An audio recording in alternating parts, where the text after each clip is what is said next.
2021 interrogatory or 2023 interrogatory, correct? Yes, ma'am. Okay, are they a fair and accurate representation of what is filed in that case? Yes, ma'am. I'd move to admit those into evidence. And this is 2, 3, and 4? It's 2, 3, and 4, yes. All right, any objection from the state? The divorce, it's on the district. No objection to 3 and 4, and subject to Ms. Merchant's representation that 2 is a filing of divorce. I just don't, for the divorce complaint, I don't have that in front of me, but subject to that representation, no objection. All right, and by show of hands, any objection from other defense counsel? Seeing none, defendants 2, 3, and 4. This should be Romans, well, we'll just call them 2, 3, and 4, admitted without objection. So that interrogatory that you filed in 2023, that's the one where you said no, that you didn't have any documents relating to the purchase of gifts, that you had a romantic relationship with someone, right? Which interrogatory are we talking Number 4, 2023. Which number in the interrogatory? Number 4. So, which number interrogatory are you referring to? It's defendant's exhibit number 4. I have defendant's exhibit 4 here. Uh-huh. Which number interrogatory are we referring to? Oh, which number out of the questions? Yes, ma'am. Hold on. It is number 20, 24, 25, 26. All of them.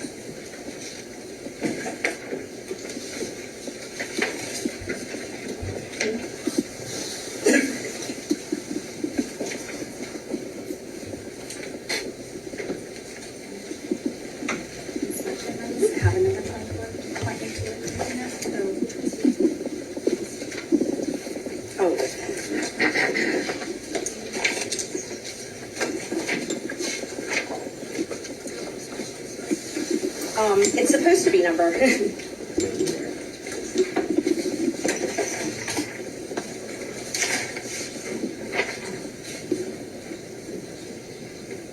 I guess they're all numbered 1. So number 1, number 1 again, and then the third number 1. That's super fine. He didn't put page numbers on. He didn't put any on the file.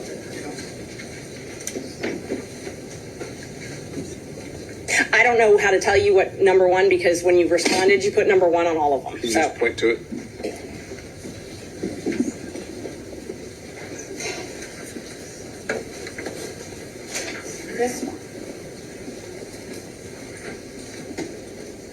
This one, I'm talking about this number 1, where it's tabbed. There's 2 number 1s that are tabbed. Okay.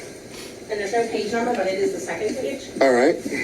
They're asking if you have any receipts for restaurants, hotels, bars, things like that.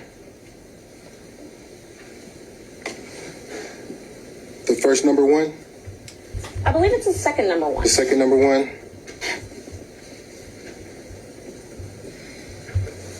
Okay. Okay. So it asks you if you have any receipts for things like restaurants, bars, hotels, things like that, where you accompanied a member of the other sex romantic partner. Correct? It says identify any and all occasions. Okay. And so it says to identify any and all occasions where you entertained a member of the other sex, okay, who's not related to blood, and including dining, drinking, restaurants, bars, pubs. This is Nathan Wade, by the way. If any of you guys are wondering who's being questioned right now, this is Nathan Wade, the person who's in the relationship with Fonnie Willis, and also one of the attorneys they hired on the case.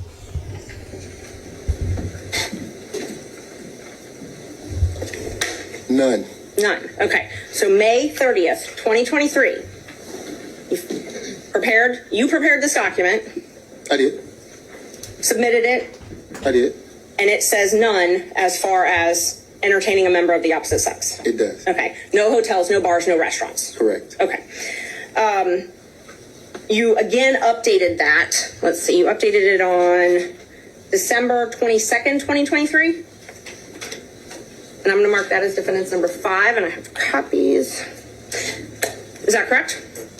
Yes, ma'am. Okay. And then you updated it once again on January 26th, 2024, correct? Yes, ma'am.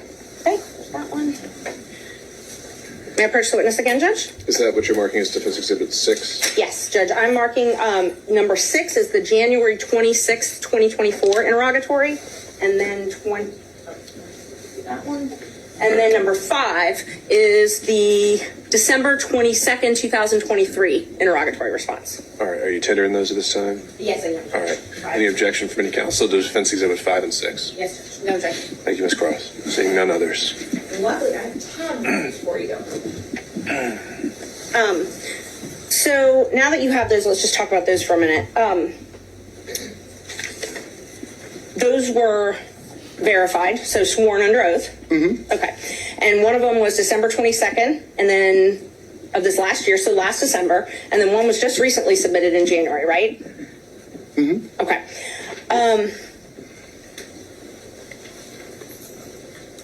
In May 10th, 2023, Judge Thompson heard a motion to compel in your divorce case as well, correct? Yes. Okay. And you were actually held in willful contempt. Yeah, I'm going to object to the relevance of His credibility is relevant, Judge, and if he was held in willful contempt for failing to provide answers and documents, I think that's relevant to this court. How is that a prior false act or crime of conviction or anything else allowed for impeachment under the rules of evidence? I'm not offering it as a prior bad act or something like that. I'm offering it towards his credibility, Judge, which you get to determine. If he's made misrepresentations in these pleadings, you're here to determine whether or not he's telling the truth or not. So if another court has held him in contempt and that's part of the divorce proceeding, I think it's relevant. But just contempt generally can be for many different things. Like a failure to produce is not necessarily a false act, right? Right, and he's welcome to explain that. He may not have to. Ms. Cross. I object to the relevance of that. That's clearly not a proper impeachment. We're going pretty far afield into divorce matters that don't have any direct relevance to anything that's pending before the court. I object to the relevance of that and we further All right, I'm not seeing that being a proper grounds for impeachment. It's sustained. Okay, let's talk about this December 22nd, 2023 verification. I tabbed it for you. Again, they asked you if you had any documentations showing proof of this relationship, proof of any relationship, correct? I'm going to object to the phrasing of that question. I don't believe that's an accurate read of the interrogatory. All right, let's be precise, Ms. Merchant. You please read it. I want to make sure I'm accurate. Please read it. Which number? This one actually has a number. I tabbed it for you, so you should be able to open right to the page. It's number 22. The question specifically is if you have any tangible evidence of any nature in your possession or control or any other person or entity which relates to any manner of your activities to any person with whom you've had a sexual relationship during your marriage. Tangible evidence is notes, cards, letters, photos, films, recordings, documents, tapes, video recordings, receipts, invoices, and other tangible evidence.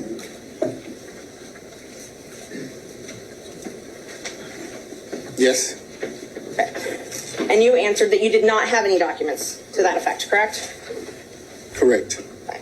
And that was on December 22nd, 2023? Yes, ma'am. You updated those responses again after the motion to disqualify was filed, though, correct? When was the motion filed? January 8th, 2024, when I filed the motion to disqualify you and alleged that you had a romantic relationship with Miss Willis. Yes, ma'am. After that, you updated these responses, correct? Yes, ma'am. And so your new responses, you now changed your answer from that you didn't have any of this to you're asserting the privilege under 24-5-505, correct? Yes, ma'am. Okay. And both of these are under oath. Yes, ma'am. You also updated your response to the question about spending time with someone other than your spouse for dinner, drinks, things at restaurants, bars, hotels, or the other person's home, correct? Yes, ma'am. So in December of 2023, you said no to all that. And then in January, after I filed my motion, you said privilege to all that, Fifth Amendment privilege. Yes, ma'am. Okay.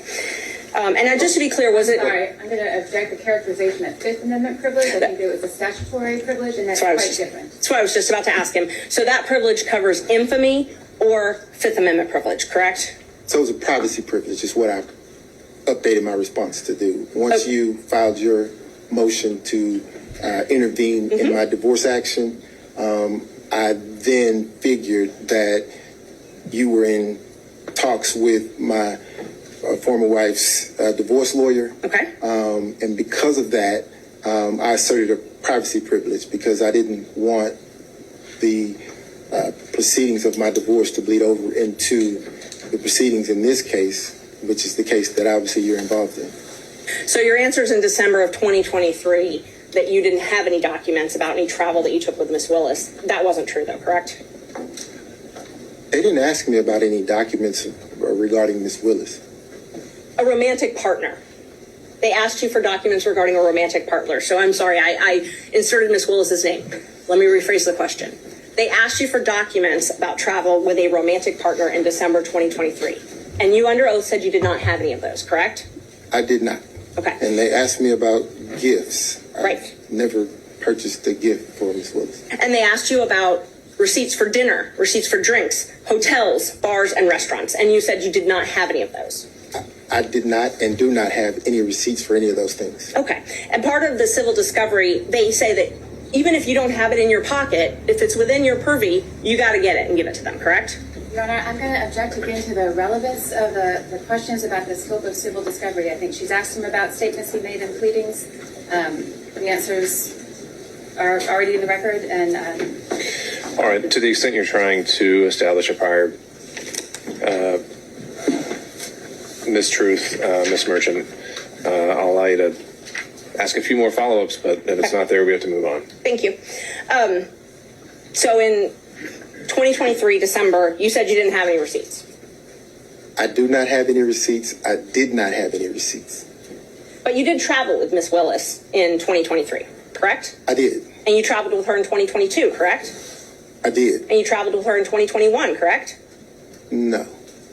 So you only traveled with her in 2022 and 2023. 2022 and 2023 is what I recall. That's what you recall? Yes. Okay. So you just don't remember if you traveled with her in 2021? 2022 and 2023 is what I recall. Is what you recall. My question is, did you travel with her in 2021?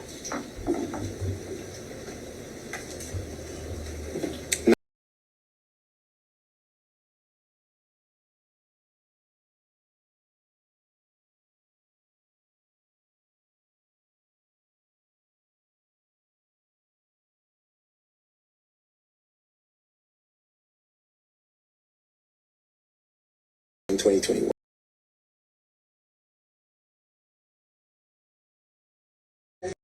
Exhibit number one, may I approach, Judge? Okay. Thank you.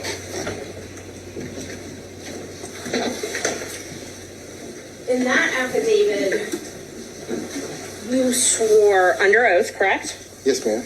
And in that affidavit, you swore that, well, first of all, do you recognize the affidavit?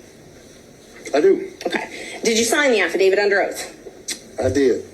And you gave this affidavit specifically to refute the allegations that I had raised. Yes, ma'am. Nobody forced you to sign this? No, ma'am. You chose to sign it? I did. And you signed it on purpose to admit into court to I did. refute allegations? I did. You signed it specifically to prove that you were not in a relationship with Willis prior to November 2021, correct? Correct. And you were a lawyer when you signed it? I was.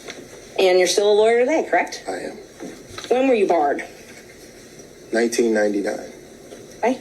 And you believe that your relationship with Miss Willis is subject to attorney-client privilege, correct? I'm going to object to that, Your Honor. I don't think that's factually correct. I don't think that's a relevant question, and I don't think it's appropriate to question this witness about the scope of his attorney-client privilege. He's got an attorney who can speak for him for that, but questioning the witness, I think, is inappropriate. All right, so a lot to unpack there.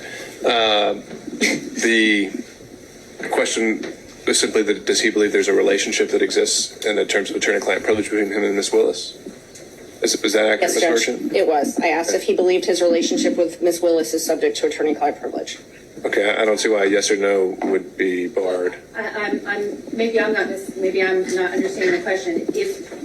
If the question is, does Mr. Wade and District Attorney Willis have an attorney-client relationship? It is not. There's no foundation for that. If the question to the witness is, does his relationship with District Attorney Willis impact his attorney-client relationship with his divorce attorneys, that I don't think is an appropriate question for that witness. First, first I believe is a proper phrasing. The second, I think there's been a representation that Mr. Wade preserves and doesn't waive anything, and so I think asking him particular questions in order to potentially backdoor a waiver is inappropriate, and that's my question. All right. If we're just trying to, again, assess where a privilege does or does not exist, and we're not actually getting into it, I think we can establish those, parameters. But Ms. Merchant, can you rephrase the question based on that concern, and we'll see where we are? Yes. Do you believe, that your relationship with Miss Willis is subject to an attorney-client privilege? Not if you and Miss Willis have one, but do you believe that relationship is subject to one? I'm going to object to that question as it's phrased. In what context? Any conversation with his attorneys is privileged. That I think is clear. What's not clear to me from that question is Ms. Merchant asking in the context of your communication with your attorneys? Is that or outside that context? Is it? Right. And Ms. Merchant, I think we need to figure out what are we getting at with this? I'm just trying to figure out if he thought that their relationship is subject to an attorney-client privilege. I mean, it's been asserted. I think it's going to be asserted, and that was all I was asking. The actions themselves wouldn't be an issue. It's more communications. Someone saw them. Someone had knowledge of it. Is that attorney-client privilege? I want to know. All right. Well, I guess I would find his legal opinion on this isn't relevant. We can deal with that as it comes up. So, sustained. In 2022, in this affidavit, you swore that you and Willis developed a personal relationship. Yes, ma'am. Okay. And you said that didn't develop until 2022, correct? That's correct. Okay. And that's different from what you said in your pleading in May 2023 in the divorce case, correct? No, ma'am. In May 2023, when you were asked if you had if you'd had any affairs, essentially, and you said none. That's correct. Okay. So in May, you said you had not, in May 2023, in the divorce case, you said you had not had a personal relationship, an affair, a romantic relationship with anyone. That's correct. But you told this court in the affidavit that you did have one that started in 2022. So that would have been ongoing at 2023. So here I think there's a distinction, if you'd allow me to explain.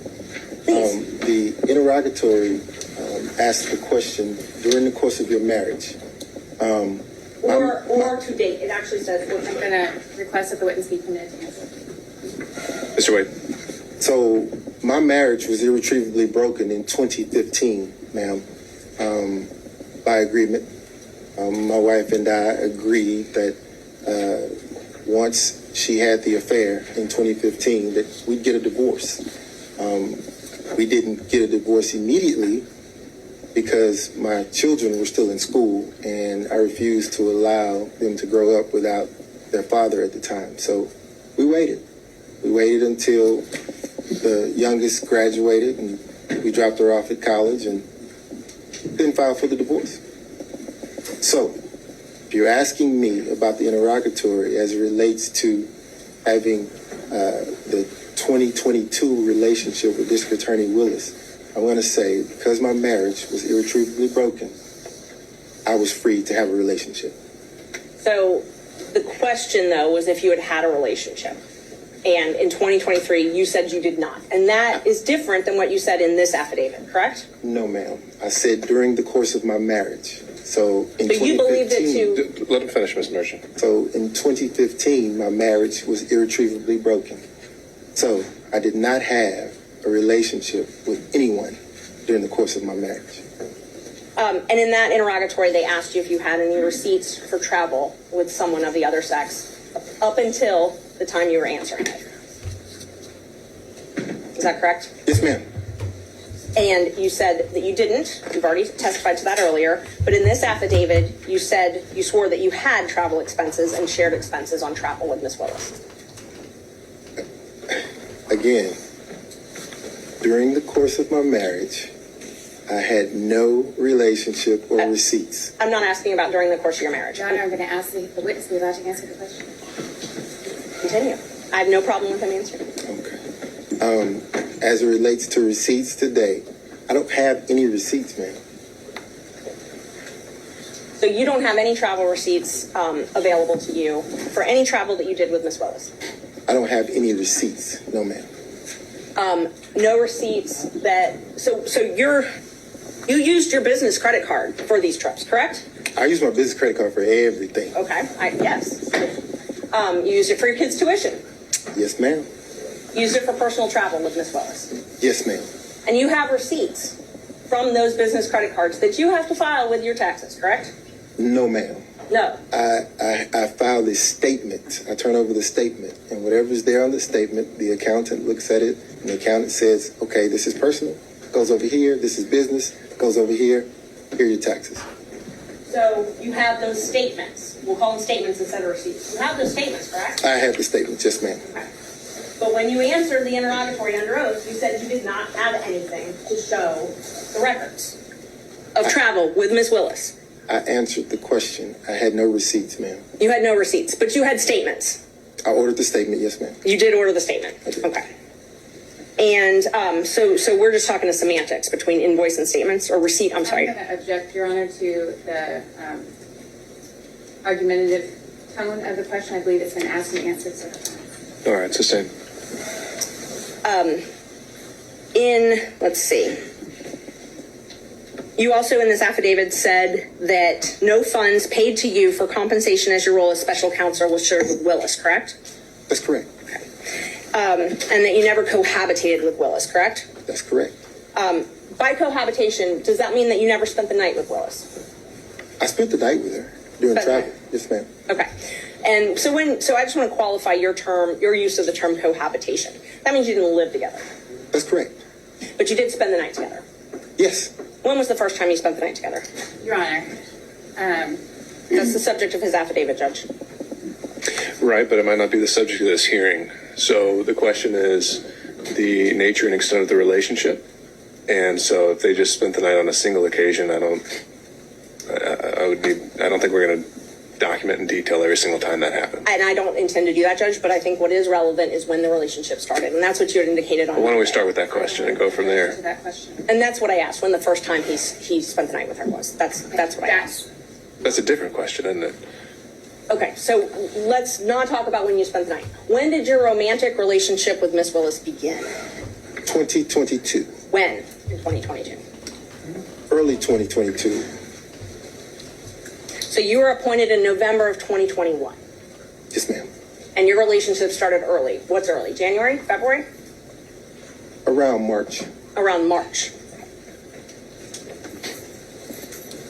But you two met at an October 2019 judicial conference, correct? Yes, ma'am. And describe your relationship at that point then. Which point? 2019. So I was at a judicial conference to teach a course, if you will, to newer judges. I did that in 2019. As I was exiting the conference, another judge was standing outside who was a friend of mine. I stopped and exchanged pleasantries with her.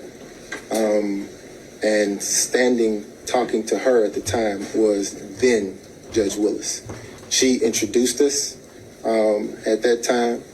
We shook hands, exchanged business cards, and I got into my vehicle and left the conference. So that meeting was probably 3 minutes. Okay. When was the next time you talked with her? Didn't talk to her again probably maybe a month or a month and a half had gone by. Okay. So you talked to her November maybe? Maybe. On the phone? On the phone. Okay. How regularly did you speak with her in 2021 on the phone? In 2021. I'm sorry, 2019. I'm so sorry. 2019. How frequently did you speak with her on the phone? 2019, after the meeting, I probably talked to her 2 or 3 times. She would have questions. I was the district rep for the particular district that I sat in. Okay. And the judges would, when they would have questions, they sometimes would go to the rep. So she was outside of my district, but she would call me. She felt comfortable calling me to ask me the questions. I don't know if you know the racial makeup of certain benches, but it wasn't very diverse. So she felt comfortable calling me for advice.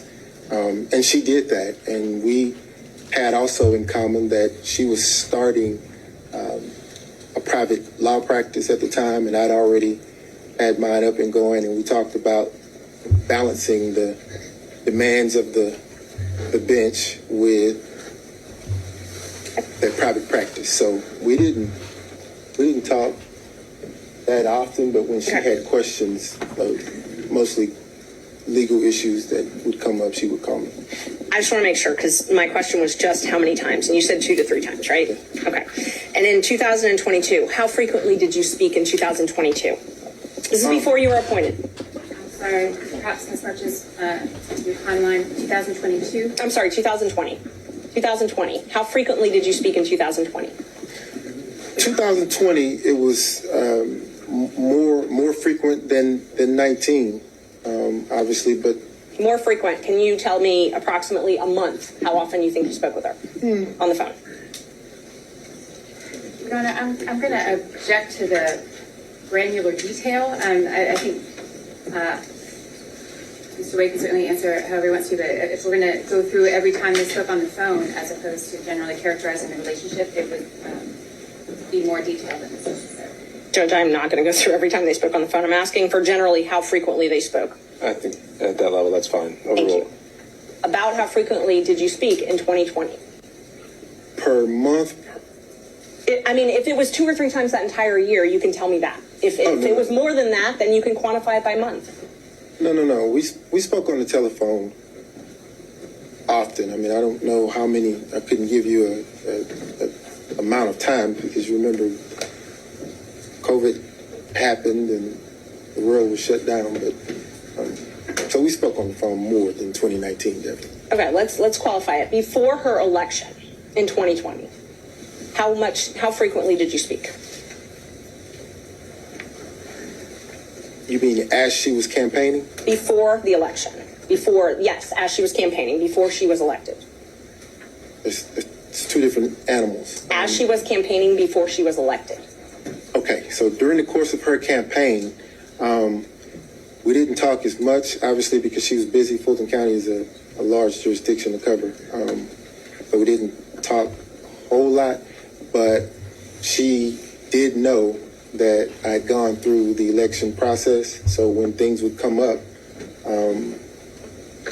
that she had questions about, she would call me and ask me. So And just to be fair, sometimes I'm only... Ms. Merchant. Judge, actually, he's not asked and answered. And I don't mind him explaining, but I just wanted to know how many times. If we talk about every conversation they talked about, You gotta let him finish his sentence, and then if you need to redirect him or have me direct him, I can. Mr. Wade, you can continue. Yes, sir.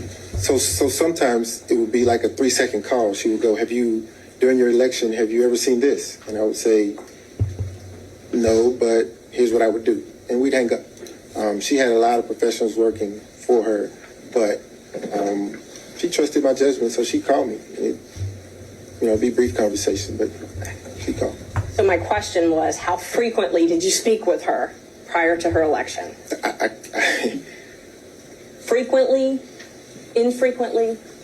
More than 2019, but it wasn't a everyday thing, no. In 2021, before you were appointed in November, so January to November 2021, the only time I'm talking about, how frequently did you speak with Ms. Willis on the phone?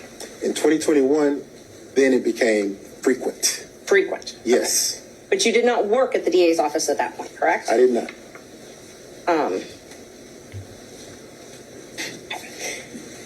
So the affidavit that you submitted, you submitted one record that showed that Ms. Willis had paid a couple $100s for one flight, correct? Say again? The affidavit that you submitted to this court showed that Ms. Willis had paid for one flight several $100s. Is that correct? No, ma'am.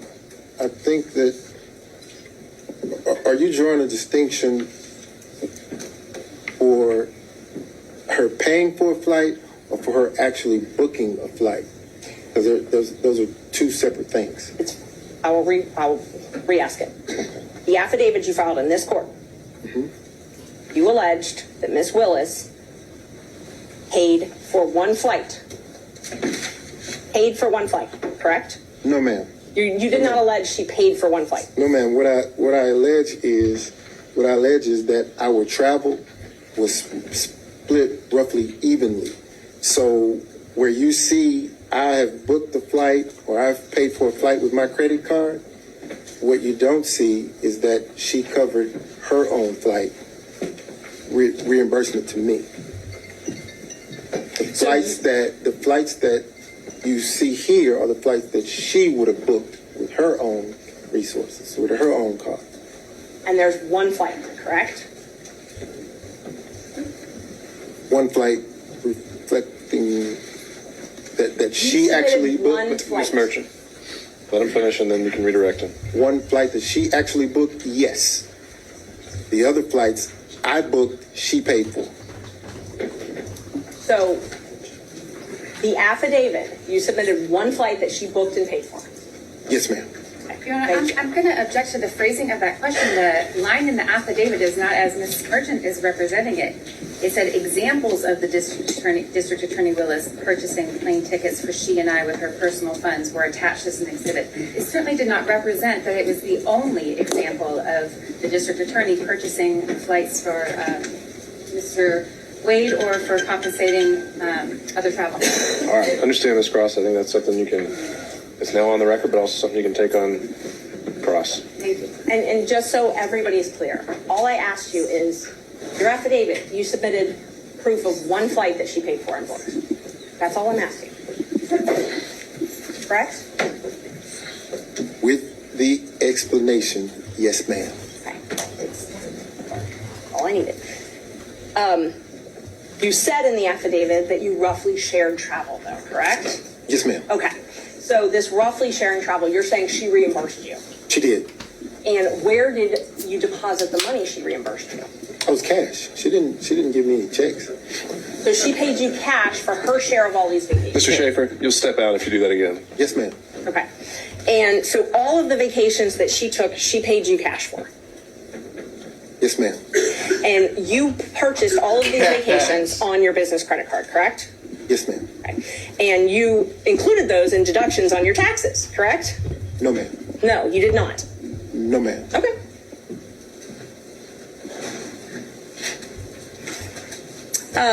We'll get to that in just a minute then. Let's see. So the only thing that you have actual documentary proof, not cash, is this one receipt that you attached to the affidavit. Is that correct? Your Honor, I object to that question. That is a mischaracterization of the assertion that is in the affidavit. I'm asking. So then he can deny it. I think he can fend for himself. Ms. Merchant. Is this the only written proof that you have of a trip she paid for? That I have? Yes. Yes, ma'am. Okay. So you submitted the one piece of written evidence that you have that she paid for something. Everything else is in cash. Is that accurate? No. That's not accurate. Okay.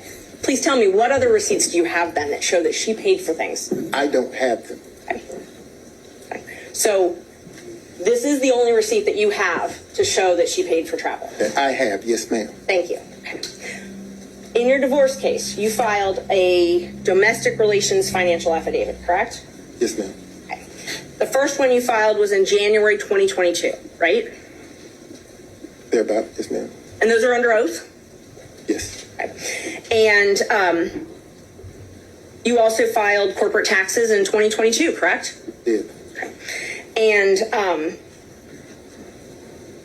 tell me about your business. Do you have a partnership or are you a solo practitioner? As it stands today? Yes. So today, I have a separate PC. My law partner has his own separate PC. Okay. So, but we're under the same umbrella, under the same roof. So we share expenses, we share income, and we split it. So are you a partnership? We are a partnership in the sense of we share expenses, we share income. Are you registered with the state of Georgia as a partnership?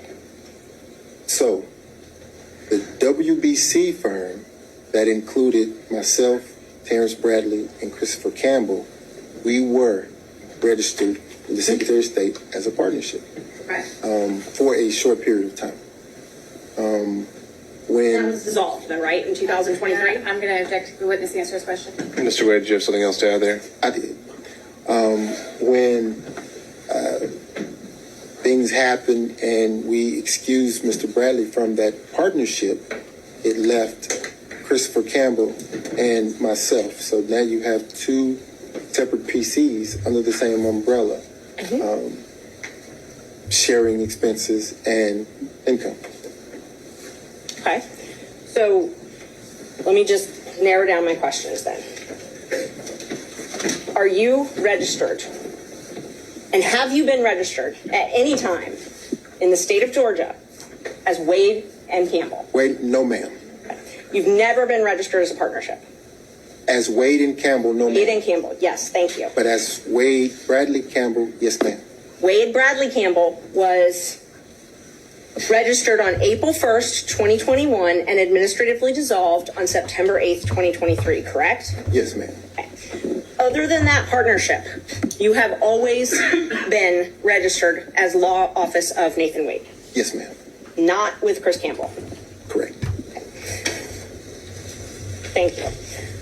So the affidavit that you filed in your divorce case, the first one in 2022, I think I'm up to number 7. I'm going to just give you a group of exhibits so we don't have to go back and forth. I'm marking the 2022 as 7. I'm marking the 2024 as 8. I'm marking the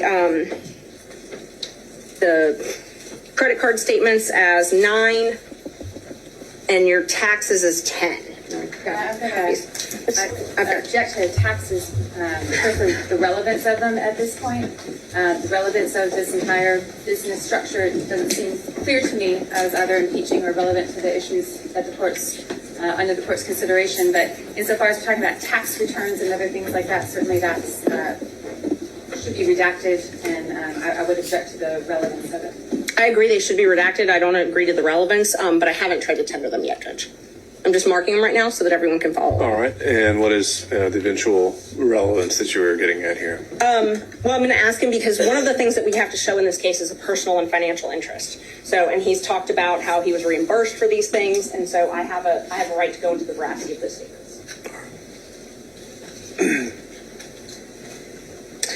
So let's see, 7, 8, sorry, 9.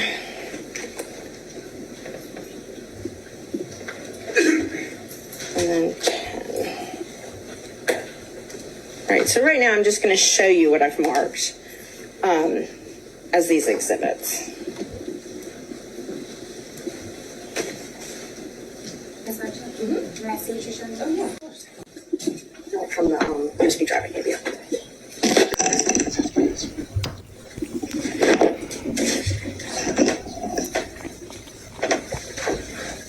I don't want to interrupt you. Copy? No, other than the drive I gave you. And I'm just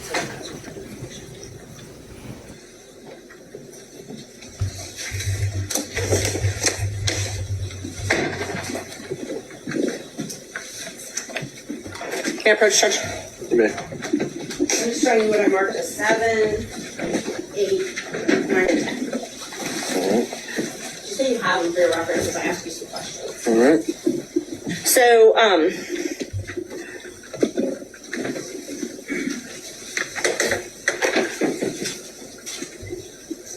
these are sworn. I'm first going to ask you about the domestic relations financial affidavit. These are sworn. They're filed under oath, correct? Yes, ma'am. And the most recent one that you filed was filed on January 26, 2024. Yes, ma'am. So a few weeks ago. Yes, ma'am. And in that one, you said that you made $9,500 each month, correct? Yes, ma'am. You said that in 2022, Well, in 2022, in this case alone, isn't it true you were paid $303,000? Over $303,000. I was paid? Yes, in this case. Fulton County, by Fulton County. I see where you're going.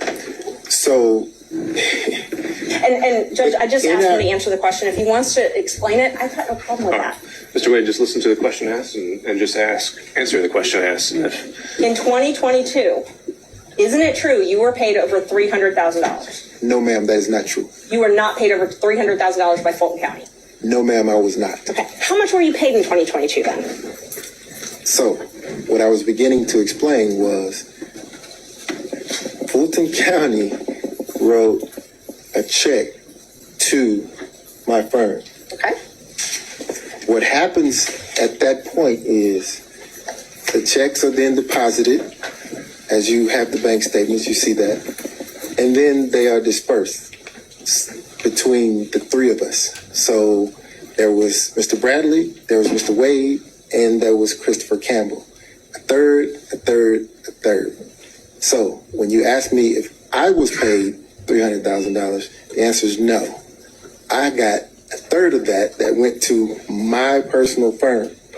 Now, once the money was distributed to my personal firm, obviously the expenses come out of that, and I get, at the end of the day, whatever the profit is. I think what we're going to try and do is finish the testimony here of Wade, and then we'll go right into just our normal show. But I know a lot of people are anxious to see how this plays out. Was the law firm of Nathan Wade paid over $300,000 in the year 2022? Again, a third of that came to the law firm of Nathan Wade.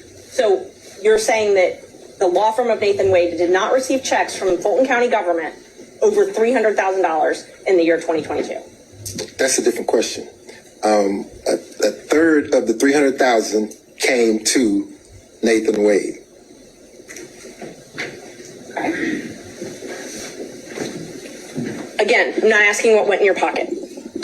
I'm asking, was the law firm of Nathan Wade paid over $300,000 in 2022? I'm asking him to tell us. I know, but I think Okay. we're dancing around the point there. So, final time, Ms. Merchant. That's fine. I can move on, Judge. Thank you. So you said that they were dispersed amongst all of you, or put into an account with all of you. So it's your testimony that for 2022, every check you received from Fulton County government went into an operating account with you, Bradley, and Campbell. No. That's not what I testified to. So the Wade, Bradley, and Campbell firm established an account when we decided to purchase a building in 2022. At that point, every piece of income that came into the entity went into that account. Okay. And then after expenses were paid, it was split a third, right? Once that was dissolved, then the funds would go into a different account, my account, one of my accounts. And then I would disperse the funds between now Attorney Campbell and myself, 1/2 and 1/2. Okay. Make sense? It does. Let me be more direct then. So the Synovus operating account that you had for Wade, Bradley, and Campbell, Yes, ma'am. the checks from Fulton County from January of 2022 until June 17th, 2022, those checks were deposited in that operating account. Yes, ma'am. Starting on July 15th, 2022, the checks you received from Fulton County up until May 26th, 2022, all went into an escrow account that you had at Fifth Third Bank, correct? No, not all of them. Not all of them? Some of them, yes. So it's your testimony that some of your checks from July 15th, 2022 up until May 26th, 2023, some of them went into an account outside of Fifth Third Bank? Your Honor, I'm object to the relevance of the financial transactions.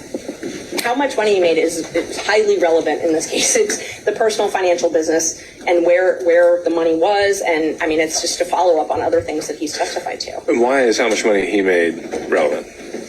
Because he represented it's very relevant. He filed an affidavit with the court saying, with another court, he told another judge that he made $9,500 a month. That's what he swore to. And All right, so this entire inquiry is just to is to establish that prior and consistent statement. yes. All right.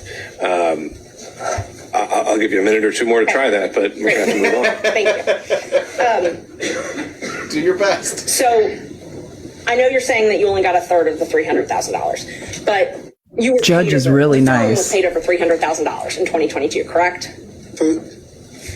Ms. Merchant, it's not what I'm saying.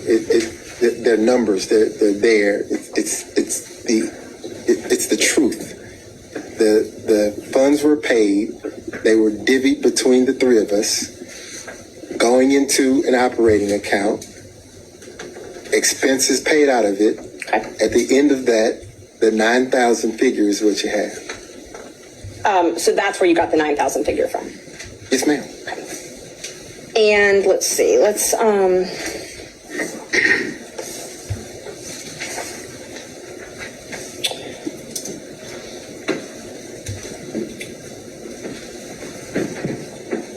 She's desperate. He looked a lot more guilty and now that he'd started talking. This is not going as planned, I don't Yeah, Prior yeah. to when This you is. filed for It looked a divorce lot in better November before he got up 2021, I there. can't hear you. you would use Mr. Bradley's credit card to pay for Willis, correct? And then pay him back in cash. I've never used Mr. Bradley's credit card. You've never used his credit card? For transactions to anything with Miss Willis? Out to Yeah. dinner, anything like that? Hotels? I've never used Mr. Bradley's credit card. I've never used anyone else's credit card. Not even my father's, and we have the same name. And you'd pay back, if you ever did use someone's credit card, you'd pay back in cash though, correct? Ma'am, I've never used someone else's credit card. But if you did. Can you take a look at the bank records that I gave you? It's the largest tab you have. For the record, which exhibit is this? It is exhibit, hold on, Judge. Exhibit 9. It should be the largest section you've got. Your Honor, before there starts three questions from the exhibits haven't been tendered, and I maintain my relevance objection. All right, let's see what the next question is, and maybe then that objection is going to be highly relevant.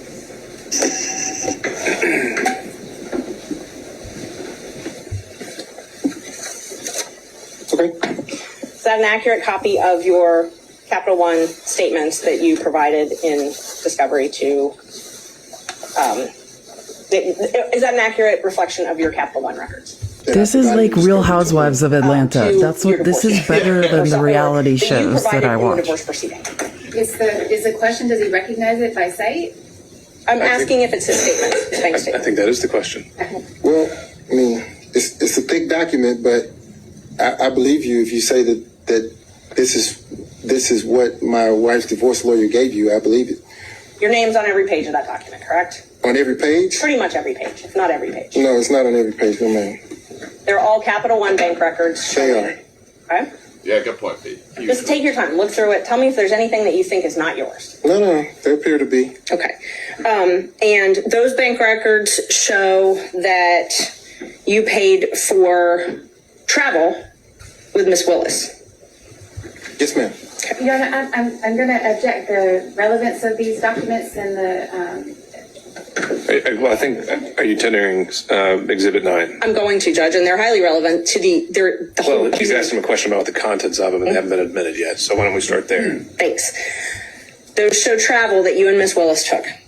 Well, so you're asking about the contents of something that hasn't been admitted yet, right? Well, I'm asking him if that's what it shows because I know that they're going to object on relevance. Well, first we got to say if it's you've authenticated it, perhaps, and before we get into other details of what's in it, I think I can it needs tender to be them. That's admitted. fine. I move to admit them. All right, Object on relevance. on relevance.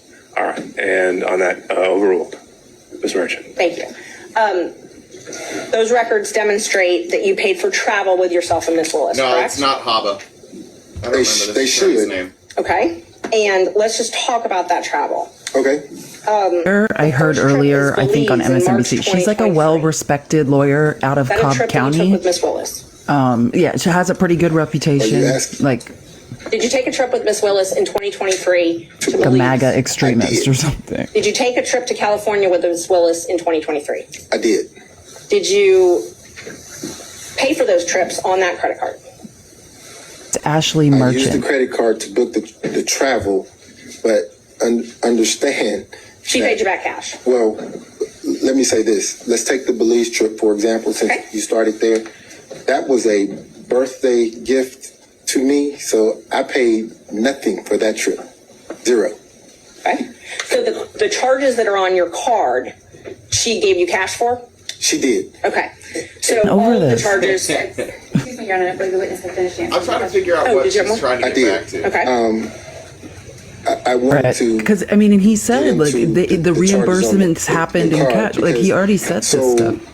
Traveling with her is a task. You can probably imagine the attention that happens. So, for safety reasons, she would limit her transactions. I mean, imagine trying to walk through an airport or sit at a restaurant or do anything. So there's no attempt to conceal. It's a credit card. Everything is here. So And that's not what I asked. okay, What I asked was the charges for Belize in March 2023 on that credit card. Those are things you purchased to go with Miss Willis to Belize. those are things that we booked with my card that she Yes. paid. Yes, Yes. So those show up on your credit card. they do. And you're saying that she paid you cash to reimburse you for all of that. She did. And she paid you cash for both of your portions or just hers? Both. Okay. So that trip, Belize, just Belize, she paid you for everything on Belize. The entire trip. So the food, tattoo parlor, all that stuff, she paid for. Tattoo parlor. Show us the tattoo. I'm sorry, I didn't get the question. There was no tattoo parlor. Sorry about the in airplane. The charges, flying there's direct. The screen. there's a tattoo parlor on the While charges. we're sitting I'm not here. getting into what it was for. I'm just asking if everything that's on that card related to Belize, she paid you back for.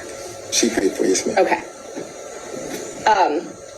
Let's talk about California. In May 2023, you all went to California together, Yes, and you booked plane tickets, yes, and her name was on those plane tickets. they were.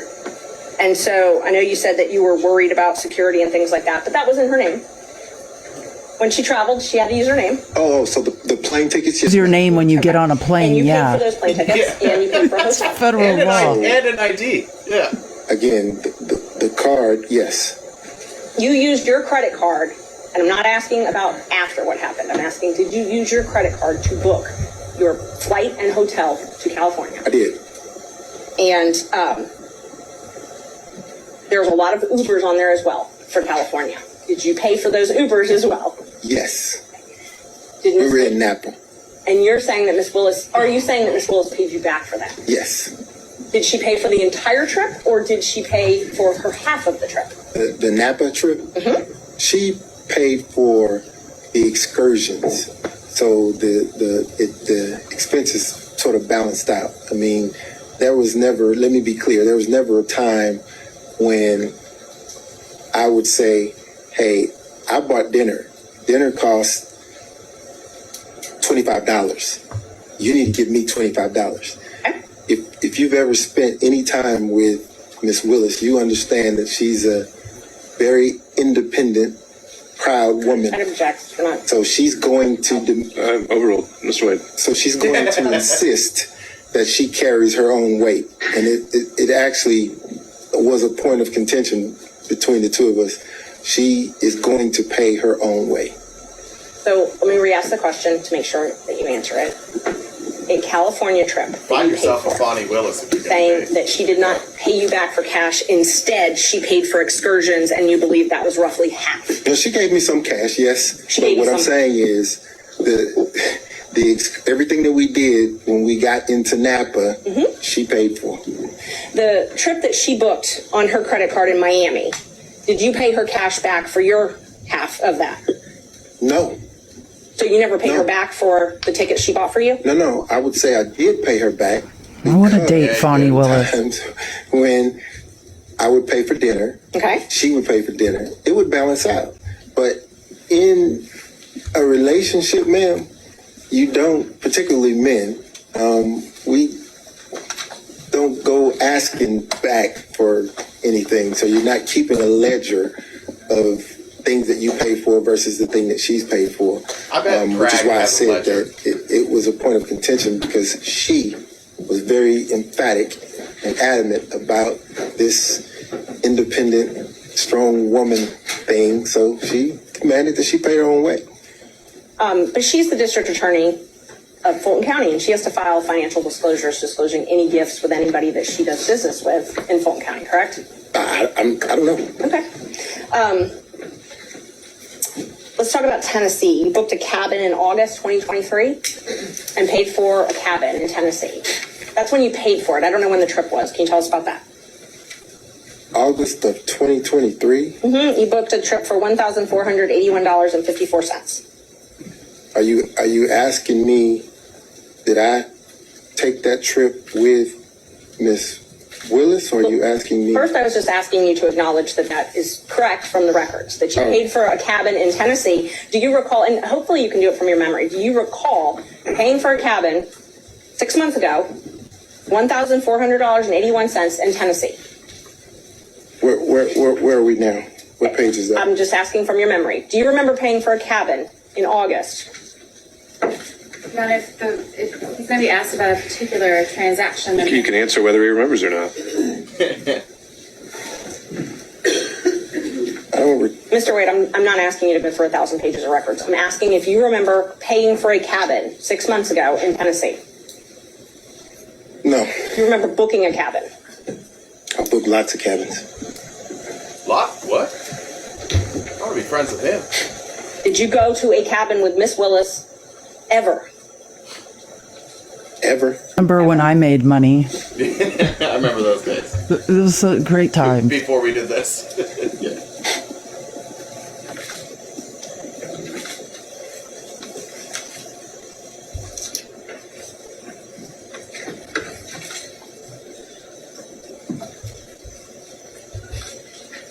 No, You ever gone to a cabin with no, You ever gone to Tennessee with Miss Willis? yes. Okay. When was that? That was around 2022, early 2022. Early 2022? Okay. It was a day trip. If you're just joining, this is a Okay, so you hearing didn't spend where money. Nathan Wade is testifying So this is a about trip. his Okay. relationship drive or there, whatever you want to call it have with Fonnie lunch. Willis. They're going through like credit back. card transactions.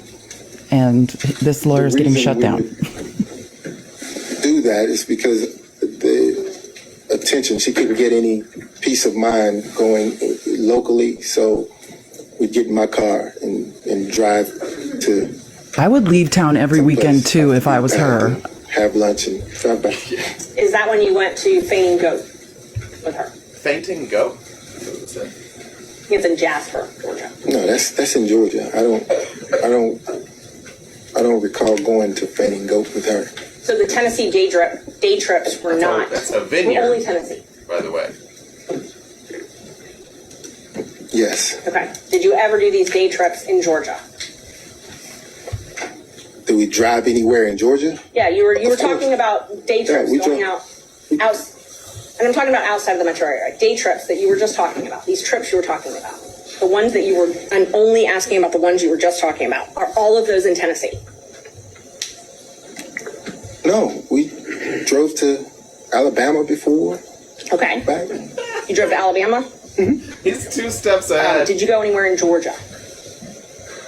North Georgia.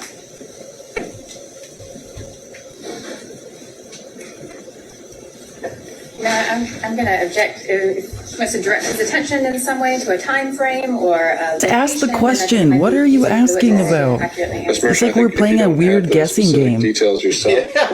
We need to start getting into specifics or more maybe broadly phrased questions. We can't just be exploring around indefinitely. Whoa, Is it Judge, fair right to say on- that you've right taken on so many cue. trips with her you don't even really remember all the places you've gone?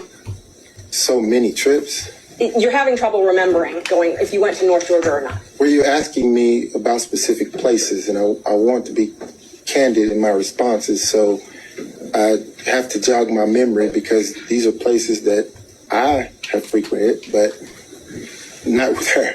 So I want to make certain that if there was ever a time that she accompanied me, that I was candid in that response. Okay. Aruba, October 2022. Jesus. There's that business record certificate for these, Judge. Might be a little faster. But did you take a trip with her to Aruba in 2022? Yes, ma'am. So that Aruba trip there was a package deal there. Faster. But did you take a trip with her to Aruba in 2022? Yes, ma'am. So that Aruba trip there was a package deal there. My mother had recently retired, and I decided to take my mother on a cruise. Okay. And the second leg after the cruise, Maybe that's where we should do our communist cruise to Aruba. D.A. Willis and I went to Aruba. So that was... That's where Natalie, remember Natalie Holloway case? Forever. That's all I know so my about question was, did you Aruba. It's like a D.A. Dutch Willis colony. to Aruba in 2022. I don't remember that case. Thank I'm going to look it up while we're... And you paid for that trip using your business credit card, correct? I did. Okay. And you paid for a cruise as well, correct? That's the cruise I was referencing with D.A. Willis, my mother, and myself. Okay, and because there's two cruises, so let's just talk about the first one. Okay. So the first one was that's the one with your mother. Yes. And so you introduced D.A. Willis to your mother. That trip, you all took a cruise together, the three of you. Yes. After the cruise was done, you and D.A. Willis flew to Aruba together, and your mom flew home. Yes. And you paid for all of this with your credit card, on your business credit card. I did. And are you saying that Miss Willis paid you cash back for that? She did. And But let me make this distinction though, because the number that you're looking at reflects the three people on the cruise ship. There were things that my mother and I did, just the two of us, that D.A. Willis didn't do. And I'm not attributing that. I did not. My math is not good, but I did not include anything with your mother on those. You wouldn't be able to see it because it's not separated out. It just showed the charge on the account, and actually, it would have been something with my mother and I. Judge, may I approach with exhibits 10 and 11? They're both certified business records one's from Vacation Express, one's from H2. I thought 10 was taxes. I'm sorry, 11 and 12.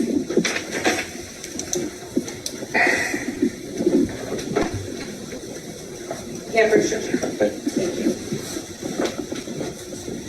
And these are business records, Judge. They have the certification, so I moved to admit them. All right.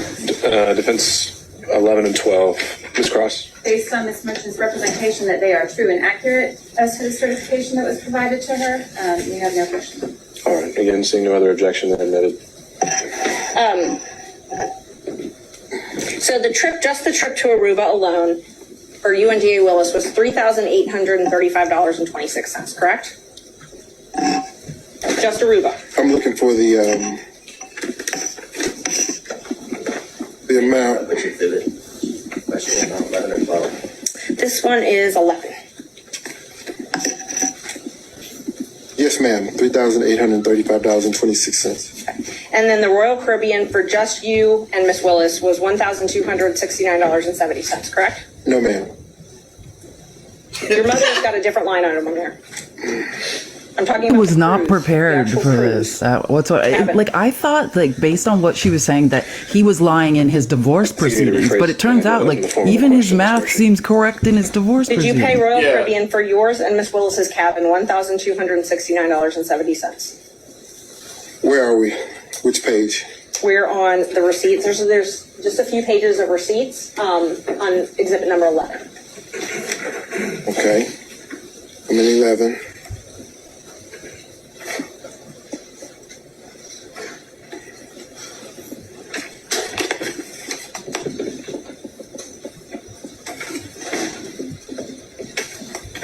Can you direct me to where you are on in Exhibit 11?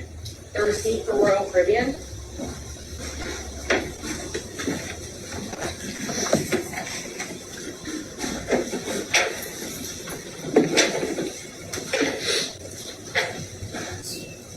So we've got your flights on the one page, which I already asked you about for Aruba.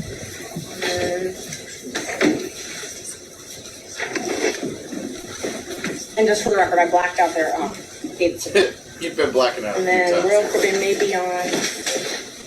Oh, Maybe they had it's a small. coupon. It's hard to read. It's very hard to read. So let me ask it this way then. Do you recall Can all afford an paying Aruba around cruise? $1,269.70 for a Royal Caribbean cruise for you and Miss Willis? You don't remember that? That amount seems kind of small. I don't think Okay, it's, so you believe it was higher. yeah. Okay. While you were in Aruba, then you bought a cruise, a Norwegian cruise, right? And that was the New Year's Eve cruise? While I was in Aruba, no ma'am. The credit card documents that were admitted earlier show the purchase date when you were in Aruba, but you don't remember doing that in Aruba? I didn't purchase a cruise while I was in Aruba. That may be when the cruise company decided to run the invoice, but I didn't purchase a cruise in Aruba, no ma'am. Around the time you went to Aruba, you purchased a cruise for Norwegian for you and Miss Willis to take for New Year's, correct? Before I went to Aruba, yes ma'am. And that was roughly $3,387. The cruise to Aruba. I mean, the Norwegian cruise. So that cruise was with my sisters. Okay. And the number that you are seeing would reflect my buying dinner for my sisters and their husbands. I'm just talking about the cruise, the amount that was paid for the cruise ahead of time when you booked the cruise. I'm just talking about that. Okay. That was a little over $3,000. Yes, ma'am. Okay. So, and I understand you're saying you paid for other things, but I'm just talking about the cruise amount. Okay. And you paid for a Jeep and you paid for dinner while you were there in Bahamas. Yes, ma'am. That's the one that Miss Willis paid for a flight for, correct? That's one of the flights she paid for. Yes, ma'am. Actually, a documented paid for, not cash. I'm talking about a non-cash transaction. That's what she paid for. You mean the one that I provided the receipt for? Yes. Yes, ma'am. That's that. Okay. And so she booked that on her credit card and wasn't worried about, I know you said earlier that you were booking everything because she was worried about people knowing where she was traveling. She didn't have any fears booking that one though, correct? I'm going to object to the phrasing of that question, to speculate as to what was the motivation of the district attorney. She wants to ask if that was the transaction, and you respond that that was a transaction. Ms. Merchant, I think you can rephrase the question, but I'll sustain it on the current phrasing. So she purchased that under her own name, correct? She did. Okay. Let's see. So I know we talked a little bit about the seminar where you all met. Isn't it true that you would go to Miss Willis's house in South Fulton County occasionally? I've never gone to her house in South Fulton County. You've never gone to her house in South I've Fulton never County? seen her house. The first time I even heard the address of that house was when This lady's lost her mind.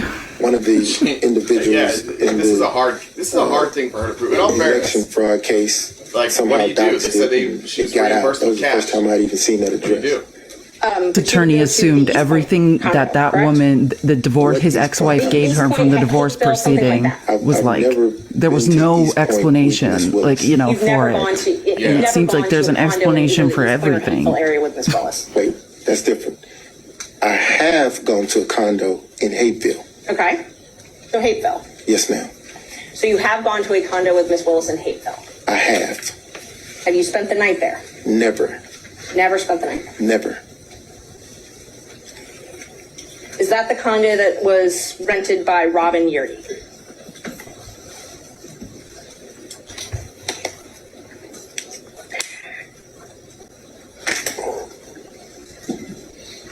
Dirty, the secretary that testified first, is that who that is? Other members of the DA staff were there as well. Sometimes. I've never I don't know how to spell that last been name. around other members of the DA staff at a condo in Hapeville. There's never been any security from Ms. Willis? Not around me. Did you ever ride with Ms. Willis with her security detail to and from the house? No. You served on Ms. Willis's transition team, correct? Yes. And you were part of all of her interviews where she interviewed and re-interviewed employees? I would say probably 98, 99% of them, yes. Is it fair to say you took an active role in these interviews? Yes, ma'am.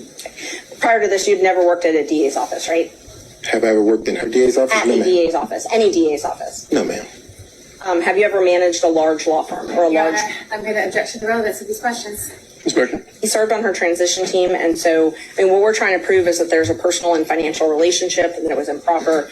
And so, you know, whether or not he had experience to serve on this transition team, I think is relevant. Right. I think I already said that we don't need the evidentiary Okay. hearing on that point. I'll So move on. that's sustained. Terrence Bradley also received a contract for Fulton County, correct?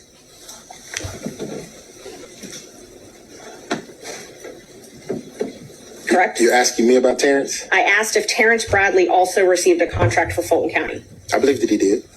And you were partners with him at that time, correct? I was. So under what you testified to earlier, you would get a third of that contract as well, correct? I would have. And Chris Campbell also had a contract with Fulton County. I believe he did. And so under what you've testified to, you would also get a third of that, correct? I would.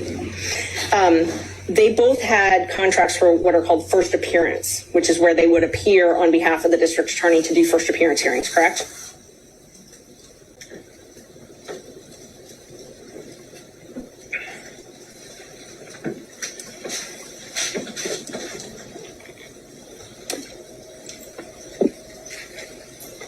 I believe they did. Okay. And they also had what's called a taint contract. They both entered into them January 25th, 2021, correct? Come on. Filter, yes, ma'am. Taint or filter. And that was Who for had working tape the on their anti-corruption bingo unit. card? This is where it gets good. I don't know that it was anti-corruption. I think that it was civil rights, maybe. Okay. And Judge, the DAs or Fulton County's come and I guess brought a certificate now, so we would move to admit the contracts. I've got those. Under that certificate, I was planning on doing it under the Open Records Officer, but I believe now they've certified it. I just haven't looked at everything they've certified though, so. I'm going to ask that the document be looked at and confirmed prior to its tenure. All right, Ms. Merchant, is there anything else? What other areas were you planning to cover on his direct other than these documents? I'm planning on introducing all of the contracts and invoices, but I haven't had a chance to look at what Fulton County certified. So I'm planning on introducing those and then not much. Can we do the not much? We'll do the not much, and then we'll get back to the contracts. Okay, yeah, definitely. Okay, so this taint contract, and we're not admitting these right now, but if I represent to you that they say anti-corruption unit, can you tell us what a taint attorney for an anti-corruption unit would do? I didn't have a part in those contracts. They were your partners at the time, though, correct? Oh, absolutely. Okay, and so you didn't have a part in those contracts, but you got a third of the contract payment. Oh, absolutely. Okay, so the taint contracts that Bradley and Campbell, who are your law partners at the time, had for doing taint review, you got a third of those. Yes, ma'am. Okay. Partnerships you signed a work. confidentiality agreement with the DA's office as well, correct? I did. And I think I'm up to Judge 13. Marking that as number 13. Yeah, approach, Judge.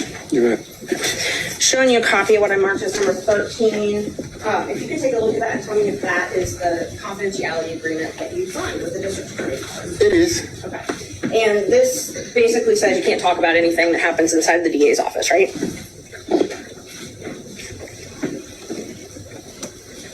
No.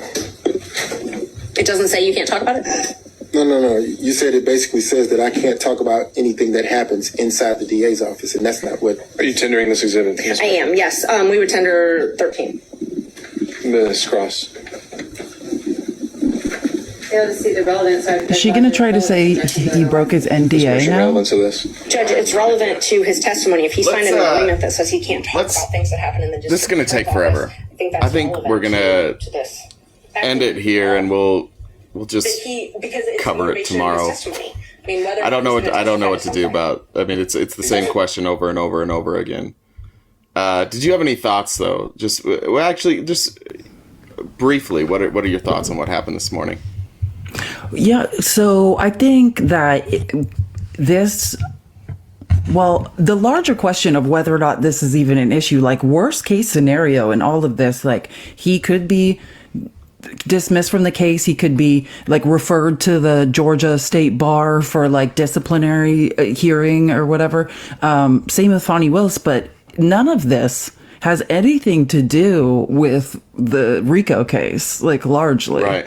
Like, and it sounded much worse than it is. And let me pull up the 2-question thing I wanted to. What do you have that?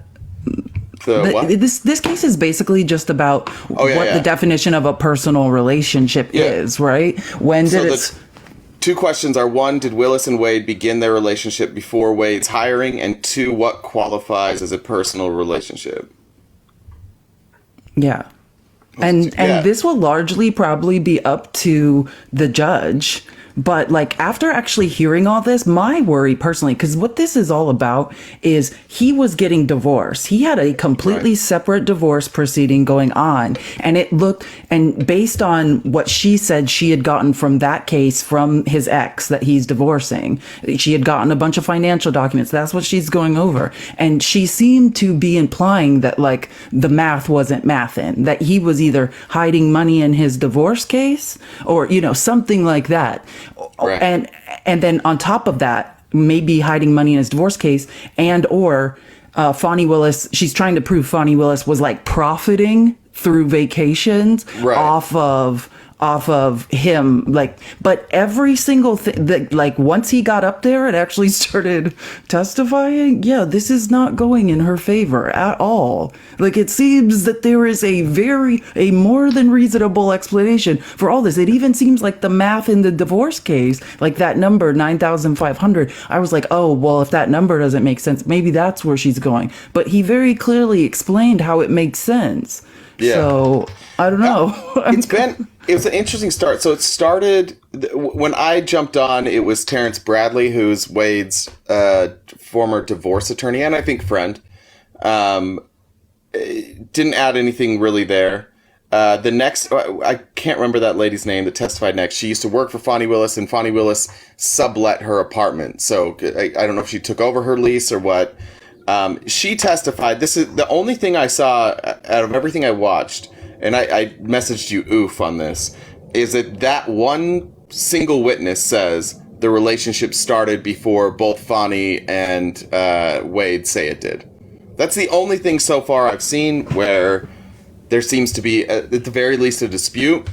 But her evidence for that was she saw them at parties, she saw them hug, she saw them be affectionate. Like that's her saying it's in a relationship. Then how do you define a relationship, right? Like, what's a relationship?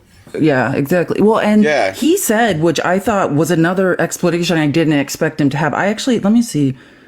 Again, my other cell phone might just be dying. This might be the end of it, but he actually had a pretty good explanation for that. Hold on. So this is. He's explaining because this is when the merchant, the lawyer, the blonde lawyer, is asking him about because he says like when their relationship started, and this is what he said. So my marriage was irretrievably broken in 2015, ma'am, by agreement. My wife and I agreed that once she had the affair in 2015 that we'd get a divorce. We didn't get a divorce immediately because my children were still in school and I refused to allow them to grow up without their father at the time. So we waited. We waited until the youngest graduated and we dropped her off at college and then filed for the divorce. Yeah, and sorry, let me turn my mic back down. Not that uncommon. Yeah, and exactly. And that's what he's saying. He's saying my marriage, she had an affair on me. My marriage was irretrievably broken in 2015. We agreed to separate, but wait until our youngest child was going to college before we actually divorced. And so that's what his point is. Like, not just like you're trying to ask me about like 2018. Like, my marriage was irretrievably broken in 2015, which right. I mean, yeah. And along those lines, like, I was worried about what I thought at worst, like maybe he was trying to hide assets. Like, if I had an opinion and if I thought what we might find out was like he didn't want to pay her in the divorce case, so was trying to, like, you know, hide money or something, but he's not. Probably, right? Almost so far we've seen nothing. Well, he answered all the questions and the mathed. Like, her math's not mathing. She's gonna go line item all the way down, it appears, which is gonna be just awful to listen to. But yeah, that's the strange thing. Like, just outside of the law, like outside of them catching him on some sort of lying about financial disclosures, like, what's the real accusation here? The real accusation is that they had an inappropriate relationship and that he benefit, or not inappropriate, I guess they didn't disclose it, maybe it's inappropriate, but that he benefited from that relationship. He was able to line his pockets. I think they're also, it's weird, it almost seems like they're trying to make both sides of the argument, like he's lining his pockets, but so was Willis. I don't really know where they're going, but what does that mean for this case?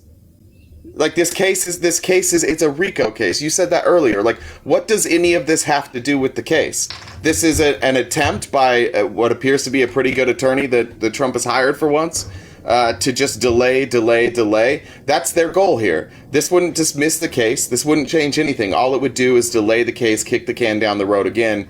You messaged me earlier today saying something about or maybe it was yesterday, that Donald Trump was super lucky.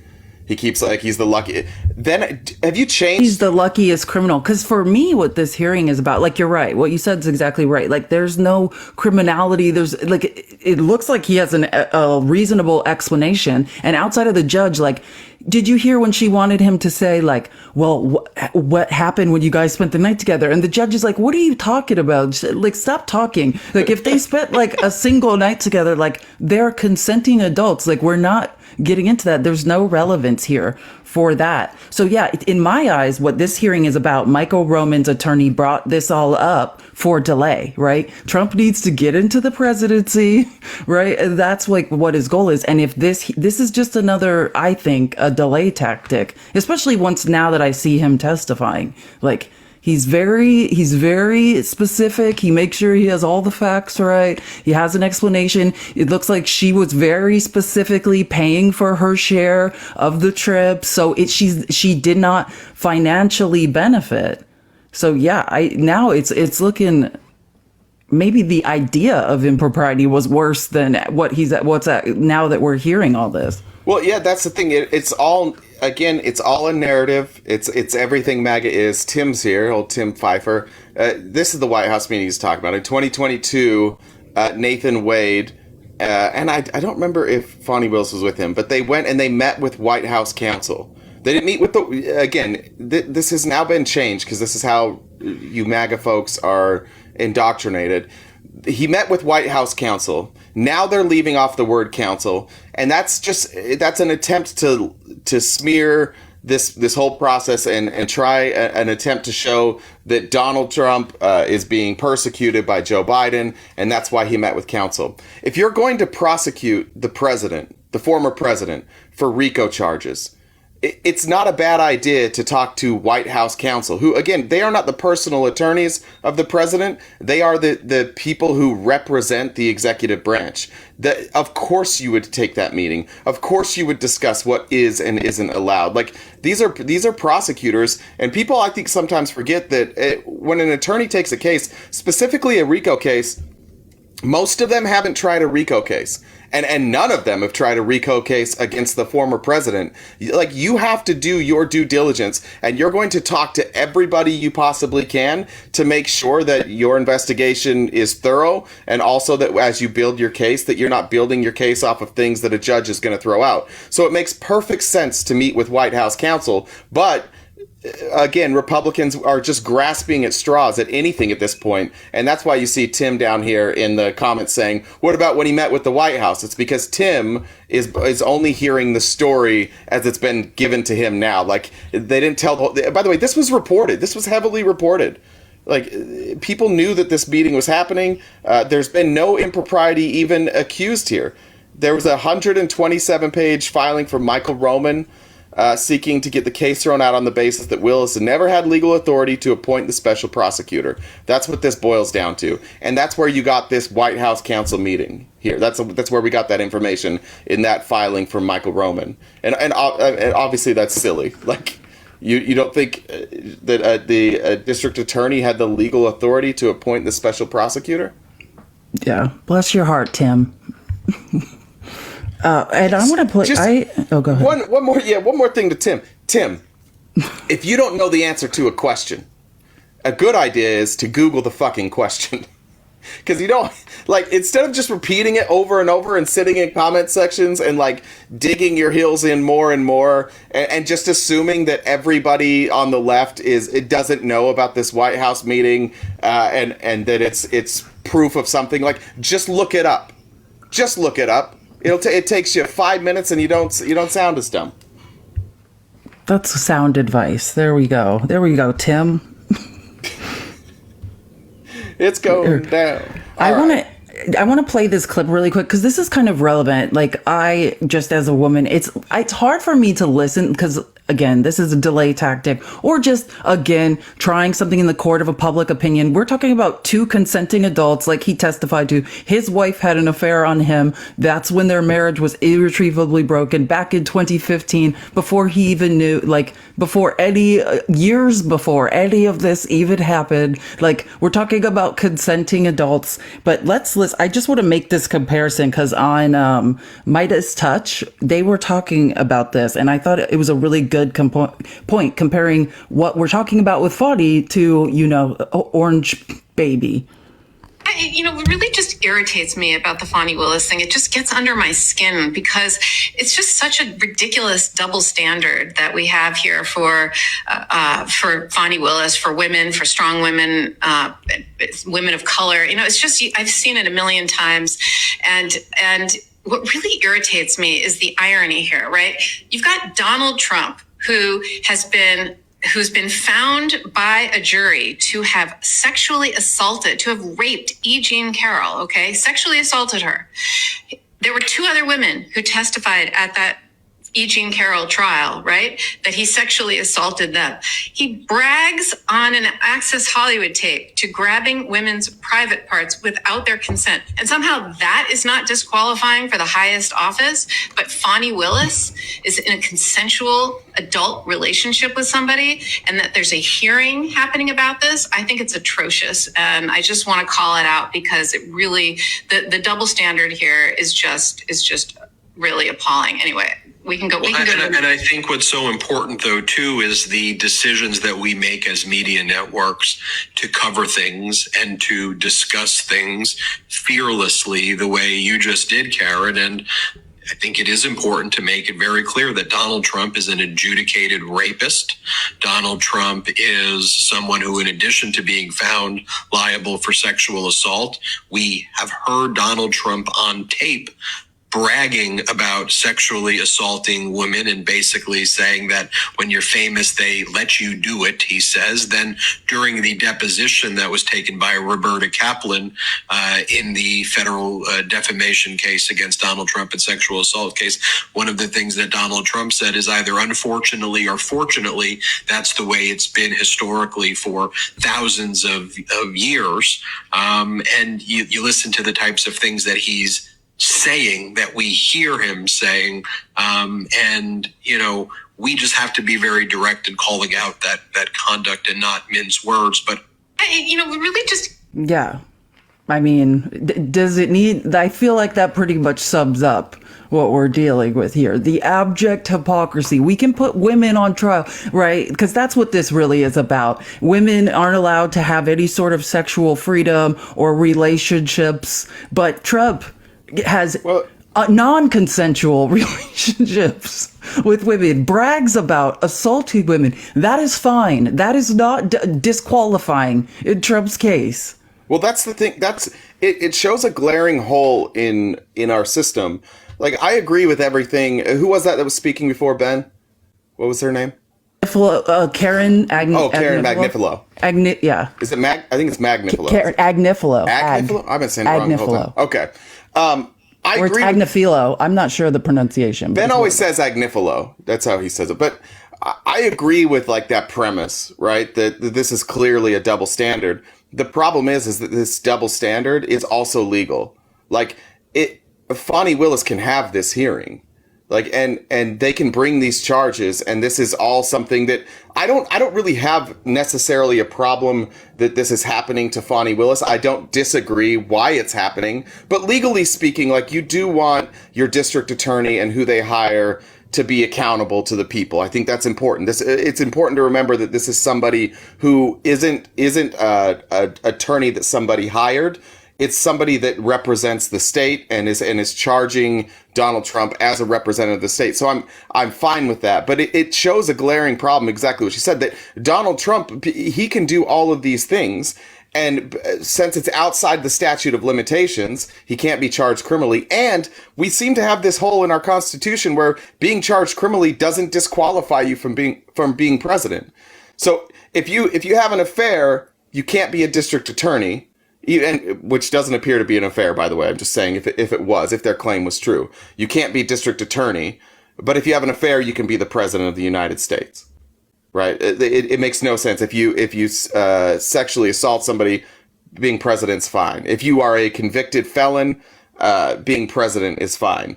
It's a massive hole in our system. And I think it's time for Republicans to be honest about that and be honest about the fact that if this was reversed, you wouldn't be so defensive of it. Yesterday, Andy Biggs, I sent it to you, but Andy Biggs is now on this crusade that they're worried about felons, people in prisons. I guess it's not. I guess, yeah. Do you have to be a felon to be in prison? I assume so, right? Yeah.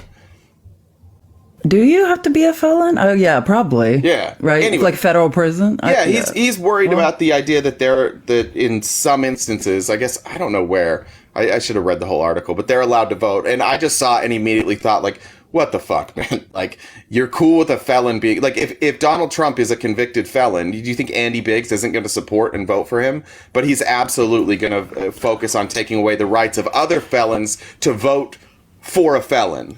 Like, I'm thinking, I think you can be in prison on just, like, a series of misdemeanors. I don't think you have Which becomes a felony, though, right? Because if you're a felon, you can't vote. Because my dad had to have his voting rights restored. I think so, and I helped fill out that. Yeah, that's what I was trying to figure out. So I think the story that Andy Biggs is referring to is that I think that in local elections, people in the prison are allowed to vote for their local elections. I think that's what he's discussing. It's not federal elections, and he's saying that just shouldn't be allowed. But again, being a convicted felon, you can not only run for president but be president, and he's cool with it. Are you reading that last one? You have to sentence of more than 360. Yeah, so you probably it sounds like there's people in prisons voting, probably not felons. Like, I'm just saying, like, in my knowledge of once you're a felon, in order to have your voting rights restored, you have to, there's like a process of like expungement, essentially. Well, and like, in Arizona, I can only speak to Arizona. How disgusting is that too? That these people who are in prisons, the city that they live in is getting funding for them. The city that they live in is potentially getting more electoral votes because the prison is there, and yet these people don't have the right to vote. So, like, they're being counted, but their vote isn't. And I forgive me if I'm wrong. Like, taxation without representation. Don't these prisoners they have to work? Like, they're there in prison, like they can't be represented? Is that because they're not being taxed? Is that the idea behind it? I mean, it's just proof that our system, as much as we love our founding fathers, and some of us do, it's not perfect. And all along the way, we've made a lot of mistakes. And Donald Trump, because he is such an unmitigated criminal, like he is, every time he breaks the law, he hires a team of attorney to try and find a loophole in our law. He's exposing that our Constitution is not that sound. Yeah, that's a good, I mean, if there's anything we learned from this, it's like our country has been sort of operating on a social contract that like everyone's going to sort of do the right thing. And when we have someone who comes up who says, I'm not going to do the right thing. Yeah. Now we see all the holes that need to be plugged, sort of like. Now, Trump, even this morning outside the courthouse in New York, which, by the way, Trump immediately, his motion was denied. He's going to go to trial on March 25th in the Stormy Daniels hush money case. And he's railing outside again about NATO, miscorrecting it to his protection racket, saying that like NATO countries owe us money, which is, again, not the case, getting all the numbers wrong. But yeah, like, it's yeah, anyways, I'm just agreeing with you in general. Like it's an absolute disaster. I saw a clip yesterday. I'm looking through my YouTube history because I should have saved it at the time. Like I'm like, I won't ever. It didn't register to me that I would use it, but it was some sort of discussion, I think, in British Parliament, and they were talking about America, and they were talking about like when Donald Trump, they're not sending their best, and he just made the point. He said, "You think that like in 1776, you think those were our best? You think all those people you had in America were our best? Those weren't our best." And it's important to remember that our founding fathers were not. They were essentially thrown out of the country. Yeah. They weren't perfect. It's like Australia was a penal colony. Yeah. Yeah, it's good to remember that. They dropped prisoners off like outside of the country. That's essentially how the British Empire colonized the world. It was like people who didn't agree with the government, that were a problem or had committed crimes, whatever it was, they offered them. I think it's like there's an Australian wine called I think it's called 19 Crimes, because there were 19 crimes that could get you sent on a prison ship to Australia. I didn't know that's why that was called 19 Crimes. It's a great wine. Yeah. I didn't know that. Oh. Well, that's fun. Shout out Australia. I hope you're listening. All right, let's get into what we were going to cover today. I guess we've got more updates on the shooting in Kansas City yesterday. All right. Well, we can, if you want to go in reverse chronological order and go through the day, we can do that from the... Let's just cover that real quick, because I guess people have opinions on that, but I just checked. We don't have the names of the suspects so far. It appears that at least, if not all of them, some of them are minors. So we may not get those names anytime soon. And it appears that while we were listening to the Fani Willis hearing, I think it was the chief of police came out and basically said like this was a dispute between them. It wasn't an attack on the people around. It was a dispute between these teenagers. And so whether that's true or not, they're saying that's what it appears to be. And we likely won't get names or answers anytime soon. They generally will protect the identities of minors in these scenarios. So that's what it looks like, which is it's obviously still sad, but a different outcome than I think everybody thought. Yesterday was disgusting. As soon as I fell asleep and woke up and was like, so the world fell apart. I finally slept like 6 hours straight. It was awesome. But woke up and I was like, okay, the world fell apart. Yeah, where is it? You text me yesterday. Where is that one? Where was I thought it was funny. Is it one casualty? Is that what we're? You said, "Hey, I fell asleep and just woke up. Starting the outline now." This was at 8 or 9 o'clock somewhere, and I just said it wasn't a good day. Felice, prepare yourself. And then 10 minutes later, you said, "Wait, the world fell apart." Another shooting. Clay Higgins and Marjorie Taylor Greene are impeachment managers. Yeah. And then you hadn't even got to the Russian threat thing Clay yet. Like, Higgins. you weren't even there yet. Clay Higgins should probably be impeached himself. You know what I mean? Like this, can you imagine Clay Higgins in that slow Louisiana accent just screaming things? It's going to be a long... if there's even a trial. We don't know if there's going to be a trial or not. Mr. Mayorkas, what do you know about ghost buses? Shut the fuck up. Somebody. Andy Biggs is on that group. Like, he's one of the impeachment managers. This is like all of MAGA. It is the D squad. Even MAGA knows, and this isn't going anywhere. They're not like the Senate's just going to tell them to fuck off. Like, I don't. Oh yeah, I don't even know if there will be a trial because they're saying like the Republicans don't want it, and I think the reason essentially that MAGA has ended up impeachment managers is because the moderate Republicans don't want to touch this with a 10-foot. They don't want their names like in history as like one of these people like. So I think they just no one was really applying for the position, so they're like, bring in Clay Higgins and Andy Biggs. Well, and Marge feels like this is such an honor, but actually, it's not a part of me. All of me wants the Senate to let them come present their impeachment. Like, all of me wants the Senate to just laugh at Marge and like, you can say dumb shit in the House and like get away with it because there's a lot of 400 plus people. Yeah, like you can get lost in the shuffle of stupidity. Marge in the Senate, that's not going to go well. It's like Chip Roy in the Senate, that's not going to go well.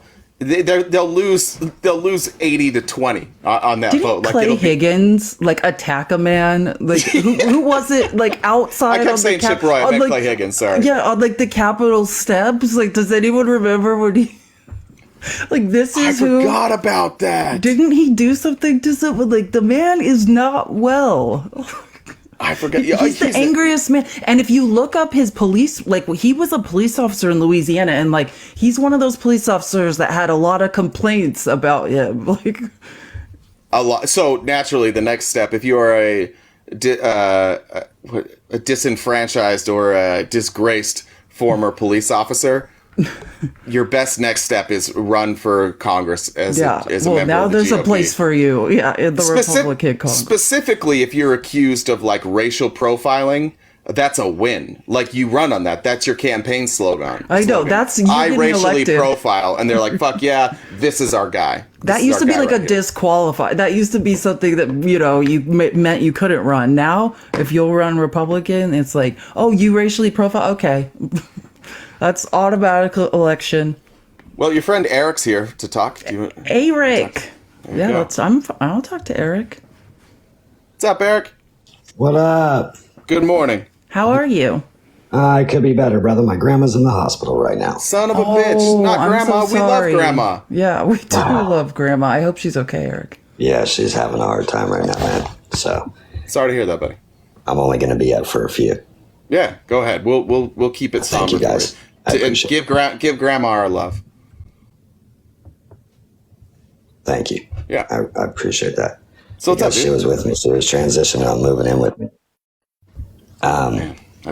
Pierce Morgan and Patrick Bet-David did an interview last night, and it was like an hour long. I watched the whole thing. It was pretty interesting because Morgan Pierce usually is against a lot of things, and Patrick Bet-David is a very number guy. So Morgan Patrick Bet-David is not a numbers guy. Patrick Bet-David is entirely driven by a narrative. He's the least numbers guy I've ever heard in my life. But Patrick Bet-David always says those exact words. I'm a numbers guy. He's not. I mean, I probably watch more Patrick Bet-David than anybody. I've seen I haven't watched. So do you know what his net worth is? Do you know what his net worth is? It's massive because he had an MLM. Do you know what he did? It's a multi-level marketing. He had He had an insurance company. No, he calls it an insurance company, but it was a multi-level marketing company or organization that like they sold insurance and then they expanded into like retirement and stuff like that. But it was actually an MLM. It was, he took insurance, which is profitable, and turned it into an MLM and made it like quadruply profitable. Right, and then he said he sold it 2 years ago, and he has enough money to hire Tucker for $100 million for 5 years. Yeah. So Yeah, I mean, he's got a lot of money. He can't be doing that bad. So anyway, long story short, no, he has money, but he's not a numbers guy. Morgan Pierce said he doesn't understand how anybody is supporting Joe Biden right now. Yeah, Piers Morgan has been saying that for 2 years now. Piers Morgan used to be on the left. Piers Morgan has just been bringing on right winger after right winger after right winger. All of his debate. Wait, hold on.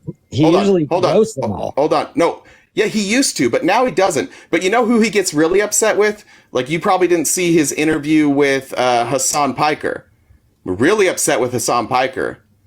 Really upset with cenk. Like, the only times he ever debates people is the people on the left. Piers Morgan is not on the left. You guys got to stop doing this where you believe that somebody's on the left because they say they are. Like, Tim Pool also says he's on the left. Did you see Morgan's interview with Andrew Tate? Yeah, exactly, dude. Like, okay, he was roasting Andrew over and over and over. He ain't on the right side. Well, he's a sex criminal. He was roasting him. Awful things to women, Eric. Hopefully everybody will roast him. I know, he's not been found guilty. That could happen to any of us. No, Eric. I respect that you're on the right. I would just tell you that Andrew Tate. You can watch on video Andrew Tate from his own mouth telling you how to traffic women and how to not pay them and how to get them so that they are reliant on you. Like, that was part of his business, dude. And why did so many women come out and say that he split the money with them and they were both? No, they got paid. They were both profitable. And some women did say that. Other women have accused him of forcing them to stay in the house when they wanted to leave. Other women have accused him of abuse. Yeah, but it's called the lover boy method. He's in a relation. That's how he's. So anyway, long story short, bro, it's called the lover boy method. You can look it up. And he still told him that he's pro-Trump. Not really for Trump. No, he is.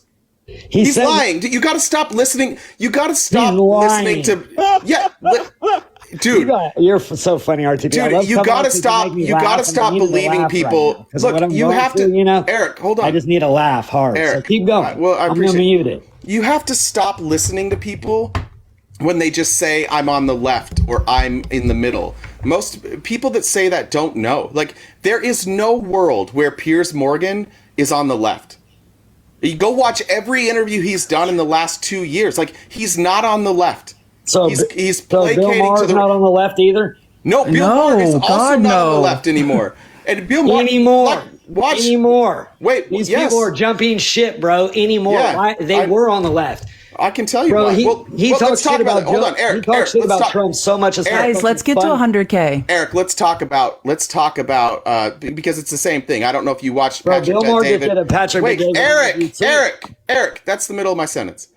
I was just saying what you cut me off to say.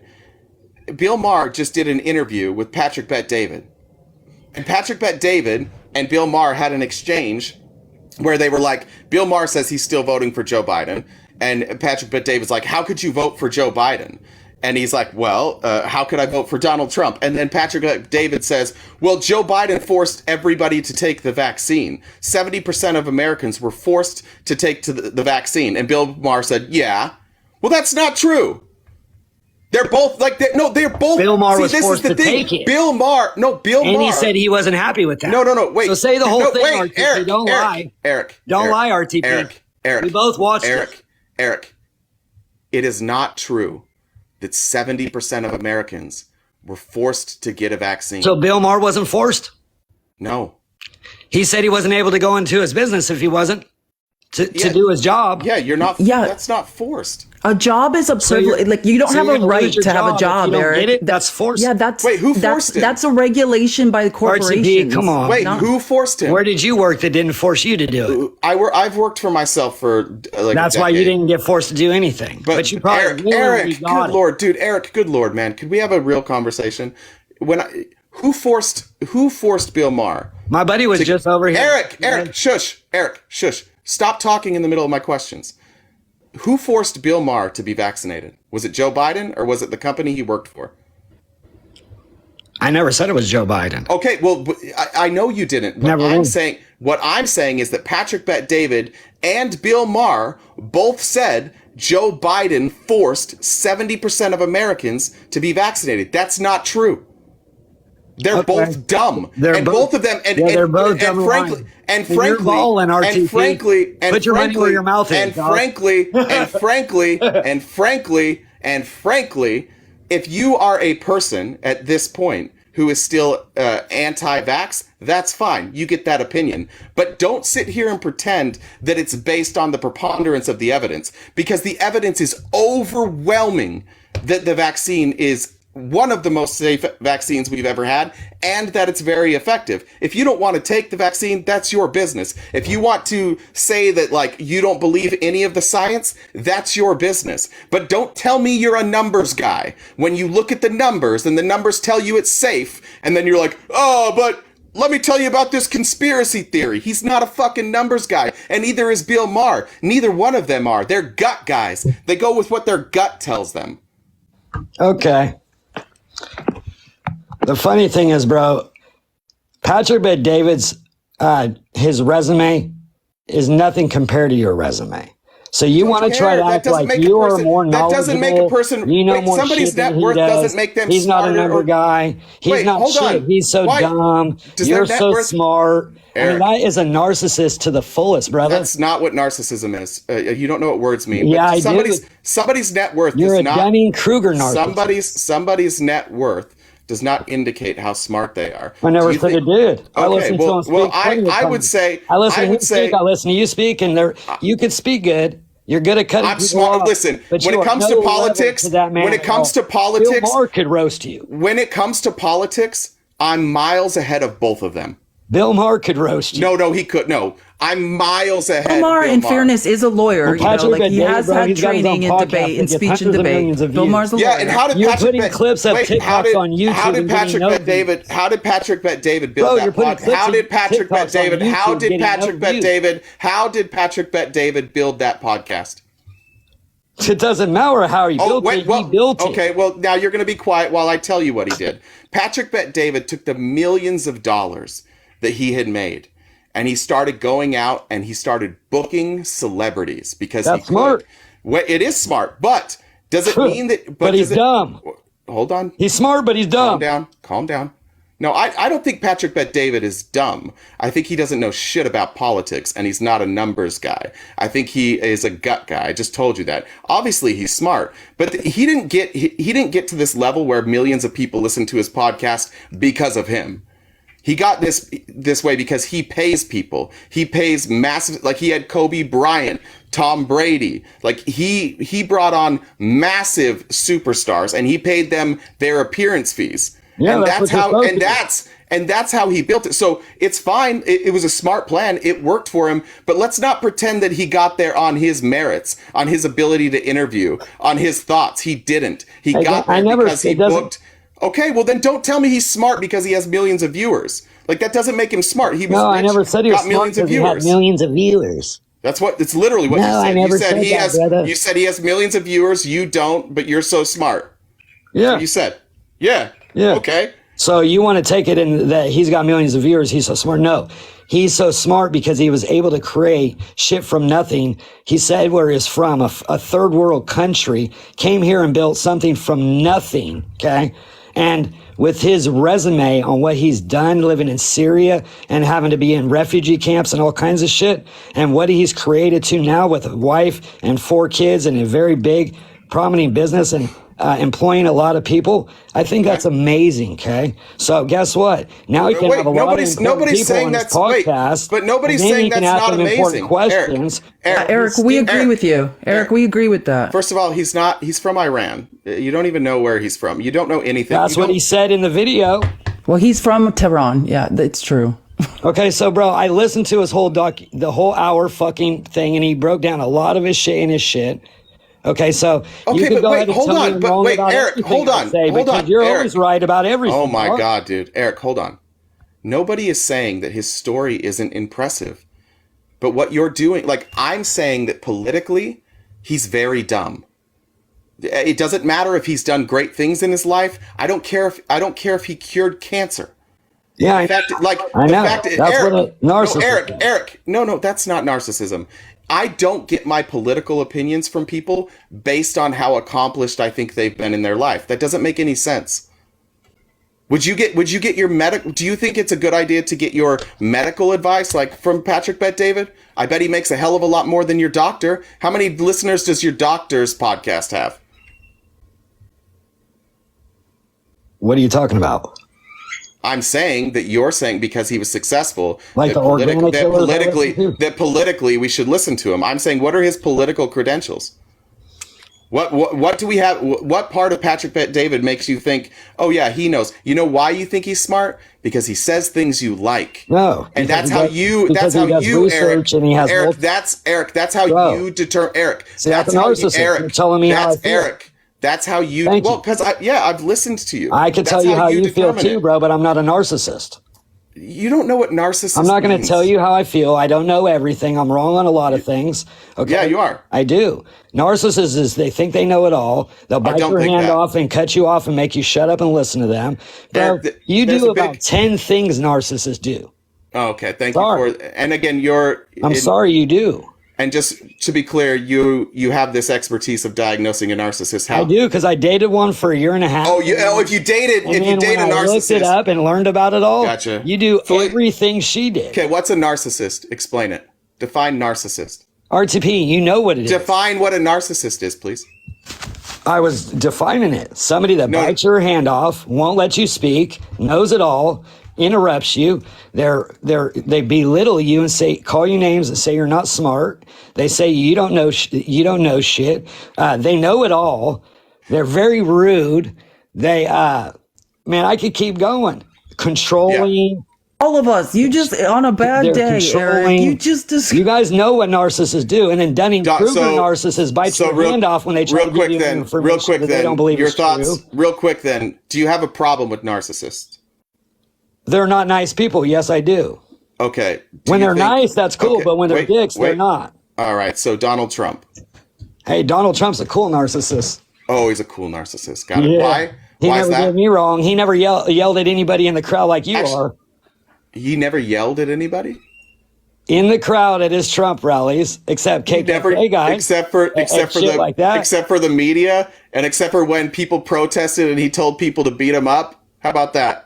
Oh yeah, I remember now. You yell Oh yeah, every that. day, bro. Every I do day what? you get upset and look like your brain's about to pop. Gotcha. Yeah. So is That's that a the same narcissist, thing? dog. Is- Every day you can. You Well, you don't know what- fiend for this. You fiend to come up here and argue. Eric, with you seem people. to have crave an for it. obsession with me. You care a lot about me. You care a you lot got me. about me Obsession because we with me. started. I think You it's- came. Listen. it's more listen, like police. Eric. Police brings me into you. Eric. Here's the thing. You're Thanks for the way, police. He said he's obsessed with me. I'm not obsessed. Eric, But I shut said up. she Eric, brings it Eric, in. Eric, shut up. Thanks. And then I like to try to roast you in front of her. I've got to because mute she shouldn't Eric. be. Eric, you can't accuse people of interrupting all the time and then never shut the fuck up. Like, you can't accuse me of interrupting and calling names while you interrupt me and call names. So let's But I have a was conversation. talking, and then you there you go interrupted me. again, right in the middle again. But I there was you go. talking and Oh you yeah, no, it's interrupted all about you, Eric. Oh, it's all about don't you, get Eric. upset, RTP. Yeah, this is all about Don't you, get buddy. upset, bro. I'm the narcissist. Stay Got calm, dog. Breathe. All right, so you just take a deep breath. You Woo-saw. Inhale, exhale. Woo-saw. You could do it, dog. Don't let the. You can have narcissistic traits and not be like, if you're talking about someone with narcissistic personality disorder, I mean, that's such a small percentage of the population. And largely, Eric, that is a lack of not cognitive empathy. They have cognitive. They can logically understand that people in pain. It's a lack of affective empathy. Real narcissists cannot put themselves in someone else's shoes and empathize. And it's scary. And you shouldn't misdiagnose people because that's like a real thing. That's serious. Yeah. Hold our ENFJs. Have you took the Myers-Briggs personality test? Yeah, but we're gonna get back. Did you on not subject. lie when you took it? Okay, Eric, shut up. Listen, I have no interest in you diagnosing me. None. You asked to come up and you wanted to talk about Patrick Bet David and Piers Morgan, and now you have turned this into you yelling at me and being worried about me and caring a lot about me. If you want to talk about a subject, let's do it. But I have no interest in your opinion of me. Okay, I understand, but don't reverse it to me yelling at you, because you were just yelling at me over and over. Shut up. That was the middle That's of what narcissists do. No, shut up. I don't care. Do you want to talk more about Patrick Bet-David and Fuck yeah, Piers Morgan? All right. So what do we want to talk about? Trump's going to win, dog. I got to get going. That's well, you know, that's not about Patrick Bet-David. Anyway, you guys, you made me smile for a few. Yeah, much love, bro. United we stand, divided we fall. But all right, well, stop listening to idiots and tell your grandma we're thinking about her. Thank you, bro. I will. Right. Not. Imagine being like Eric. A Patrick Bet-David stan. Patrick Bet-David's a moron. Patrick Bet-David had a guy on a couple weeks ago to talk about Israel and Palestine. And if you ever, you'll never see anybody get dog walk harder in your life than Patrick Bet-David and this other guy trying to talk about Israel and Palestine. Patrick Bet-David, here's his strategy. He will listen, and then he tries to make an analogy out of everything. And rarely is what he says analogous. Like, he's not a numbers guy, but he says the reason Eric said Patrick Bet-David is a numbers guy is because 30 times an episode, Patrick Bet-David says, I'm a numbers guy, and then he tells a story that doesn't include any numbers ever. Like, Patrick Bet-David is not a numbers guy. He is a feelings guy. I think he's a business. Listen, he's a hustler, right? Like fair play, gaming the system. Like, capitalism is about art. Can you game a system? You know, do you understand the rules within which you need to operate, and what lengths are you willing to sort of go to? Yeah, and like you said, that doesn't necessarily denote intelligence. Like, some of the smartest people I know, like intellectuals, are teachers making no money. So your success within capitalism is not a measure of intelligence. So I do agree. He's obviously intelligent and like, he figured out how to make money. Yeah, he figured out how to transition out of one career into the next. Yeah, it's a type of intelligence, but oh my God, a violation warning. You MAGA folks are unbelievable. What, now we can't talk about Patrick Bet-David either? That's crazy.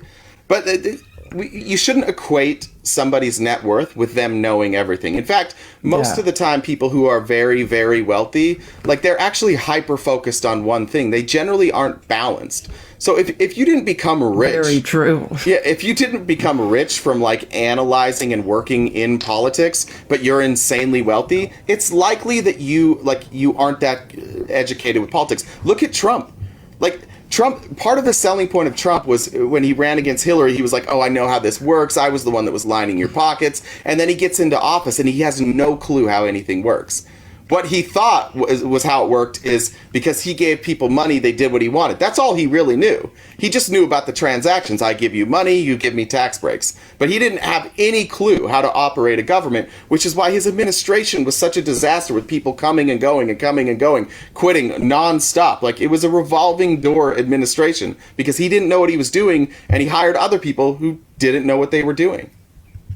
Yeah. Very sure. And there's I always say, I'm like a jack of all trades, master of none. You can know a little about a lot or a lot about a little, and have a specialized field. It's just I think that in America, we have a very bad habit of worshiping money. We think the most qualified person, you have a lot of money, then he figured it out. He's successful. But, now we see what happens when we worship people with money.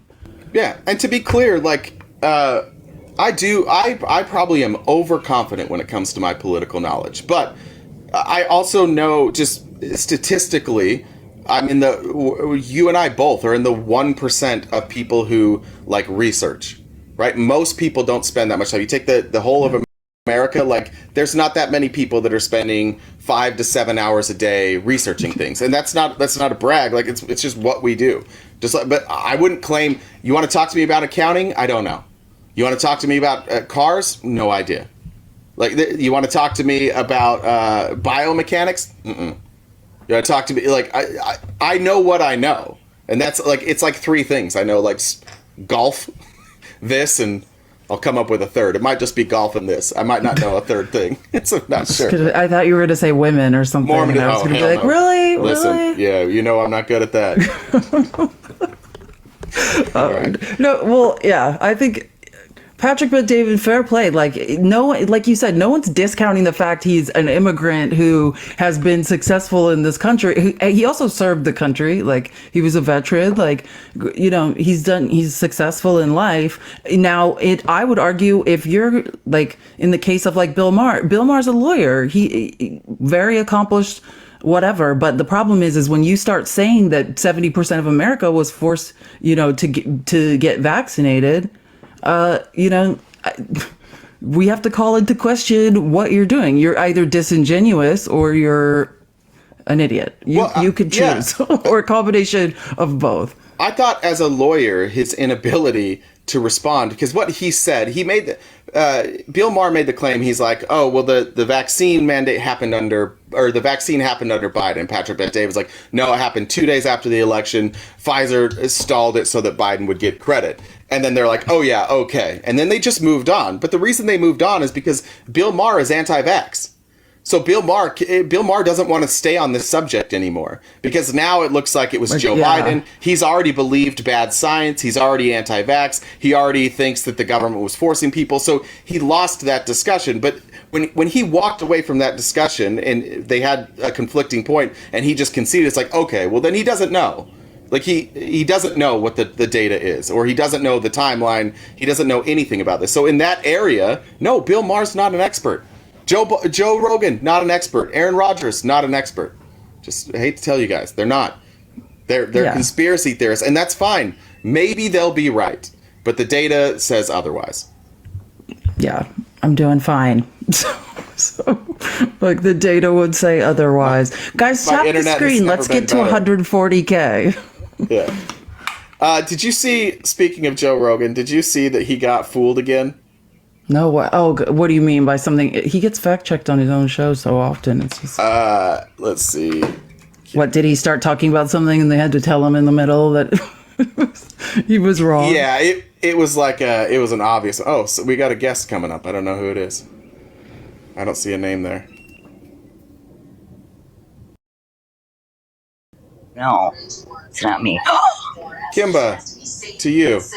Hello. Hello. Good morning. Good morning. This is my first time live. Is there any chance you could turn off the TV in the background? Yep, sure can. Hold on a minute. I appreciate it. The latest headlines. Hey, Jacqueline. Hey, Eva, great to be with. Okay. Oh, it's off.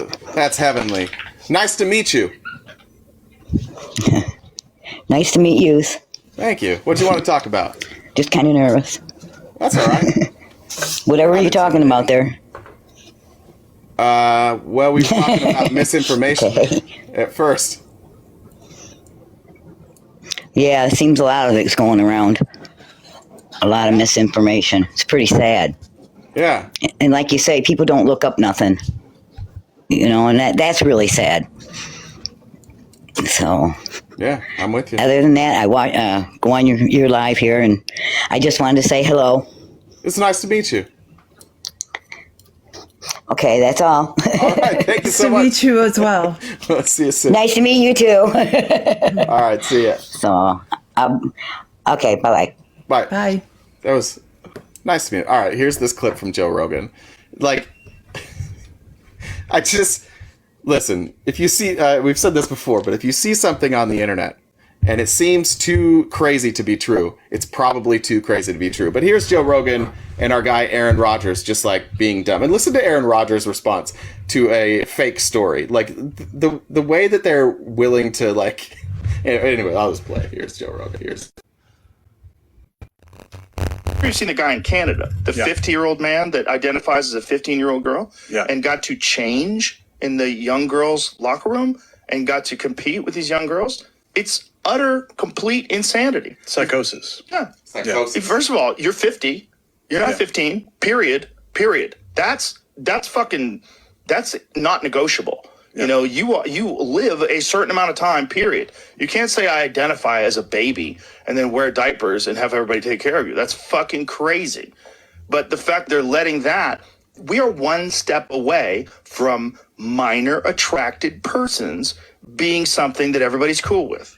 because that's also on the agenda. And every now and then they sneak that out there. Every now and then you'll see it in universities, see people talking about it. We have this is this one malign group that has no support, minor attracted persons. Yeah. All right. So Joe Rogan brings up a story of a 50-year-old trans woman who entered a competition against 15-year-old girls and identified as 15. None of that is true.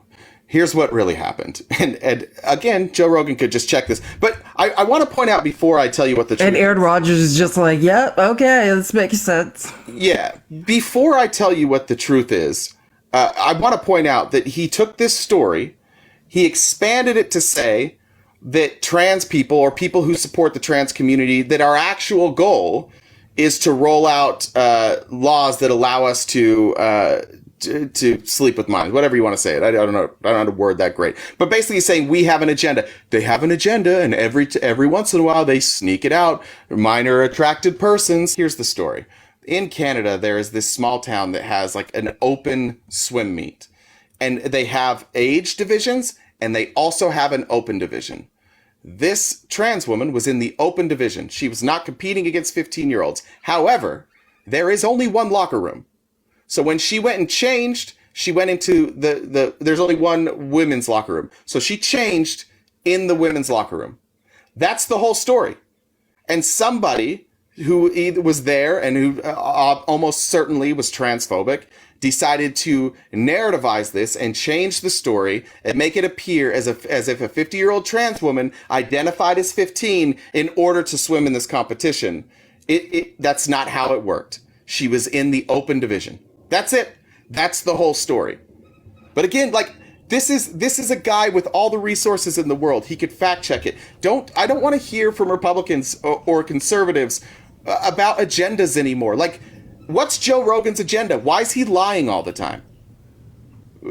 He's dumb or he's got an agenda. He can't. Yeah. Or he's disingenuous or a combination of both. Yeah. And the truth is, he's just like Bill Maher. He got to a certain age and he's like, I'm not learning any more new shit. And I'm not accepting anything new. I'm just gonna, like, any societal changes that happen from now on are bad. I just don't like, if I don't understand it, I don't like it. And I'm going to get down with like the conspiracy theorist crowd. And it's Aaron Rodgers too. And unfortunately, both of these people are extremely influential. And Joe Rogan, it seems like weekly now, sometimes daily, certainly daily, says things are wrong. But weekly, he's just sharing a story that's patently false. And that's what we're up against. Like, that's what we have to combat every day is people like this. And again, like, don't get your political opinions from people who don't know how to fact check or people who don't do this for a living. It's a bad idea. You're going to wind up repeating dumb shit that Joe Rogan says. And the interesting question about it,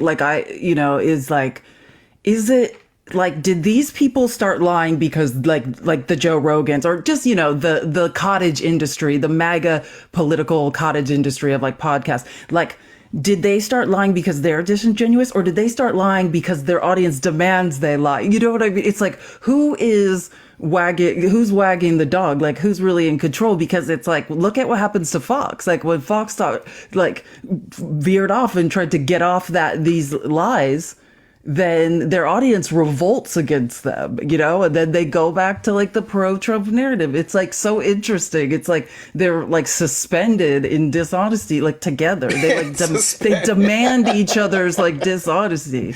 It's just it's like what are those, like those flying chambers suspended in, but what's keeping them up is dishonesty. Joe Rogan's like transition into being a fucking idiot. Right-wing idiot, excuse me. I mean, he was always silly. He would always say crazy things, but it didn't matter because it was like, it was stuff that it didn't impact. I just thought he was a guy who like smoked weed, the devil's lettuce. Listen, you guys have heard me when I've gotten a little bit too elevated. Like, me I say too. I say dumb things. It happens. My name. But what the real transition for him, like, was when he had on, if you guys remember this episode, he had on Tim Pool and the Twitter CEO, Jack Dorsey. And he thought, like, Tim Pool did a good job on that, but Tim Pool was asking Jack Dorsey, like, moderation questions about specific tweets that Tim Pool had seen. And of course, like, how many millions of users are there on Twitter? How many billions of tweets? Of course, Jack Dorsey doesn't know every single tweet that went out. So Tim Pool would just kept hitting him with, like, why was this not moderated? Why was this not moderated? And Jack Dorsey's like, I don't know. I'll find out. And that was the transition for Joe Rogan to start seeing things from, like, a right-leaning lens. And then all of a sudden he had Ben Shapiro, and he had Matt Walsh, and he had who's that? Steven Crowder. And then he was part of the intellectual dark web with Ben Shapiro and the Weinstein brothers and Sam Harris, who Sam Harris now is like, I don't deal with those people. They're crazy. But that Joe Rogan was indoctrinated by right wingers, and they told him, like, hey, you're one of us, like, we're the leaders, you're one of us, like, you're now one of those intellectuals, and the thing that we love about you, Joe, is that you're open-minded and you can see through the shit. But what they're really saying is, you agree with us, because Joe Rogan doesn't see through shit. He doesn't. Joe Rogan creates narratives. He sees something and creates this narrative of why that's happening. He's unable to look at what's happening in front of him and just be like, oh, that's what's happening. He has to create a narrative as to why everything is happening. And that's, like, at this point, he's not even that fun to listen to. I tried to watch him with Bobby Lee, and Bobby Lee, like, 20 times, like, can we stop talking about this, Joe? Like, he's the guy that you can't bring to dinner because he's just going to start talking to you about, like, Pizzagate. You can't even be around him anymore. He just got another $250 million, by the way, from Spotify. So congratulations, Joe. I know. Exactly, which is your point. Like, the amount of money you make doesn't necessarily denote, like, directly to your intelligence level. Like, if you won't even just Google a story that is putting out there that's a complete lie. Like, there's no... I feel anxiety when I get something wrong. Yeah, it's the worst. It's the worst. I've heard. Yeah, like, that's what I'm saying. I couldn't just put out lie after lie. Yeah, exactly. I just imagine I'd feel that way. No, but, like, that's what I'm saying. The amount of anxiety, if I said the stuff he said, like, and didn't fact check, I couldn't make it, like, a week of that. It would kill. Yeah. It would eat me alive. Well, now he's insulated. That's the thing. Like, these types of things, because he doesn't go in and like read all the tweets back to him, and some people, like, he doesn't care about, like, if they're going to criticize him. But I wish I could find it. There's a video of Joe Rogan after he gets fact checked on something. Jamie fact checks him. He's like, why would the internet lie? Why would it lie to me? And he's like baffled that the internet lied to him. And this was like a year ago. It's like, all right, Joe, but he doesn't seem to have learned from that. Yes, he definitely does not. Okay, so do you want to go over some stuff in the outline? I would love to. I mean, or we can talk about Joe Rogan the rest of the day. It's up to you. I know. We could spend the rest of our lives listing his half-truths. Yeah. I just got an age restriction thing. Yeah, I saw that. Come back. This is absolutely insane. 2 days in a row, Felice gets age restricted. What's going on? I do want to, while Felice is coming back up, donation was sent by Rich saying, having to deal with MAGA, you guys need a pina colada. Thank you, Rich. That was very kind. And then, was there another one? I can't remember. While Felice is coming back up, just a reminder, we are still engaged in CoinCot, so we do rely on the subscriptions, on the views on our videos, and obviously gifts during the live to pay for our lives. So if you can and you're able to make a donation, there's the Venmo and the Cash App. Felice and I split those at the end of every day, and we appreciate your generosity. Felice is now old enough to come back. Congratulations. Why does that keep happening to me? I don't know. And my emotional maturity is probably like 8, if we're being honest. That's probably what they're picking up on. Parker for a while. Like, he was age restricted. I'll have to look into that. Okay, so I would like to, like, let's go through, yesterday, like you said, was crazy. Like, for someone who slept through most of it and, like, woke up, I was like, what is going on? First, I think we should, first thing I saw, like Mike Johnson, MAGA Mike giving a press conference. MAGA Mike might want to just, remember I told you they were saying, like all the reporters on Capitol Hill were saying he pretends to be on the phone now so they can't like stop him in the hallways anymore. He should pretend to be on the phone during his press conferences because he is... Sorry, guys. He should. I know. Oh, my phone's ringing. Like he needs to not be talking anymore. Like this.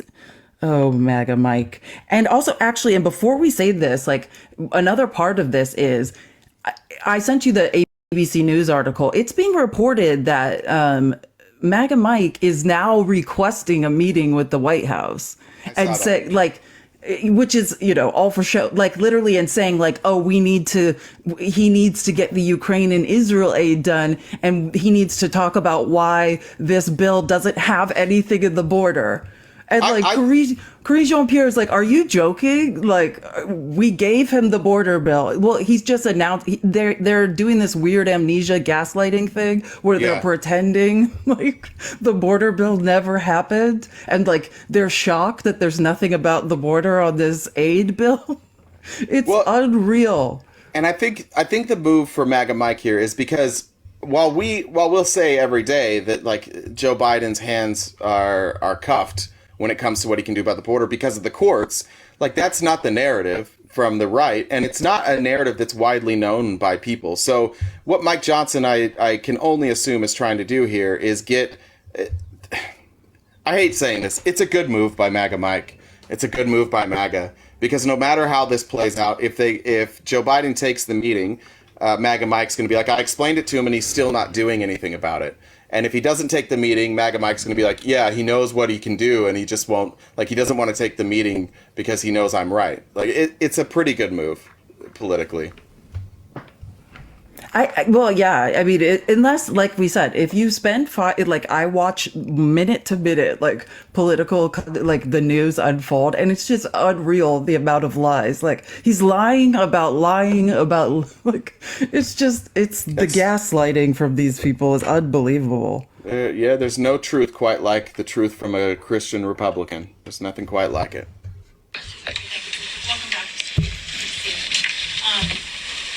You have said that you want a meeting with the president, as Scott was saying. So she's asking him now about this. Like you said, you want a meeting with the president. HR2 is dead in the Senate. You yourself were part of killing the Senate. And she's calling him out, saying, you yourself, MAGA Mike, were part of killing the border bill. And now you're trying to, she's basically... While you say there need to be solutions, what are House Republicans doing to get to a solution on the border and on Ukraine? Or are you going to actually do nothing? What is your proposal? What are you doing? No, we're addressing each of those issues. They're important issues on the table. We are not going to be forced into action by the Senate, who, in the latest product they sent us over, does not have one word in the bill about America's border. Not one word about security. The reason that... Do you see how he's gaslighting? So first of all, Mike Johnson is the reason. Yeah, Mike Johnson is the reason... The Ukraine funding bill? Is that what he's saying, that it doesn't have anything? Is he pretending saying, that... Yes, the bill that they won't bring, he's saying it doesn't have anything on the border. When they gave him the border bill and he said, we don't want to fix the border because Trump said no. This is unbelievable lying, like a disingenuous gaslighting. Like, like literally they're like, we're not fixing, like the whole reason the negotiations happen is MAGA Mike said, we're not fixing Ukraine or Israel's border till we fix ours. 3 months of negotiations started in the Senate. That created the border and Ukraine-Israel aid bill. They would not even do any, or it was struck down in the Senate. Didn't even make it to the House. Then they dropped off the border bill aid. Now we're back here of him saying, where's the border? Where's the American border aid? We've been waiting for it. Where did it go? Like, maybe it went to his spam confused. folder. Probably went to his spam.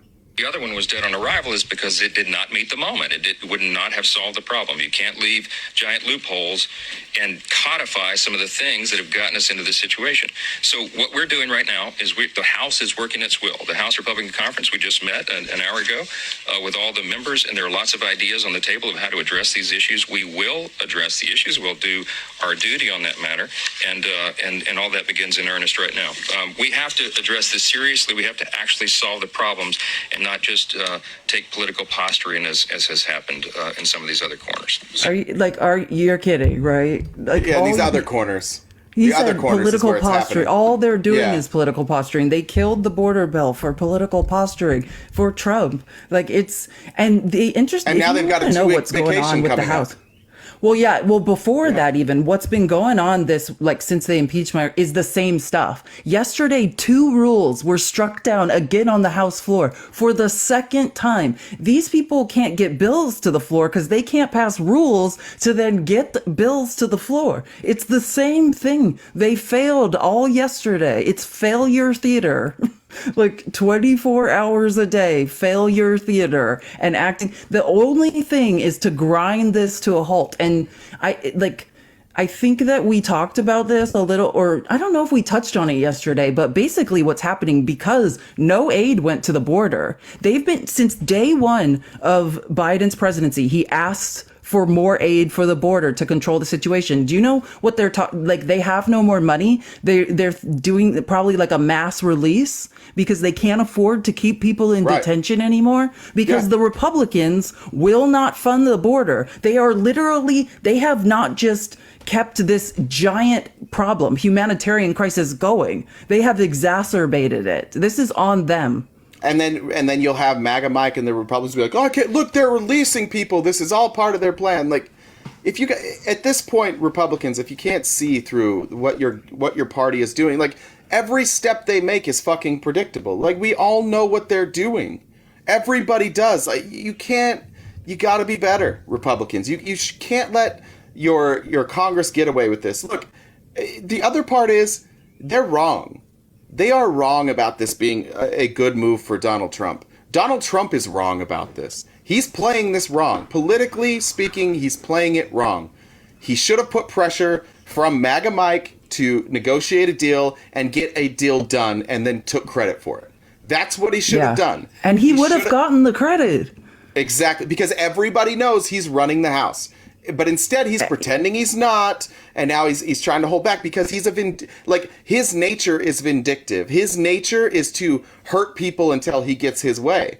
He completely bungled how to play this, and MAGA Mike's just out there every day, just eating shit for Donald Trump and his career's over when this is over. Like, MAGA Mike will be a skid mark on the Republican Party for centuries. So he's done. And it literally gave Democrats, he walked right into this, the blueprint, like we were talking about with what happened in the New York 3 special election. Like, Swazi went at the border issue, like something you never see Democrats did. It showed everyone how to win on the border, messaging exactly what you're talking about. How, because of Donald Trump, the Republicans have dropped the ball on the border. And it's a provable fact. I mean, yeah, in my opinion, it was misplayed. Everyone knows that MAGA Mike is Trump's puppet. If they would have gotten the border deal done, Trump could have literally campaigned off like, I am the reason that the border is closed now. Yeah, like, that could have been the narrative. Even when I'm not in office, I'm getting shit done. Like, I'm not even in office, and I can get done what Joe Biden can't get done. Like, this was the biggest slam dunk possible. You get all your voters want border security. They've been begging for it. You've been campaigning on it since 2015. You finally have the opportunity, and it's a slam fucking dunk, and you blow it. You're just like, no, we're gonna go the other way. It's so bad. It's such bad politics, and Donald Trump is incompetent. That's just the truth. And I feel bad for you Republicans that this is who you have leading your party. And I feel bad for how you're going to feel after the election in 2024. I feel bad for you. You guys deserve better. That's nice. Yeah. No, actually, never mind. I do agree with that 100%. We all do, for sure.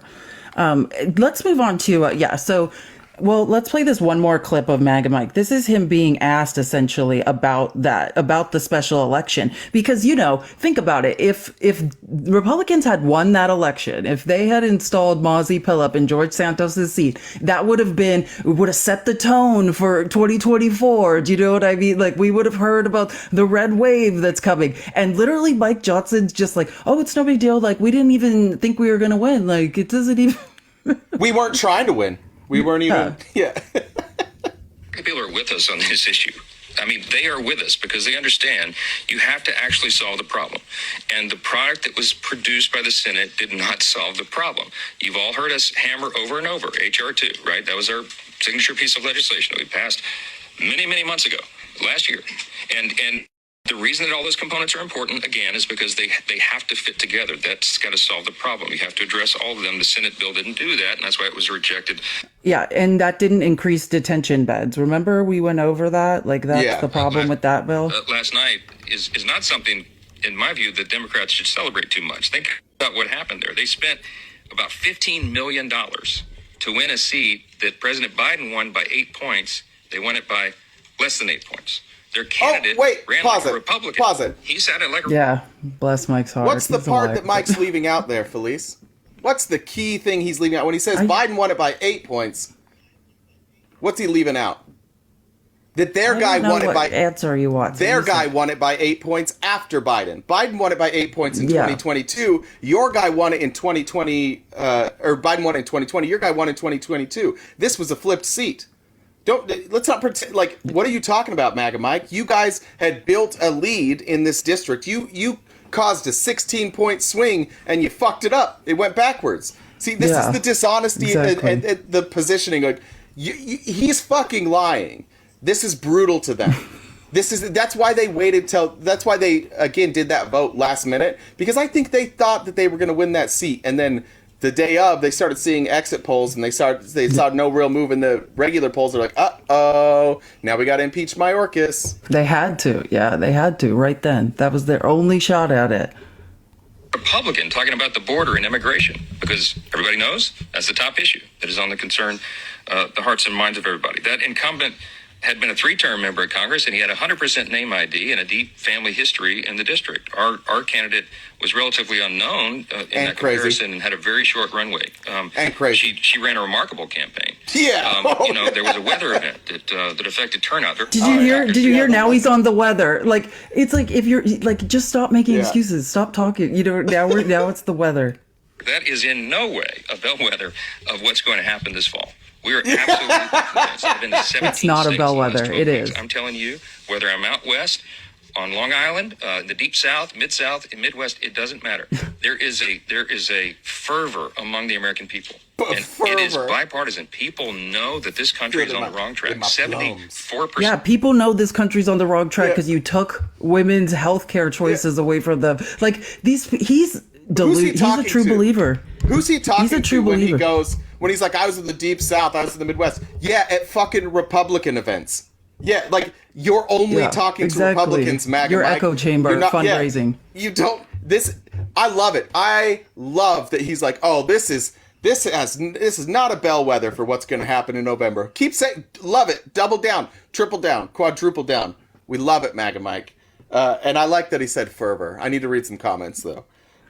This is from Tony Danza. He asked if I got his message. I don't know, Tony. Maybe. I don't know if you sent it on TikTok or Discord. I can't check my TikTok messages right now because I'm on TikTok.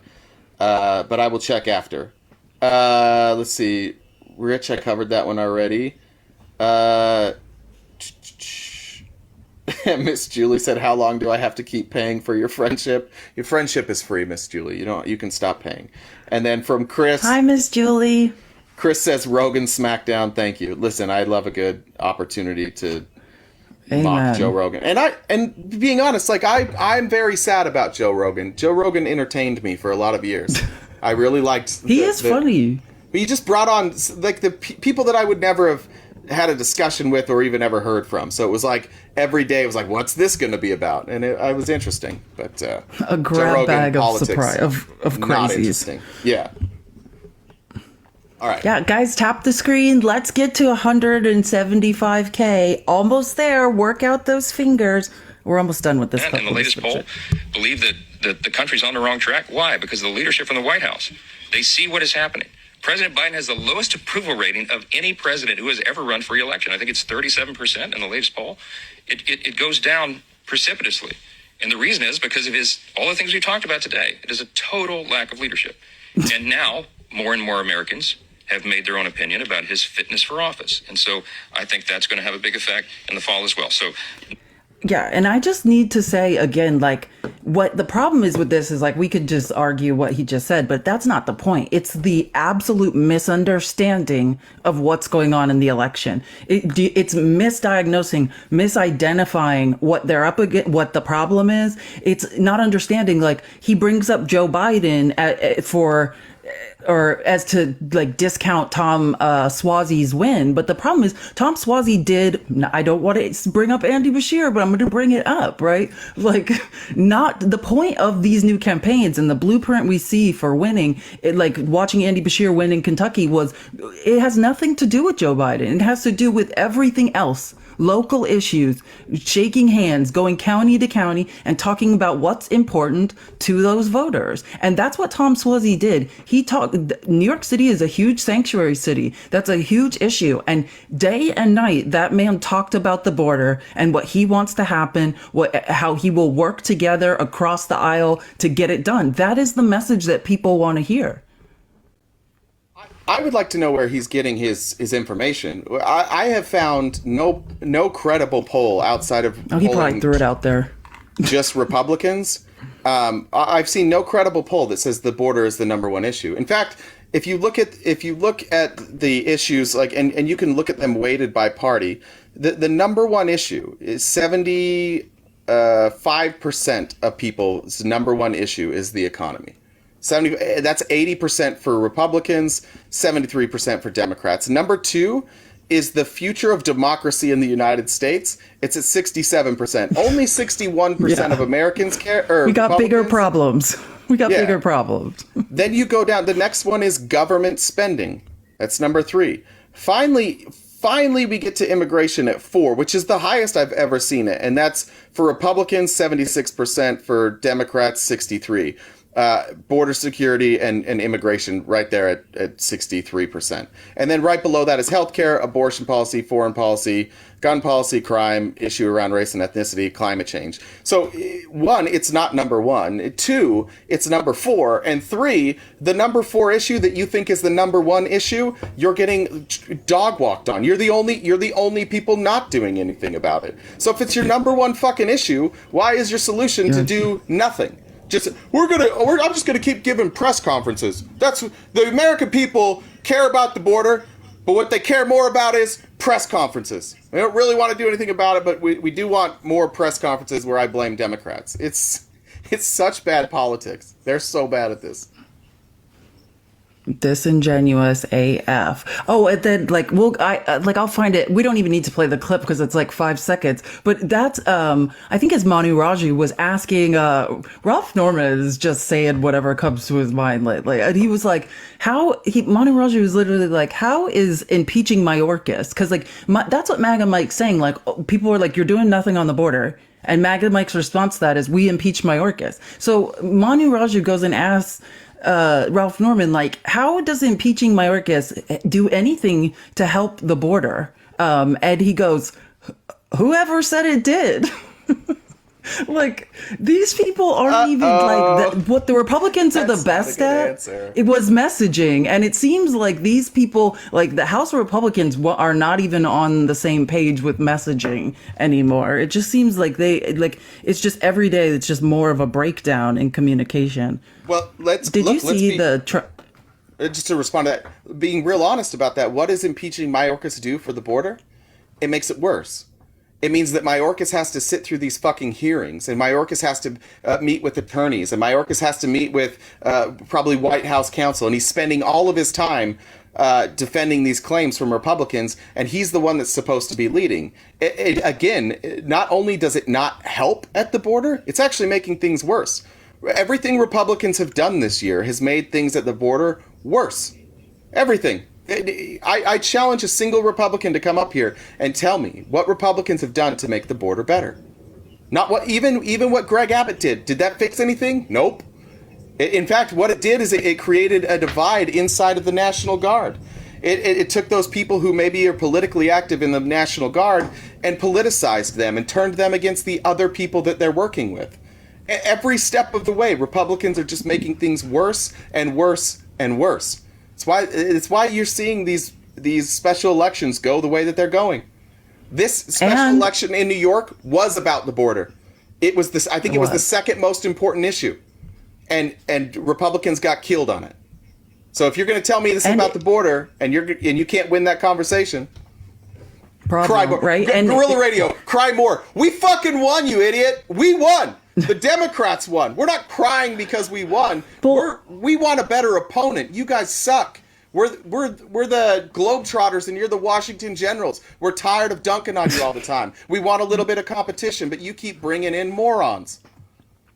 And also, another thing that's important to know is yesterday, again, they lost to be chair of the Homeland Security Committee is a huge honor. Mark Green just won that chair, just won that gavel. Like, he was like teed up to have that position for years and years and years. Like, it's very prestigious. He's gone. And he didn't just announce he's retiring. He said, like, it feels like there's no point. Like, this is what this man is saying. The man that just had to do this. And you could see in these hearings, his heart wasn't in that. They tore him to shreds in the Rules Committee, Jim McGovern and Joe Neguse. And you could tell, like, he didn't want to be impeaching Mayorkas. And the minute he got that job done, he's now leaving and says, nobody wants to get anything done here. Like, this is where we're at. Republicans, another sane, he's like 51 or something. Like, he could have had that gavel and held on to a powerful Homeland Security Committee, and he's gone. Great job. His exact quote: "Our country and our Congress is broken beyond most means of repair. I have come to realize our fight is not here within Washington. Our fight is with Washington." That's a Republican telling you that, like, Republicans are the problem. That our fight for democracy, our fight to better our country, like, what's standing in the way is Republicans. That's what he's saying. He's like, I'm not going to be part of that anymore. Here, I have a Jared. I know we love a Jared Moskowitz clip always. So tap the screen while we're hearing this. This is actually Jared. This is Jared. Yeah, I know. Damn. This is Jared Kushner did announce he's not interested in working in the White House again. And it's like, yeah, no shit, Jared. Just stay in hiding. Yeah, well, this is Jared Moskowitz talking about this. This is him this morning. They've accomplished absolutely nothing. They walked away from the border deal, which would have secured the border because Speaker Trump told them, not to do it. And I call him Speaker Trump because he's running this place. I see this guy, Mike Johnson walking around masquerading as the speaker, but Donald Trump is the speaker of the House. But they walked away from the border deal. Mayorkas is still going to be the Secretary of Homeland Security. The Senate is not going to do anything with this. So this was a whole show about nothing, which is what the 118th Congress has been, more chaos. Amen. That's a whole show about nothing. Couldn't even do it the first time. Oh, but you did drive one of your most powerful Republicans in the House to retire. Another one. Congratulations. Yeah, I guess that's something. You guys did do something. You lost another one. You lost another competent person that was on your team. They're fleeing in droves. Did you see? Okay, this is even better. Did you see? Trump released a fundraising email. I'm scared to even tell you. And it's like a Valentine's Day card to Melania. And it's like, baby stuck by me in like 91 indictments or something. Yeah. I mean, 91 counts. It's like, what the... And like, people are sending him money based on this, and like, I don't even know what to say. All right, Justin, does anything say "I love you" more than a fundraising email based on the litany of criminal charges against you? So Donald Trump just sat down a fundraising pitch that reads, "Dear Melania, I love you. Even after every single indictment, arrest, and witch hunt, you never left my side." By those standards, there is a lot to stand beside this week. Tomorrow, 2 court hearings. Friday. My God. But like, What do you mean? You never stand left my bes- side, except for the fact I haven't been. She hasn't been pictured next to him. Wouldn't get in the car to go to her mother's funeral with him. Wouldn't return home with him. Like, I mean, other than that, He might think Alina Haba is Melania. Maybe that's what he thinks. Maybe maybe that was to Alina. Maybe that's what it was. Maybe that was. Maybe that he wasn't talking to Melania. Let me read a couple of comments here. This is, John Morris. John sent a donation that said, "This is for the rug fund," which I appreciate. And then Rebecca sent a donation for a taint contract. It's just oh yes, well, that was the weird. She said that like 26 times in like 5 minutes. That was an awesome hearing. I can't wait to watch that. It's still going, is it? Is he still on the stand? I'm glad we didn't listen to the whole thing. We would have been listening to that forever. I didn't want to say this at the beginning, but now I think I'm ready to say it. If you guys go watch the replay and you watch when Dean Wade... Is it Dean Wade? No, that's the guy that plays basketball. Nathan Wade. Nathan Wade. Thank you.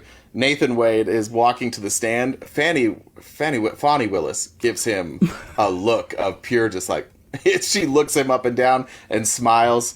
And he testified the whole day with a smile on his face. He knows exactly what's happening. He knows exactly what he's doing. And it's, like you said, it's probably the best court case I've watched in a while.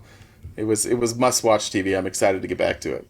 Well, I'll just say in my eyes, the only thing I was thinking, or another thing besides everything else from what we heard that he had a very logical explanation for, I was kind of thinking like, okay, like, is he good enough for Fonnie? Because if he, like, screwed over his wife in the divorce, but then we learned she had an affair on him in 2014, like, it's just like, what? And he waited. Like, none of this is like they made it seem, which I guess I shouldn't be surprised, but, you know, it like what they had us all thinking is completely different than what this is. I would imagine that's why he was so confident. Like, he knew what he had done. He was so confident walking up there. Like, the first thing he did is basically say, like, yeah, here's what happened. My spouse cheated on me, and I didn't want it to affect my kids. So we stayed together so that my kids had me in the house every day. And then once they went to college, we filed for divorce. It was all like immediately just dismisses this idea that he was the bad guy. He goes from somebody who's stepping outside of his marriage to somebody who, even when his marriage was bad and he knew it was over, he was step cheated outside. on. Yeah. And then he didn't. Yeah. And who would blame him at that point if he did? Nobody. And by all accounts, and I will say, because, you know, I've been reading the Atlanta Journal-Constitution, or whatever the newspaper is. Like, he has a good reputation in Atlanta in general. It seems like, and the blonde woman who's like kind of prosecuting this trial, she seems to. It seems like all of these people like know each other. I don't know if you saw. She got cut off by the judge because when she brought him up at first, she was like, just to make sure, like, Mr. Wade, like, I've been a supporter of yours. I've worked on your campaign. I've donated time to your campaign. I wore a pin. Like, she. Oh, yeah. And she's like, my kids wore your shirts. Yeah, and he was like, you can stop. Like, yeah, the judge's like, that's stop enough. talking. That's enough. But, like, it's like they're all making the point over and over and over. They're all close friends. Like, did you see, even before that, when I first turned it on, like when his divorce lawyer, who also is his friend and partner, was up on the stand, and she's like, well, can you remember these texts you sent me? She's like, I have my phone. The prosecutor is talking about text messages from Nathan Wade's divorce lawyer. Like, these are just friends. These are just all people in a friend group, like, in a hearing. Just casually texting each other about the case.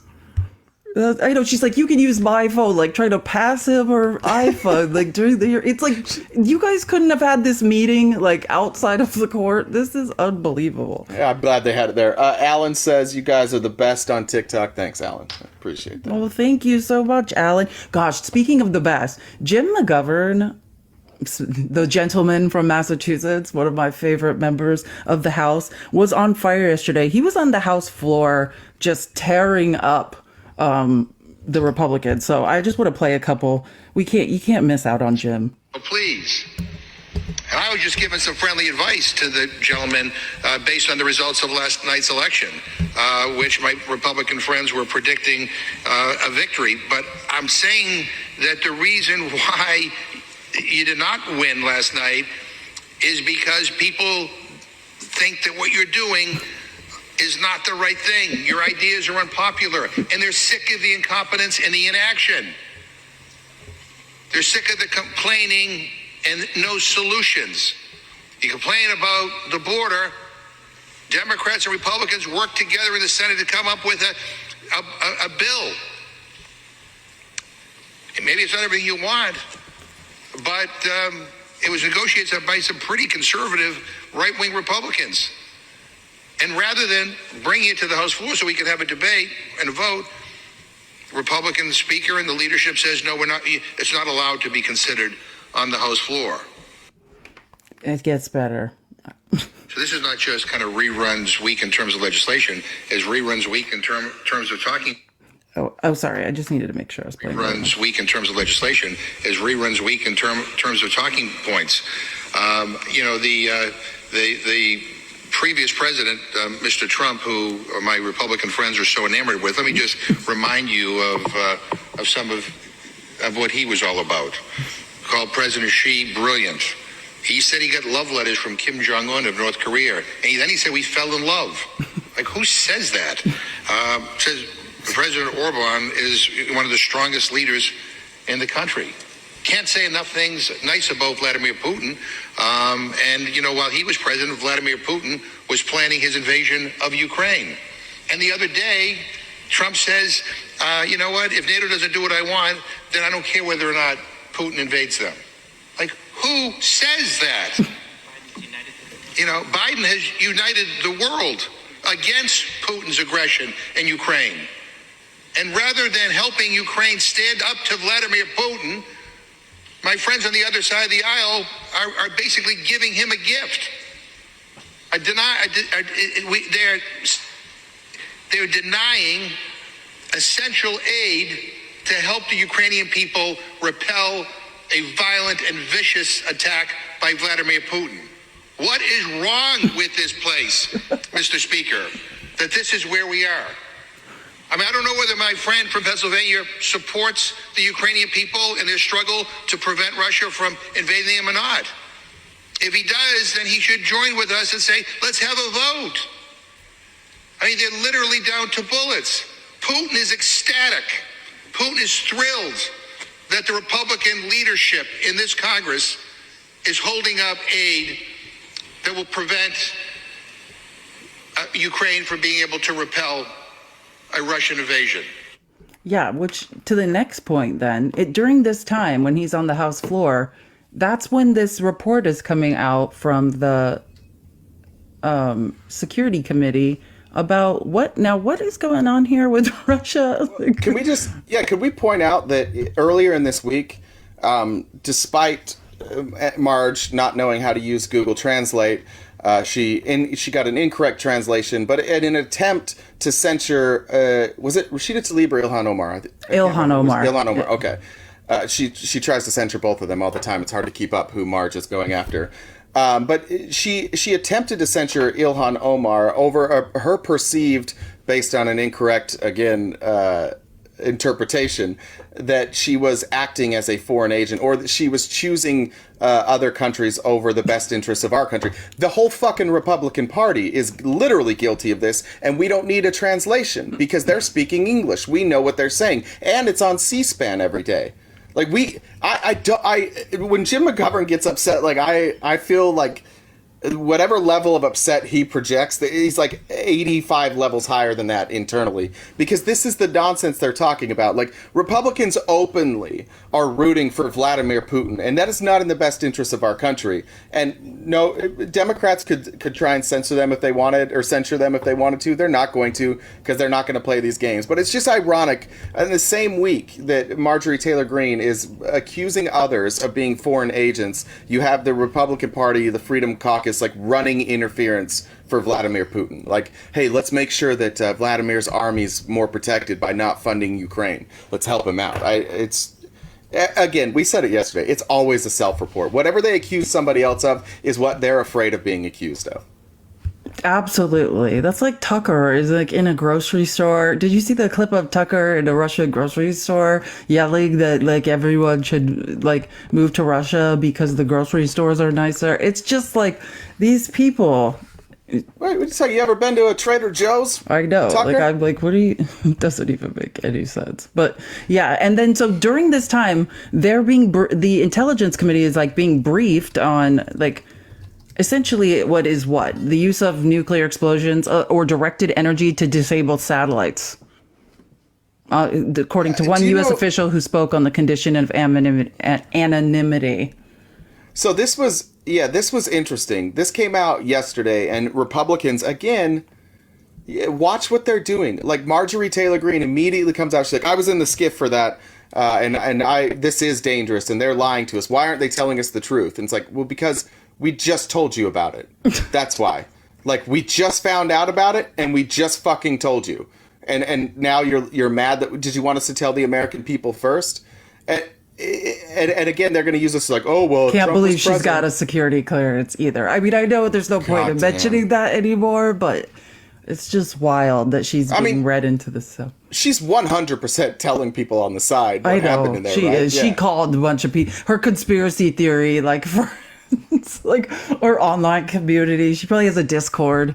You know what I mean? She's like doing a VC. Like, God help us all. But yeah, this is coming out, and the chair of this committee, I think, is Mike Turner, and he's like, they're all. I mean, these are Republicans, seemingly very upset, very concerned. Like, that's the interesting part. Except for like, I did see, who was it, Junior and Boba and your girl Bobo again. They were like, oh, isn't this convenient? You know what I mean? They were doing the conspiracy, but by and large, Republicans who are in the Freedom Caucus, etc., were very seemingly alarmed by what they heard about this. So, I mean, this is what we're doing. And we're also showing, like right now on the world stage, what we're showing, like let's say China as an example, is we're not going to back up our allies, regardless of whatever promises made.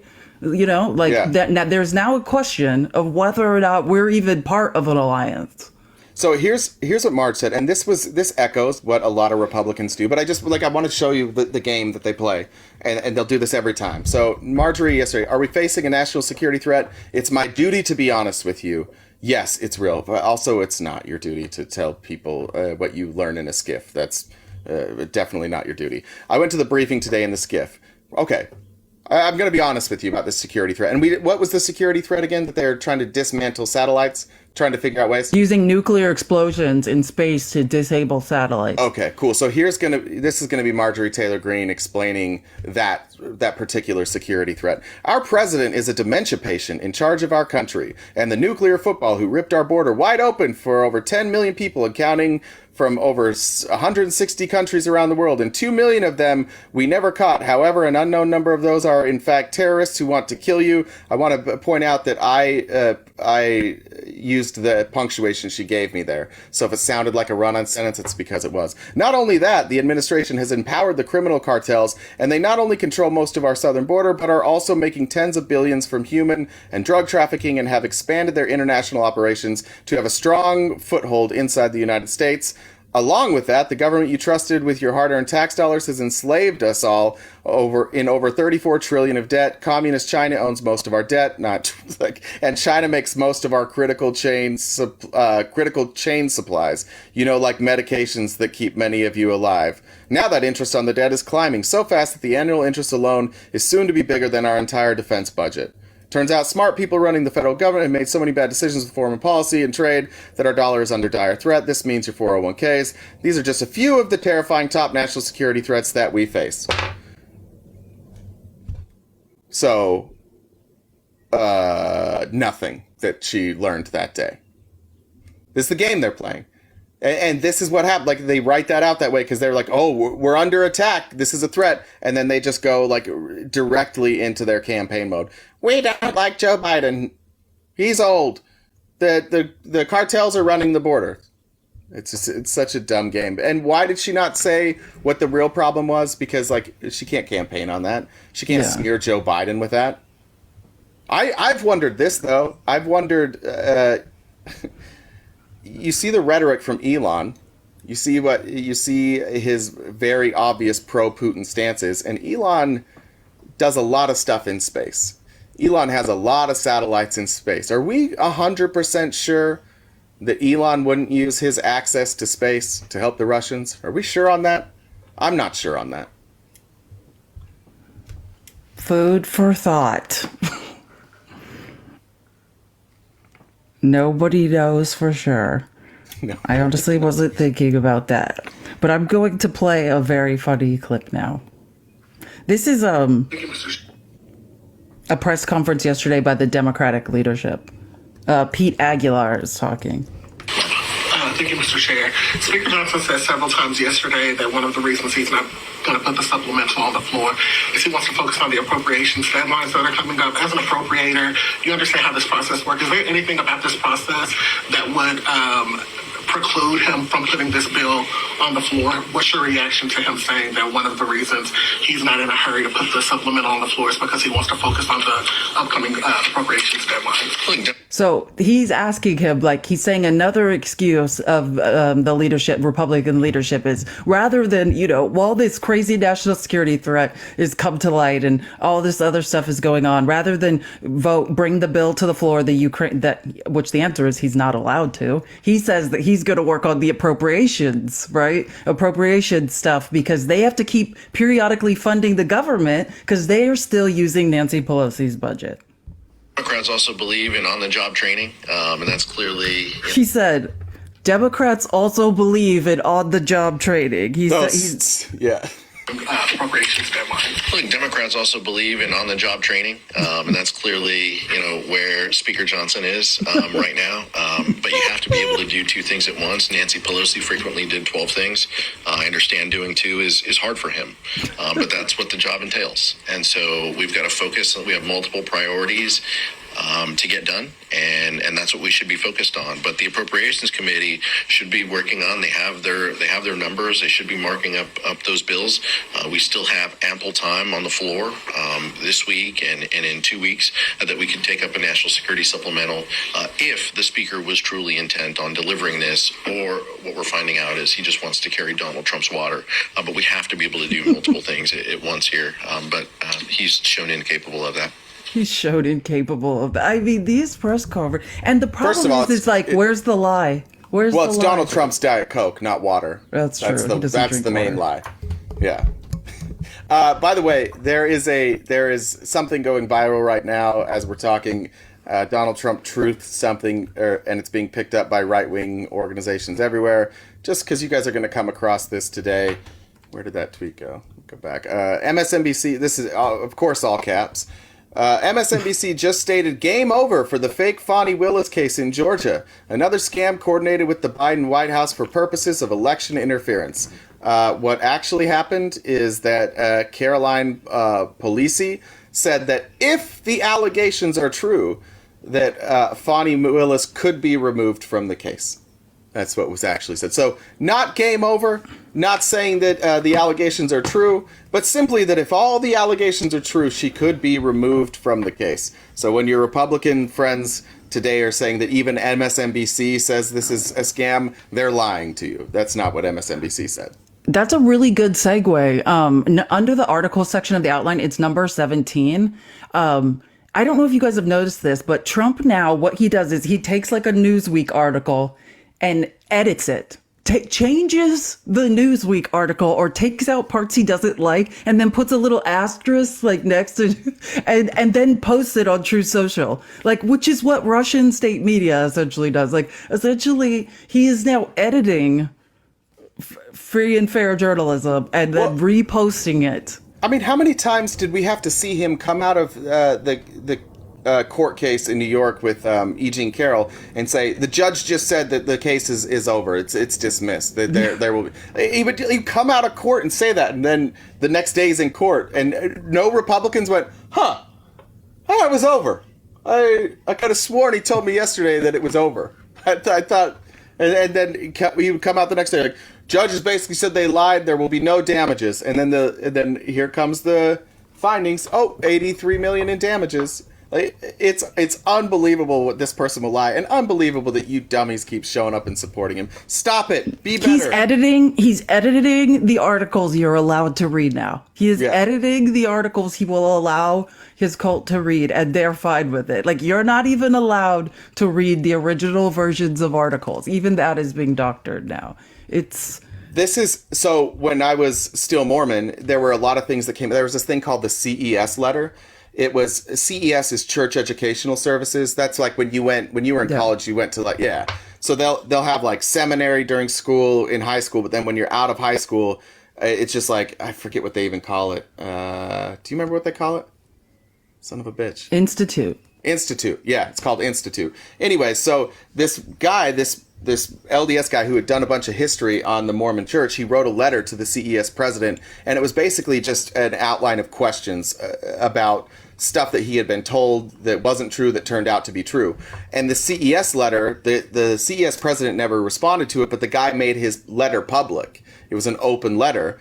And then that became a source for Mormons all over the world to question their faith and ultimately leave. So what the church did in response to this is they have a thing called Fair Mormon. It's a nonpartisan group that gives the fair critique, and they put up the critique of the letter. They didn't put up the letter. They put up, here's the answer to the letter. And they were instructed, Mormons were instructed all over the world, don't read the letter. Read the critique of the letter. It was actually like if you went in and you told your bishop you read the letter, for a time it was like that itself was a sin. That's part of the problem. And this is what Donald Trump's doing too. Like, don't go to the source. Just trust me. I'll interpret it for you. You guys sit there like baby birds and just go ahead, clip it. I don't care. Discord. Fuck you. Every time I do the baby was your bird. mouth open again? Yeah, every time I do it, I immediately regret it. I'm going to be roasted for like a month now.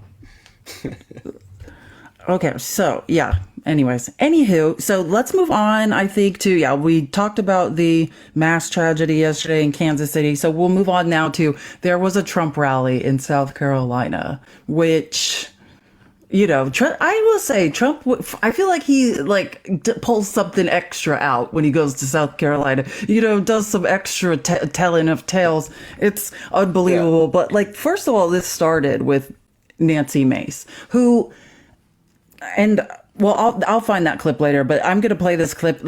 First of all, we learned that South Carolina, the misogyny going on in this rally, Nancy Mace used to be a different person. First of all, there's clips going around of last year at this time, Trump hated her, or 2 years ago, I think it was. Trump hated her and was screaming about her at this rally. I wonder why. Yeah, exactly. Because she was a different person. And then she got Matt Gaetz. And now she's opening up for him and introducing him. But the interesting thing was the audience did not like her whatsoever. They were not having it. She was trying to get them pumped up and they were just please stop talking, lady. But here's Nancy Mace as Trump's hype man. When Lindsey Graham and Tim Scott are jockeying for who's the most embarrassing. This was the pregame show was unbelievable. The Waffle House and the Citadel taught me two things about life. It taught me about the value of hard work, and it taught me about having. Yeah, she said the Waffle House, people. Say, well, okay. She said the Waffle House at this, and people are looking at her what the. Listen, don't smear Waffle House. And the Citadel taught me two things about life. It taught me about the value of hard work, and it taught me about having courage. There's another man who's going to be in the room tonight who can teach us about the value of hard work, and that man is Donald J. Trump. What? There is a man who's going to be in the room with us tonight who can teach us about courage to stand up to the DC establishment, and that man is who they fear, Donald J. Trump. Do you hear how it's silent? No one's even cheering when she, it was so awkward. Also, can we... Yeah, I know. Nancy Mace. Is there any Nancy, point? are you listening? You're on my list too, okay? I can fix you too, but I just need to tell you this. Oh yeah, I forgot. The Scarlet A. Yeah. Fix her. The reason Donald Trump is not president is because we ran Joe Biden, a deeply flawed candidate who wiped the floor with him, and Joe Biden's voters still don't like Donald Trump. We are not afraid of Donald Trump winning.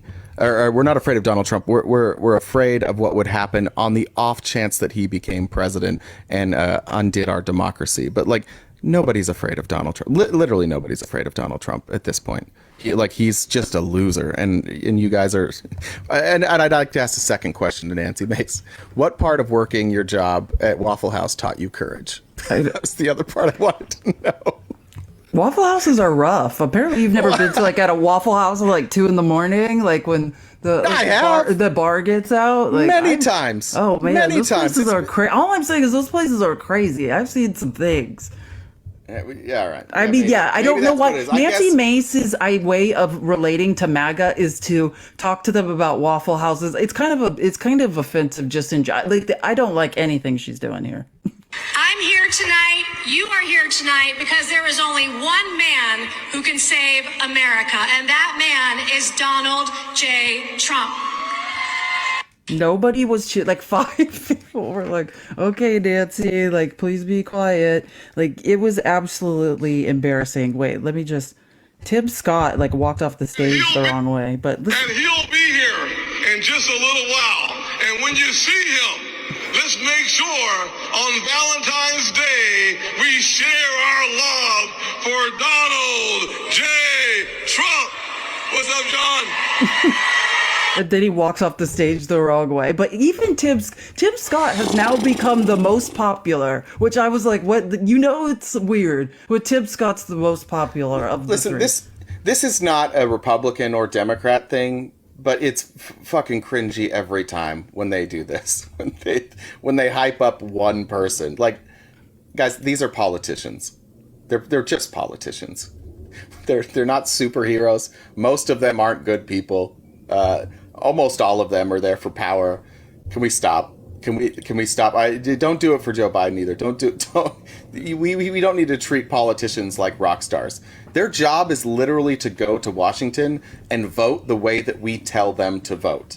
That's their job. They're just supposed to be good listeners. That's it. They're not, because they've all corrupted what they were supposed to do. But that's their job, is to go there and do exactly what they do. Can we please stop treating them like superheroes? They're not.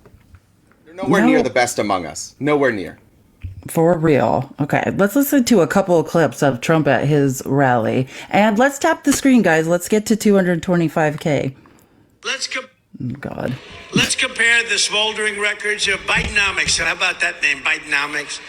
With the incredible success we had just 3 years ago under President Trump on Maganomics. You ever hear that term? I just heard it. And I like it. I said, let's use it, everyone. Let's use it in South Carolina. So he's now regurgitating like someone else's idea, right? Yeah, he rebranded somebody else's idea. Or is he going to compare? I wanted to hear what the comparison was. What was the comparison going to be there? Unemployment, Biden wins. He Stock lost market, every single Biden thing, wins. Yeah. Inflation, roughly the same. African American employment, Biden wins. Like literally every single. There's some really good critiques online. Like if you look at people's responses to that clip, I mean, he got leveled on Twitter. If you don't believe that Republicans are feelings over facts, just talk to them about the economy. Just compare the two numbers, and their response will be, "Well, but everybody feels worse." Yeah. It's because every time you turn on your goddamn TV, somebody's like, the world is ending today. World ending. Joe Biden getting rid of babies and puppies. Only Donald Trump can save us. And you're like, God damn, that sounds bad. That's not good. I guess things are worse. Like, the numbers are better. Stop it. Guys, we're fine. It's not as bad as you think it is. I promise. I promise it's not that bad. Did you see this guy on television today? I mean, he's like a crazed lunatic. Round eyes. The eyes are all round as hell. But I know he didn't have any plastic surgery. I know. The eyes are round. Who's he? He's talking about He's Biden? talking about Dark B.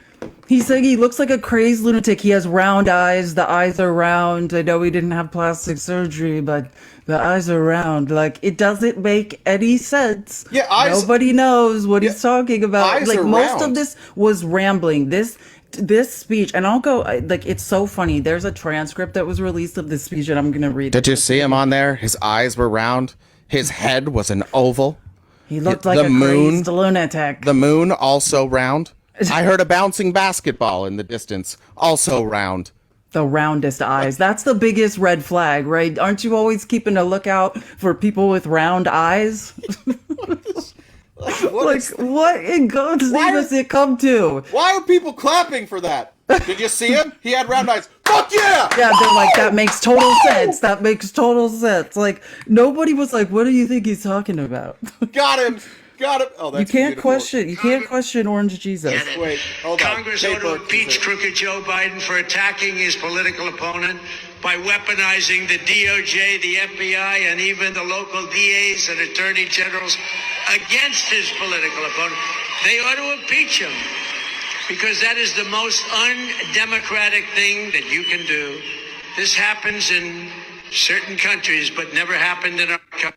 Get it? Yeah, he's yelling to impeach Dark B. Can I ask you a question? And sure. First of all, Kay Burke deserves credit because Kay Burke in the comments said everything is round but the earth, and I thought that was pretty funny. That's so funny. That is a really, really good one. Good one. When people talk about democracy, like outside of a government level, generally, what is a democracy like let's say in the workplace or in the family? If we're using democracy loosely like that, what does that mean? Wait, what's the question again? Just the term democracy. Like if we're saying, like, let's say you and I and all of our mods, like we're making a decision and we're like, yeah, we're going to run as a democracy. We're voting on it. Yeah, we're voting. We all get a choice. Now, when he talks about this being the opposite of democracy, I wonder if he realized how juries work. I wonder if he doesn't recognize those. That these decisions are being made by a group of people voting based on the evidence, and each of their votes carries the same amount of weight. I just wonder if he no, he doesn't recognize that. Of course he does not recognize that. There's something undemocratic about a jury. Okay. Here's Trump claiming that he's never had an empty seat at a rally, even though all we do is look at his rallies when there's no. They pay people on Craigslist to come. I've never had an empty seat, right? This place is packed to open. I never get credit for being a great speaker. I don't know if I'm a great speaker or not. Who the hell knows? I never get credit. Right? I never get credit. I don't know. Henry thinks I'm a very good speaker. But no, every rally, like this one, turns out they're all rallies because Can you pause? We have I just want to point out, he said, Henry thinks I'm a... Yeah, he drifts off drooling and muttering, and like calling random people out. That's like Tim Scott. Hey, John. It's like, what are you people doing? These people are out of their mind. It's like a comedy of errors. If you're gonna brag about being a very good speaker, enunciate very good speaker. Don't just muddle it all together. Wait till I read the transcript. Okay, and here's one of the arguably most insane things that he read. Now let's just read off because I just screenshotted the definition of interpose. So when you hear Trump having no idea what he's saying, interpose means to place or insert between one thing and another.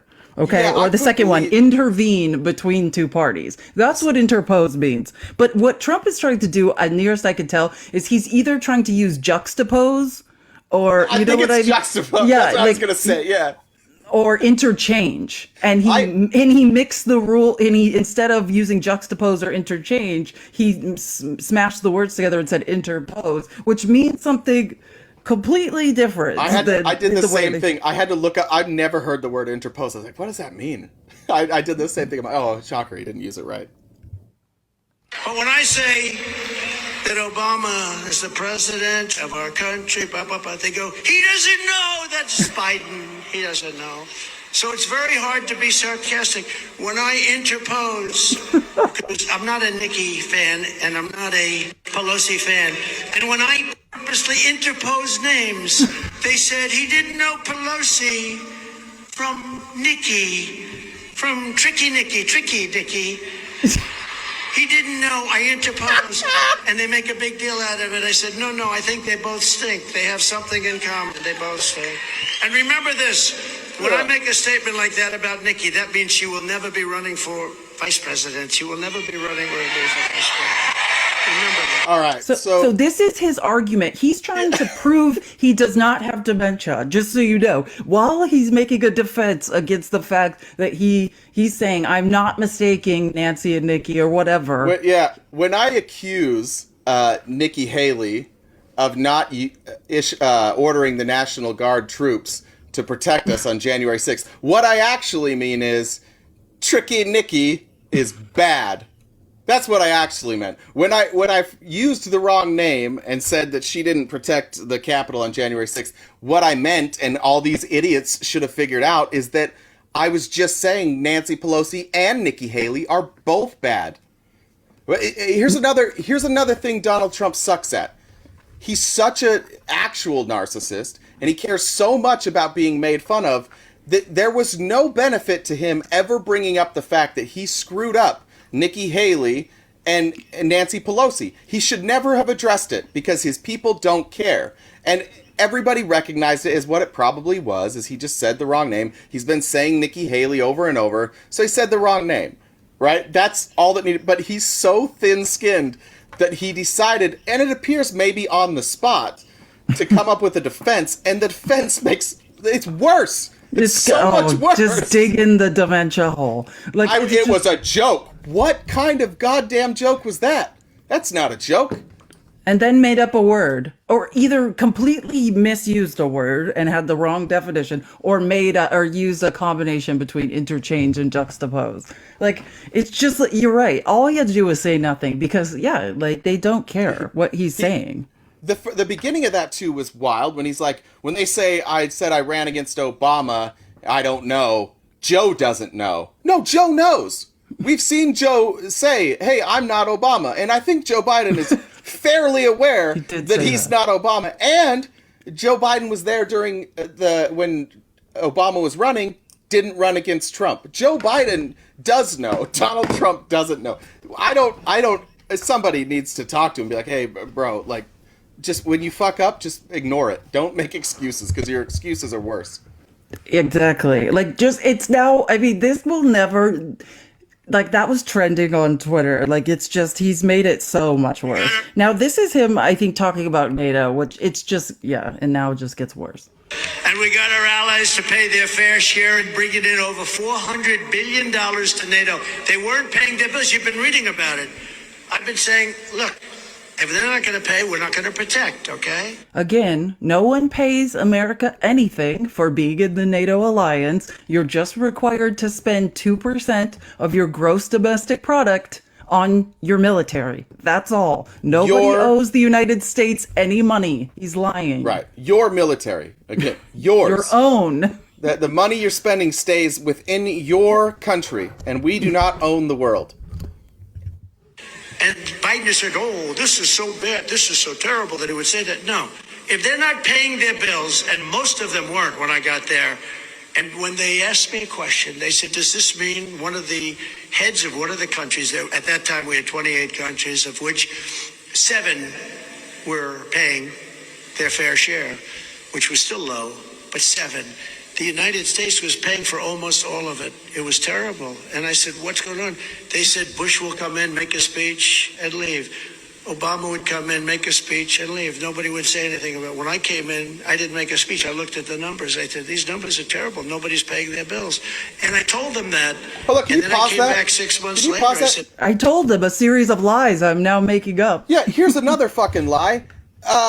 Bush would come in and speak and leave. Obama would come in, speak and leave. I came in and I didn't speak. But no, he was mocked relentlessly because he spoke for like a fucking hour. He was supposed to go 5 to 10 minutes like everybody else, and he took an hour. And then on a hot mic, there were people caught making fun of him.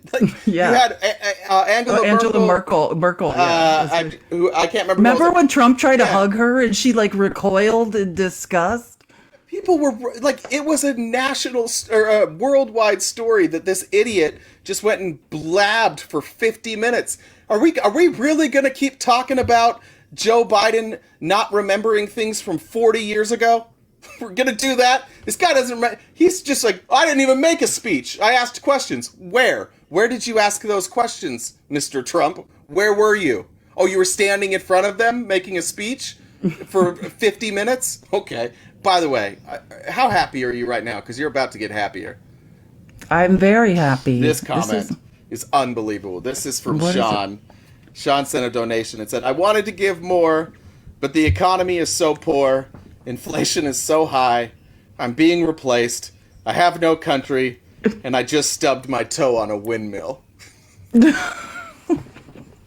That's a good one. I'd be replaced. Yes, those are the main grievances when you attend a Trump rally. That's the list of grievances as I understand them. Yes, that's unbelievable, Sean. That's so good. Fair retelling of what goes on at Trump rallies. Yeah.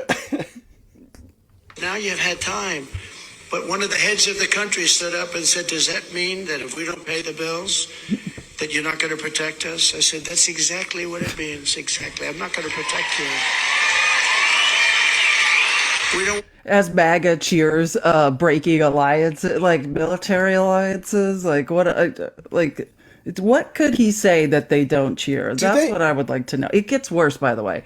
Trump is about to give us now an MLM scheme. Trump's going to tell us how he does his business, how he does loans sharking now. Like, I can't believe this speech. This for him. I'm telling you, he turns it on in South Carolina. Yeah, it's turning me on. Oh no, my clip's not playing. This is my favorite one. It's number. Can you play this one? Yeah, I just wanted the Fire 1969 Man and DJ Germagics. I know I've talked to both of you, but I have the worst memory. If you're opposition, will you just let Jen know so she can bring you up? I'm not watching that. What number did you say it was? 24. Okay. I believe. All right. Oh, wait. Yes, 24. The lone one? Yes. Okay. Give me a sec. Move my can out of the way there.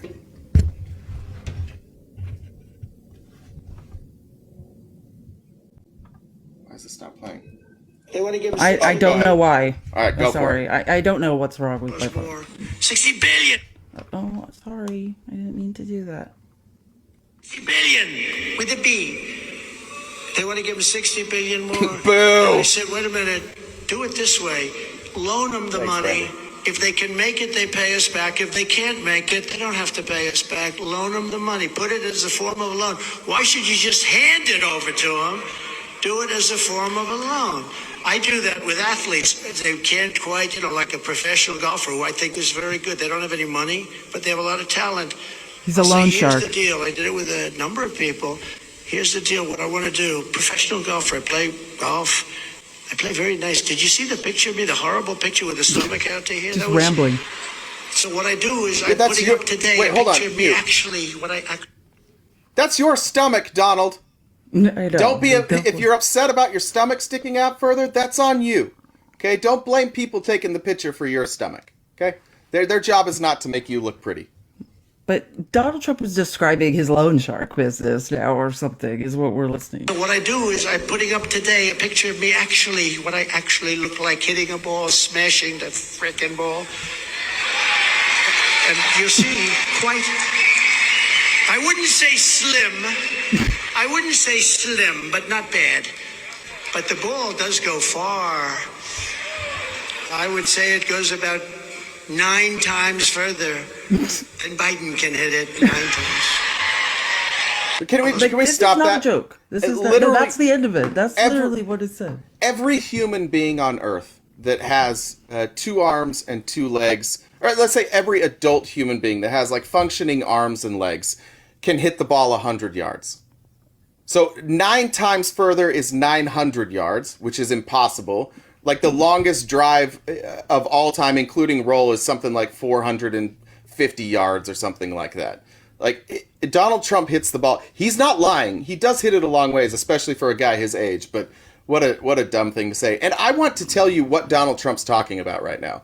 Donald Trump is talking about sponsoring golfers who don't have money. Golf is different than other sports in that there's not a league and there's not salaries. You only get paid if you make the cut. So halfway through an event, they cut the field down in half. The people who don't make the cut based on their score make $0, and they have to pay to travel, they have to pay their caddy, and then they have to pay an entry fee as well. So they're paying for hotels, for food, for planes, for gas, plus entry fees. So oftentimes, young golfers coming out of college, they didn't have money, so people will sponsor them, or people will loan them money. Generally, they say, like, I'm going to loan you this money, and when you make it, you get paid back. I know a handful of people who do this. Not one of them has near the amount of money as Donald Trump. I don't even know if Donald Trump did do this because I've never heard this story before, but he probably did. Not one of them ever once got repaid. Every single time the golfer came back to pay them, they were like, no, congratulations, you made it. Like, when you're talking about sponsoring an athlete somewhere between $50,000 and $100,000 for a year. 100 is insane. If these are people that aren't making money on tour, they can get by on $40,000. That'll take care of their expenses. You could give them $40,000 for a year, and Donald Trump is giving them loans with terms. Like, he's an actual loan shark for people when these poor dudes are making nothing. Yeah, it's unreal. And also, like, as far as I understand it, like, we're not, like, Ukraine, it is a loan, first of all. Like, but, and like he's saying, if they can't pay it back, they can't pay it back. Like, what is the point other than he wanted to tell the story about what you're saying? His, like, weird side business of loading, like, upstart golfers who have no money. Like, Is our, I don't know that. Is this a loan contingency? I know the IMF loaned them money, but has the aid that we've sent to Ukraine, is that a loan? I feel like I don't want to, I feel like Nemo told, like, a long time ago, like, that we were discussing this, but I honestly can't remember because the point is Jake will know they that. can't Jake, pay it back if you don't.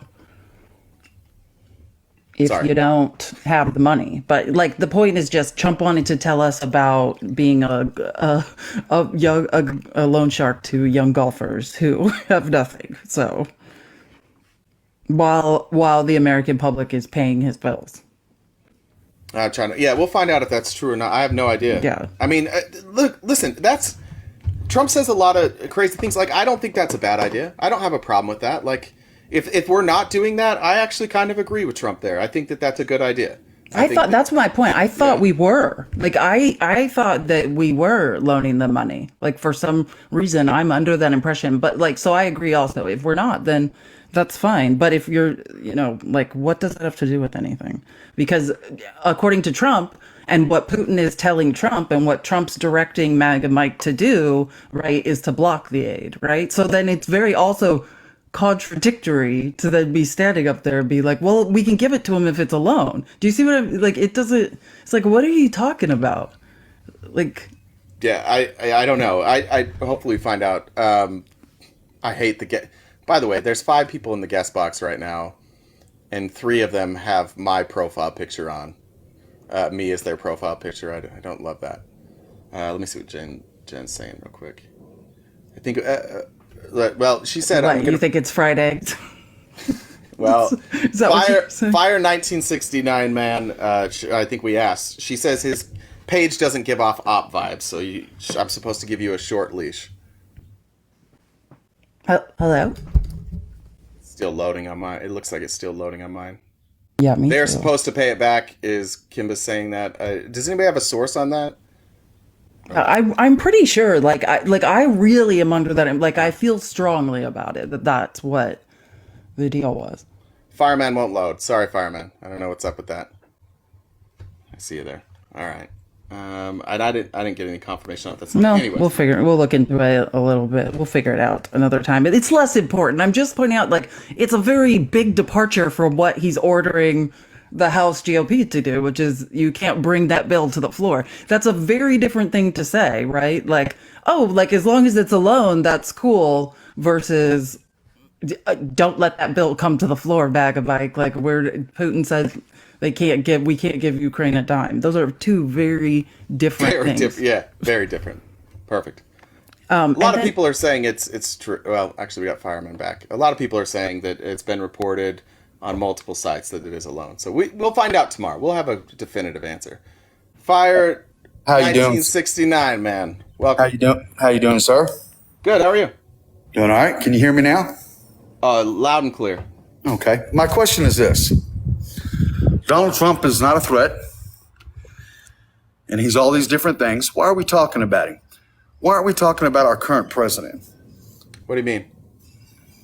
I think he is a threat. You're one of the few Democrats I talk to then, or folks say you're Democrat. That's wrong of me to just assume that. It's very few folks such as yourself who don't think he's a threat. Okay? Many people say he's not a threat. He's just a joke. He's this, he's that. Well, if he's all these things, why is so many people talking about him so much? I just find that funny on the Democratic side. Well, I mean, if he's not a threat. Well, he's Democratic side. Look, this is a man who knows an adjective from a noun. I'm just pointing it out. Well done. I can't get that shit figured out, so you're a step ahead of me. I'm not going to speak for other people. People should worry about Donald Trump. He's the nominee for the Republican Party.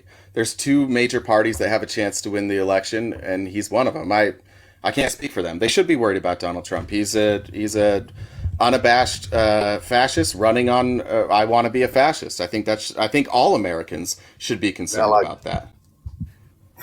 I would disagree that the man's a fascist. However, with that being said, to get in touch, you know, he is saying, like, he literally said, "I'm going to be a dictator," right? Like, you know that.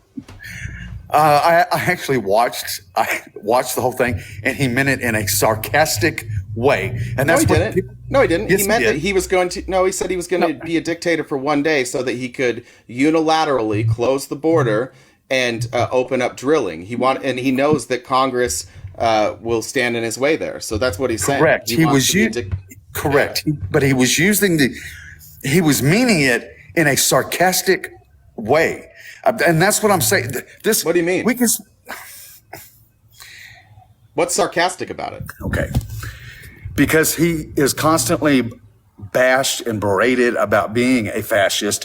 And he was, I mean, if you ask anybody who if I was accused of being a fascist all the time, I wouldn't say things like, "Hey, I'm going to be a fascist, but for only one day." It doesn't matter what the man says when it's according to the left. He could say it. Okay, but we're talking about what he said this time. So you said you're saying that it was tongue in cheek, but what do you mean? I'm just saying he went with it. He just went with it. He gets accused. He gets accused of it all the time. So he just said, and knowing that. Well, I mean, in all fairness, he's literally word for word echoing some of the world's most renowned fascists. We have Project 2025, which is it lays all the groundwork for a fascist takeover. I think it's none of us know whether or not he's going to be a fascist, but I'm concerned with Republicans who just look the other way and aren't concerned about it. Like maybe he won't be, but I don't know why you guys aren't more concerned. Why wouldn't you just bring up somebody different who's not accused of being a fascist all the time? Okay. Well, first of all, I don't just blatantly, without any with guard or whatever, like Trump and he's all of this and all of that. I have my own concerns about Trump, okay? But I also give the man the benefit of the doubt for, say, 24, as I was going to in 2020 when I voted for him then, because I voted for him in 16 as well. When I voted for him in 16, it was strictly, I'm taking a chance. In 2020, it was because I felt that the man, out of many presidents, actually followed through with what he said as much as he could. He was fought at every turn. Yeah, but you understand he was fought. You understand he was fought because what he was asking for was like unconstitutional or not the will of the American people or crazy. Like, the president is not king. When people say Donald Trump was opposed all the time, well, he wasn't opposed with everything.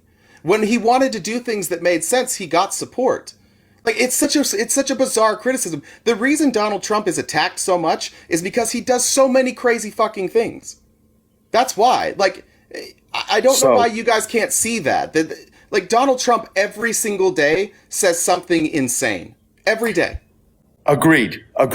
Donald Trump plenty of times I'm watching the television and would ask. So doesn't him, he deserve that amount of criticism then? If he does it every day? Right.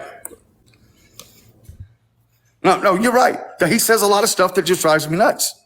But his actions and what he's gotten done for this country are two completely different things. Because the politicians, what did he get done for the country, though? What did he get done? We were didn't have gas prices that we have like we today. We did not have inflation like we have today. Didn't Donald Trump, he's the only president of our lifetime to purposefully raise the price of gas. The only action he actually took, like that you can point directly at Donald Trump and say he caused this, was when he caused gas prices to rise. He made a deal with the Middle East saying like, hey, gas is getting too cheap. We need to raise the price of gas. First time I'm hearing that. But it doesn't mean I won't look it up. Fair enough. But with that being said, gas prices were so low; they were getting too low. Yeah, we need to raise. No, to your point though. So let's be fair. Why were gas prices so low? Because Donald Trump was a. He wanted to expand. Let me ask a different question. Let me ask a different question because I'm trying to lead you here. But like, when were gas prices at their lowest point under the Trump presidency? I do not remember the exact time, but I know it was during COVID. It was during COVID. It was during COVID. No. This is. I promise you, this is true. During COVID was the lowest the gas prices ever got. They had mostly remained steady through most of his presidency.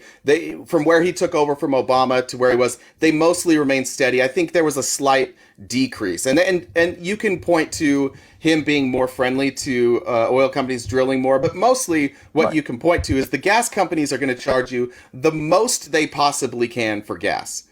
Right? And so it comes down to basic supply and demand. So when gas prices are lower, that means the demand is lower or the supply is higher. Right? And so during COVID, when those gas prices catered, well, we were producing a lot of gas and people weren't going anywhere. So prices naturally are going to be low. There's no demand. I agree with that. But COVID, why give him credit? COVID's not when the prices started to fall. It is. It's just not. I don't have the numbers looking right here in front of me. Okay. But I will tell you this. Like the border, okay? The border absolutely worse and horrendous under Biden than they ever were under Trump. And those numbers don't lie. Okay. True, but I agree with you. Let's agree on that. The numbers under Biden are worse than Trump. Do you know why? Because Biden has no border policy. Well, that's not true. Biden has largely done the same things that Donald Trump did at the border. In fact, if you look at like what our border patrol actually does, they're supposed to stop people. We're stopping more people, which makes sense because there's more people at the border, so we would stop more people. We are also returning a higher, not only more people, but returning a higher percentage of people back across the border than we were under Trump. Trump was deporting roughly around 46%, and Biden's around 56%.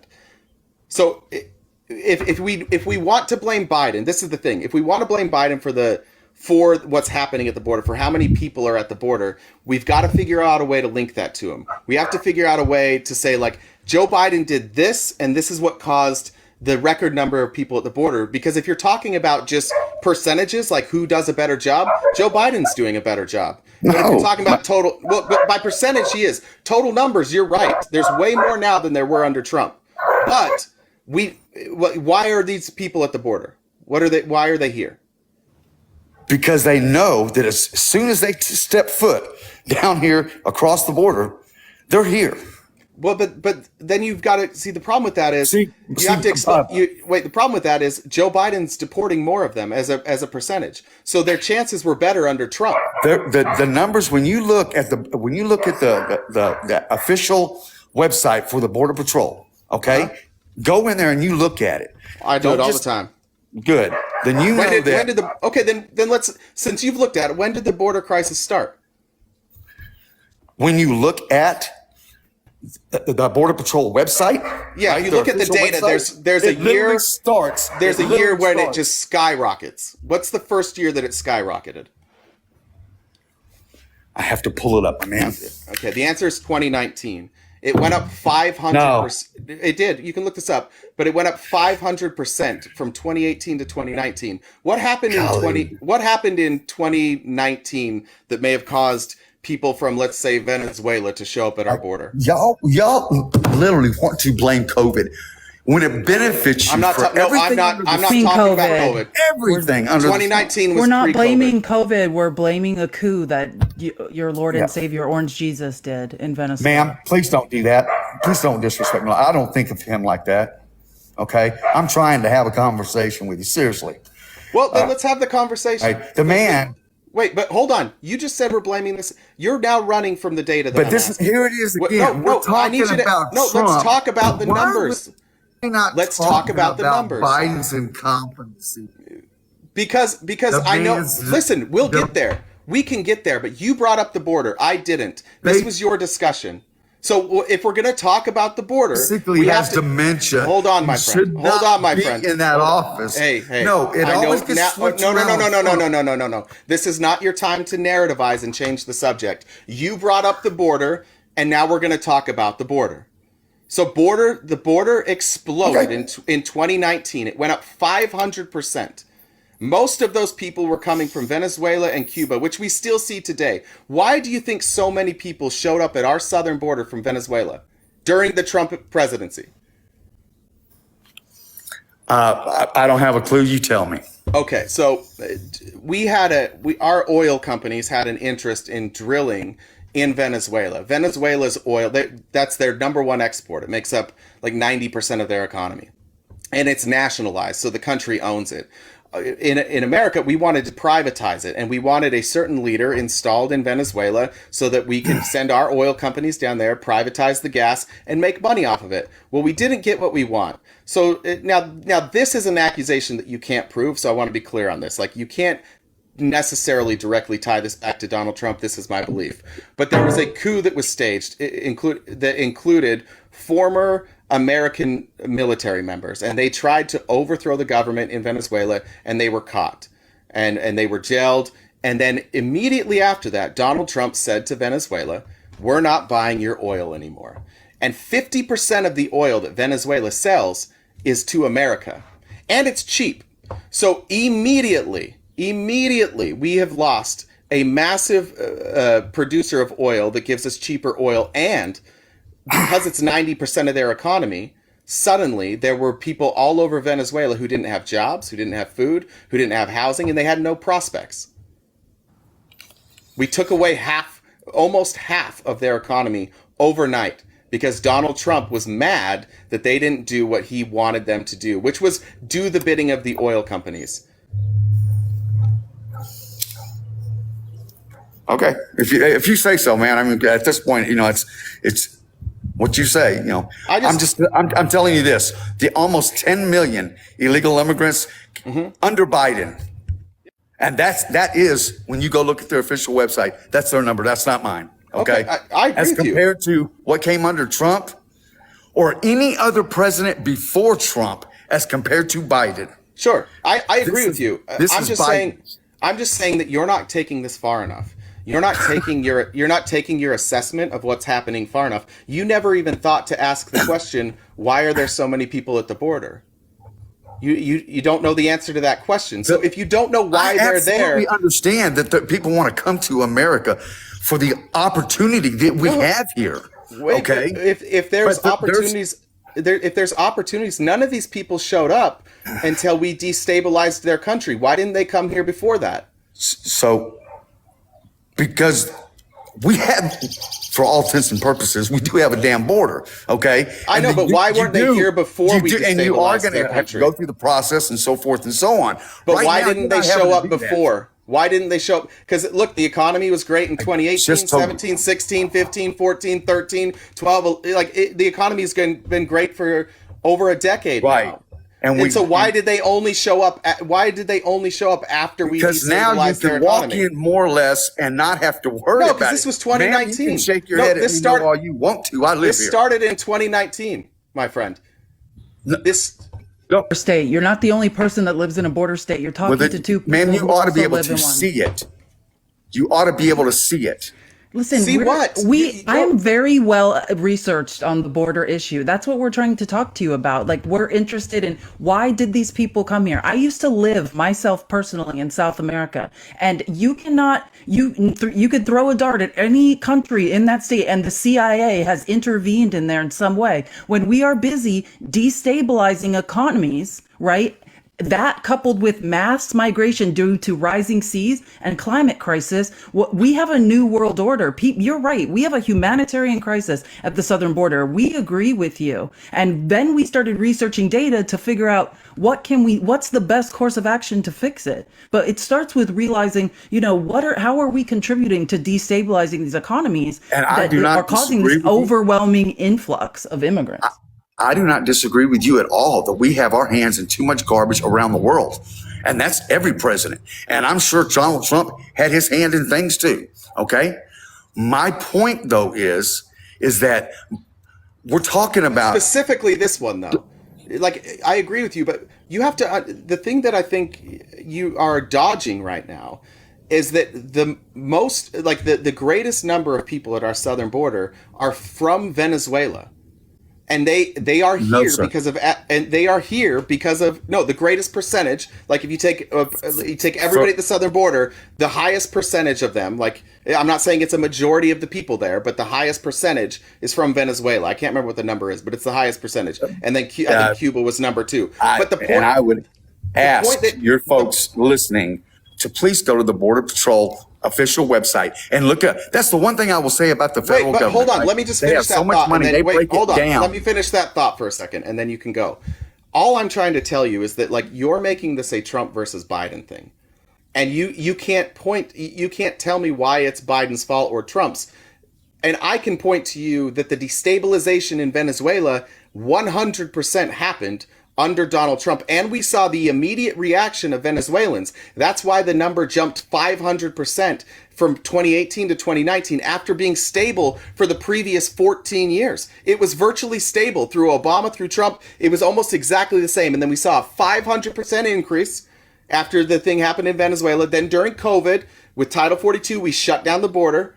And so there was nobody coming across because Trump was able to use emergency powers to shut down the border because of COVID. And then when it opened back up, you just saw the trajectory continue that was already happening before. So the problem with the border is that our country, not Joe Biden or Donald Trump, we're too involved in other countries and we destabilize them and they come to the border. But I don't think the solution is putting in the guy that started it. Your percentage, and that's what I'm telling you, your percentage for folks in your audience right now, go look. You on this particular, you're wrong, my man. You're wrong. The percentage of folks that are coming in right now are either from, laugh, and I know you don't want to, but they're from China or they're from Middle Eastern countries. They are. Wait, where are you getting the number that's the majority? That right there. Where are you getting the number that's the majority? Website. You can change the year to date. You can change the demographic. I am. You can change the nationality. You can do all that, my man. I am, and it's not China. You're either you're either on a different website or you're lying. I don't know what to tell you.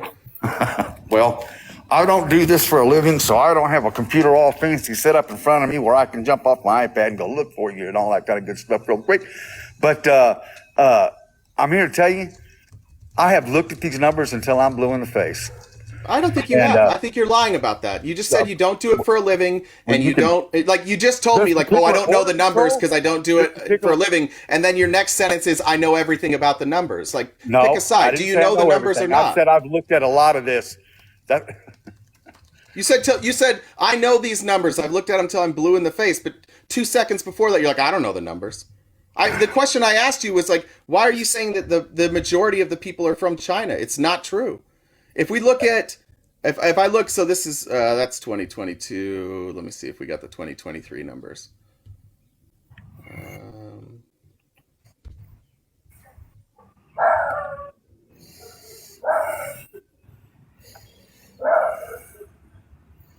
All right.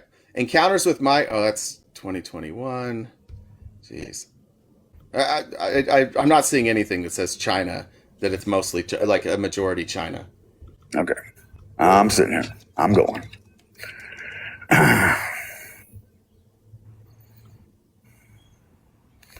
Southwest. Are you on cbp.gov? Is that what you're using? Yes, sir, I am. Okay, I'll go to the same place you are then. I'm getting there.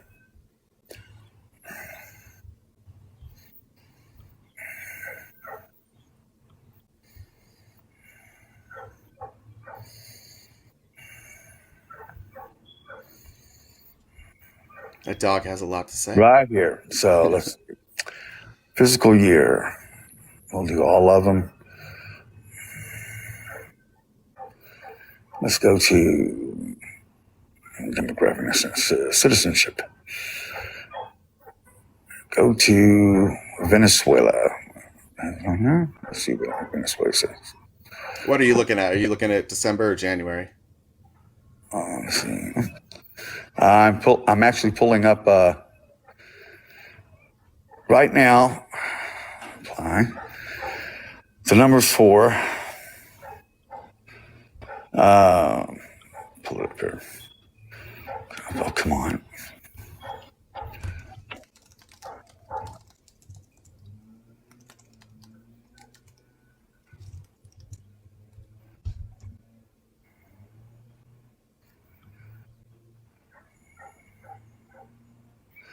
Okay, total.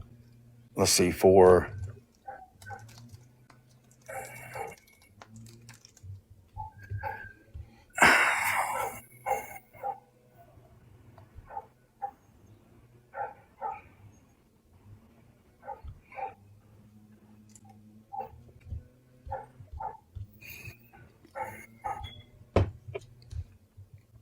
like I said, I don't do this for a living, my man.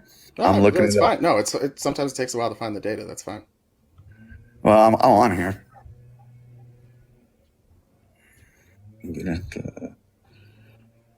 Well, maybe this will help. Can you point to a policy or a change that Joe Biden made that you can say like this is what caused the increase?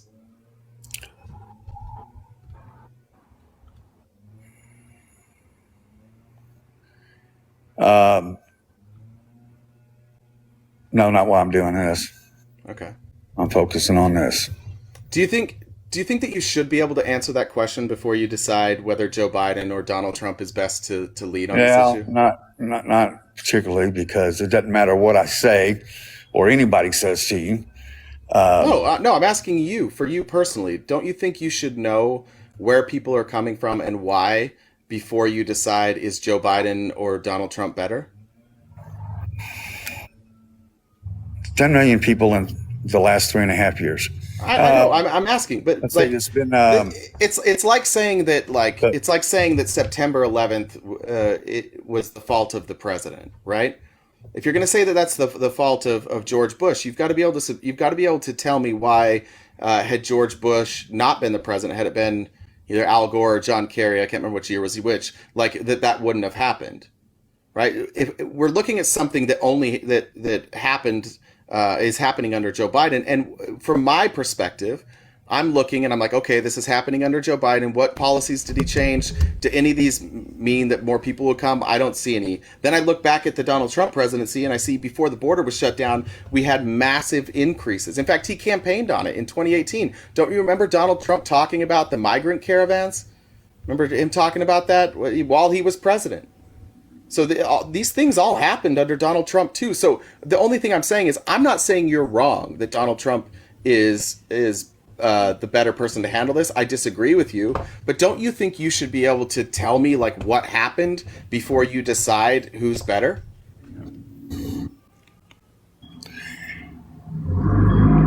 I can look at. This is from AI. Let me just read this. In 2023, the demographics of immigrants arriving at the U.S.-Mexico border underwent significant changes compared to previous years. So the previously dominant countries, which were Mexico, El Salvador, Guatemala, and Honduras, which we know. And those are the initiatives that Kamala has been doing to create jobs in Honduras and Guatemala, and they've seen a decrease. So while still present, these countries saw a decrease in encounters compared to 2022. They collectively represented 49% of encounters in fiscal year 2023, which are down 73%, right? So then the newcomers, Venezuela, became the leading nationality driven by economic and political turmoil. Estimates suggest 64% of migrants crossing the Darien Gap in 2023 were Venezuelan. So that's just, just to give a rough idea of what. Yeah, I was wrong. I didn't even think it was, I mean, I don't know what it is now, but I didn't even think it was over 50%. I was wrong on that, but clearly it's Venezuela. You're seeing, and when Blinken went and had the summit in Mexico about the immigration, the mass migration problems from South America, Central America, that's what they were reporting on, that their bid to increase jobs in Central America, in Guatemala and Honduras, in increased security and safety there, has shown that fewer people have been arriving from those countries, and that's why it has to be a long-term goal. We need to defend our border, right? Like, we are big proponents of the border bill that was brought to the table, because this idea of we can release everyone into the interior of our country needs to stop. And we have to defend the border, but that needs to be coupled with making it safer for people to remain in their countries. What percentage did you say, ma'am? Was it for Venezuela? I said estimates suggest 64% of migrants crossing the Darien Gap in 2023 were Venezuelan. Okay. We were over 2 million for fiscal year 2023. 2 million folks coming into the border, and exactly Venezuela was 73,000 of them. The year before that was 33,000, and 2021 was 10,939. These are not even remotely close. Well, there's a problem with the way that you're looking at this data. Right. Okay. Well, do you want me to explain it to you? Or Sure. Do you just want to dismiss it? Yeah. Sure. So the numbers that you're using are border crossings. These country of origin numbers are asylum seekers. So not everybody crossing the border is an asylum seeker, right? So you have to make sure that the numbers that you're polling are asylum seekers. Now, I'm looking at just the asylum data from 2023. What's that? That's total number of folks crossing the border.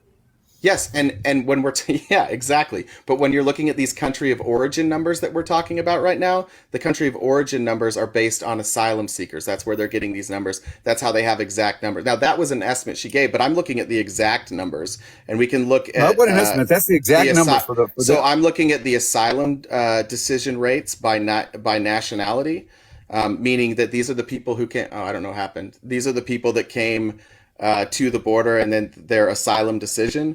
Venezuela had double what China had, but if you look at the other countries from 2023, Mexico had 14,000, El Salvador had 23,000, Guatemala had 22,000. I think China had where's China?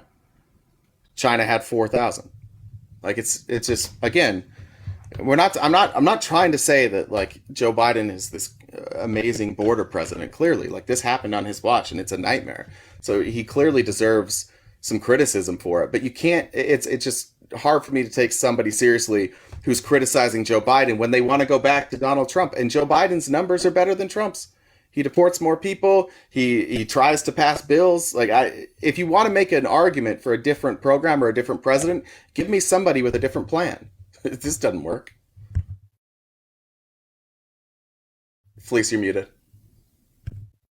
Fee in the comments was also saying that Fani took the stand. Is that true? Oh, yep. Other people are confirming it. Well, perfect timing. I do have a hard cutoff today, and it's 1:00. So let me make sure I got all the donations covered. I want to make sure I read any comments there. She's about to. Oh, okay, cool. Perfect timing. Even better.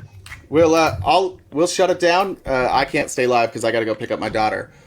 But thank you guys for the support, Felice, for this outline that we kind of got through. And I think you should take naps more often. We get better stories when you're asleep. Yeah.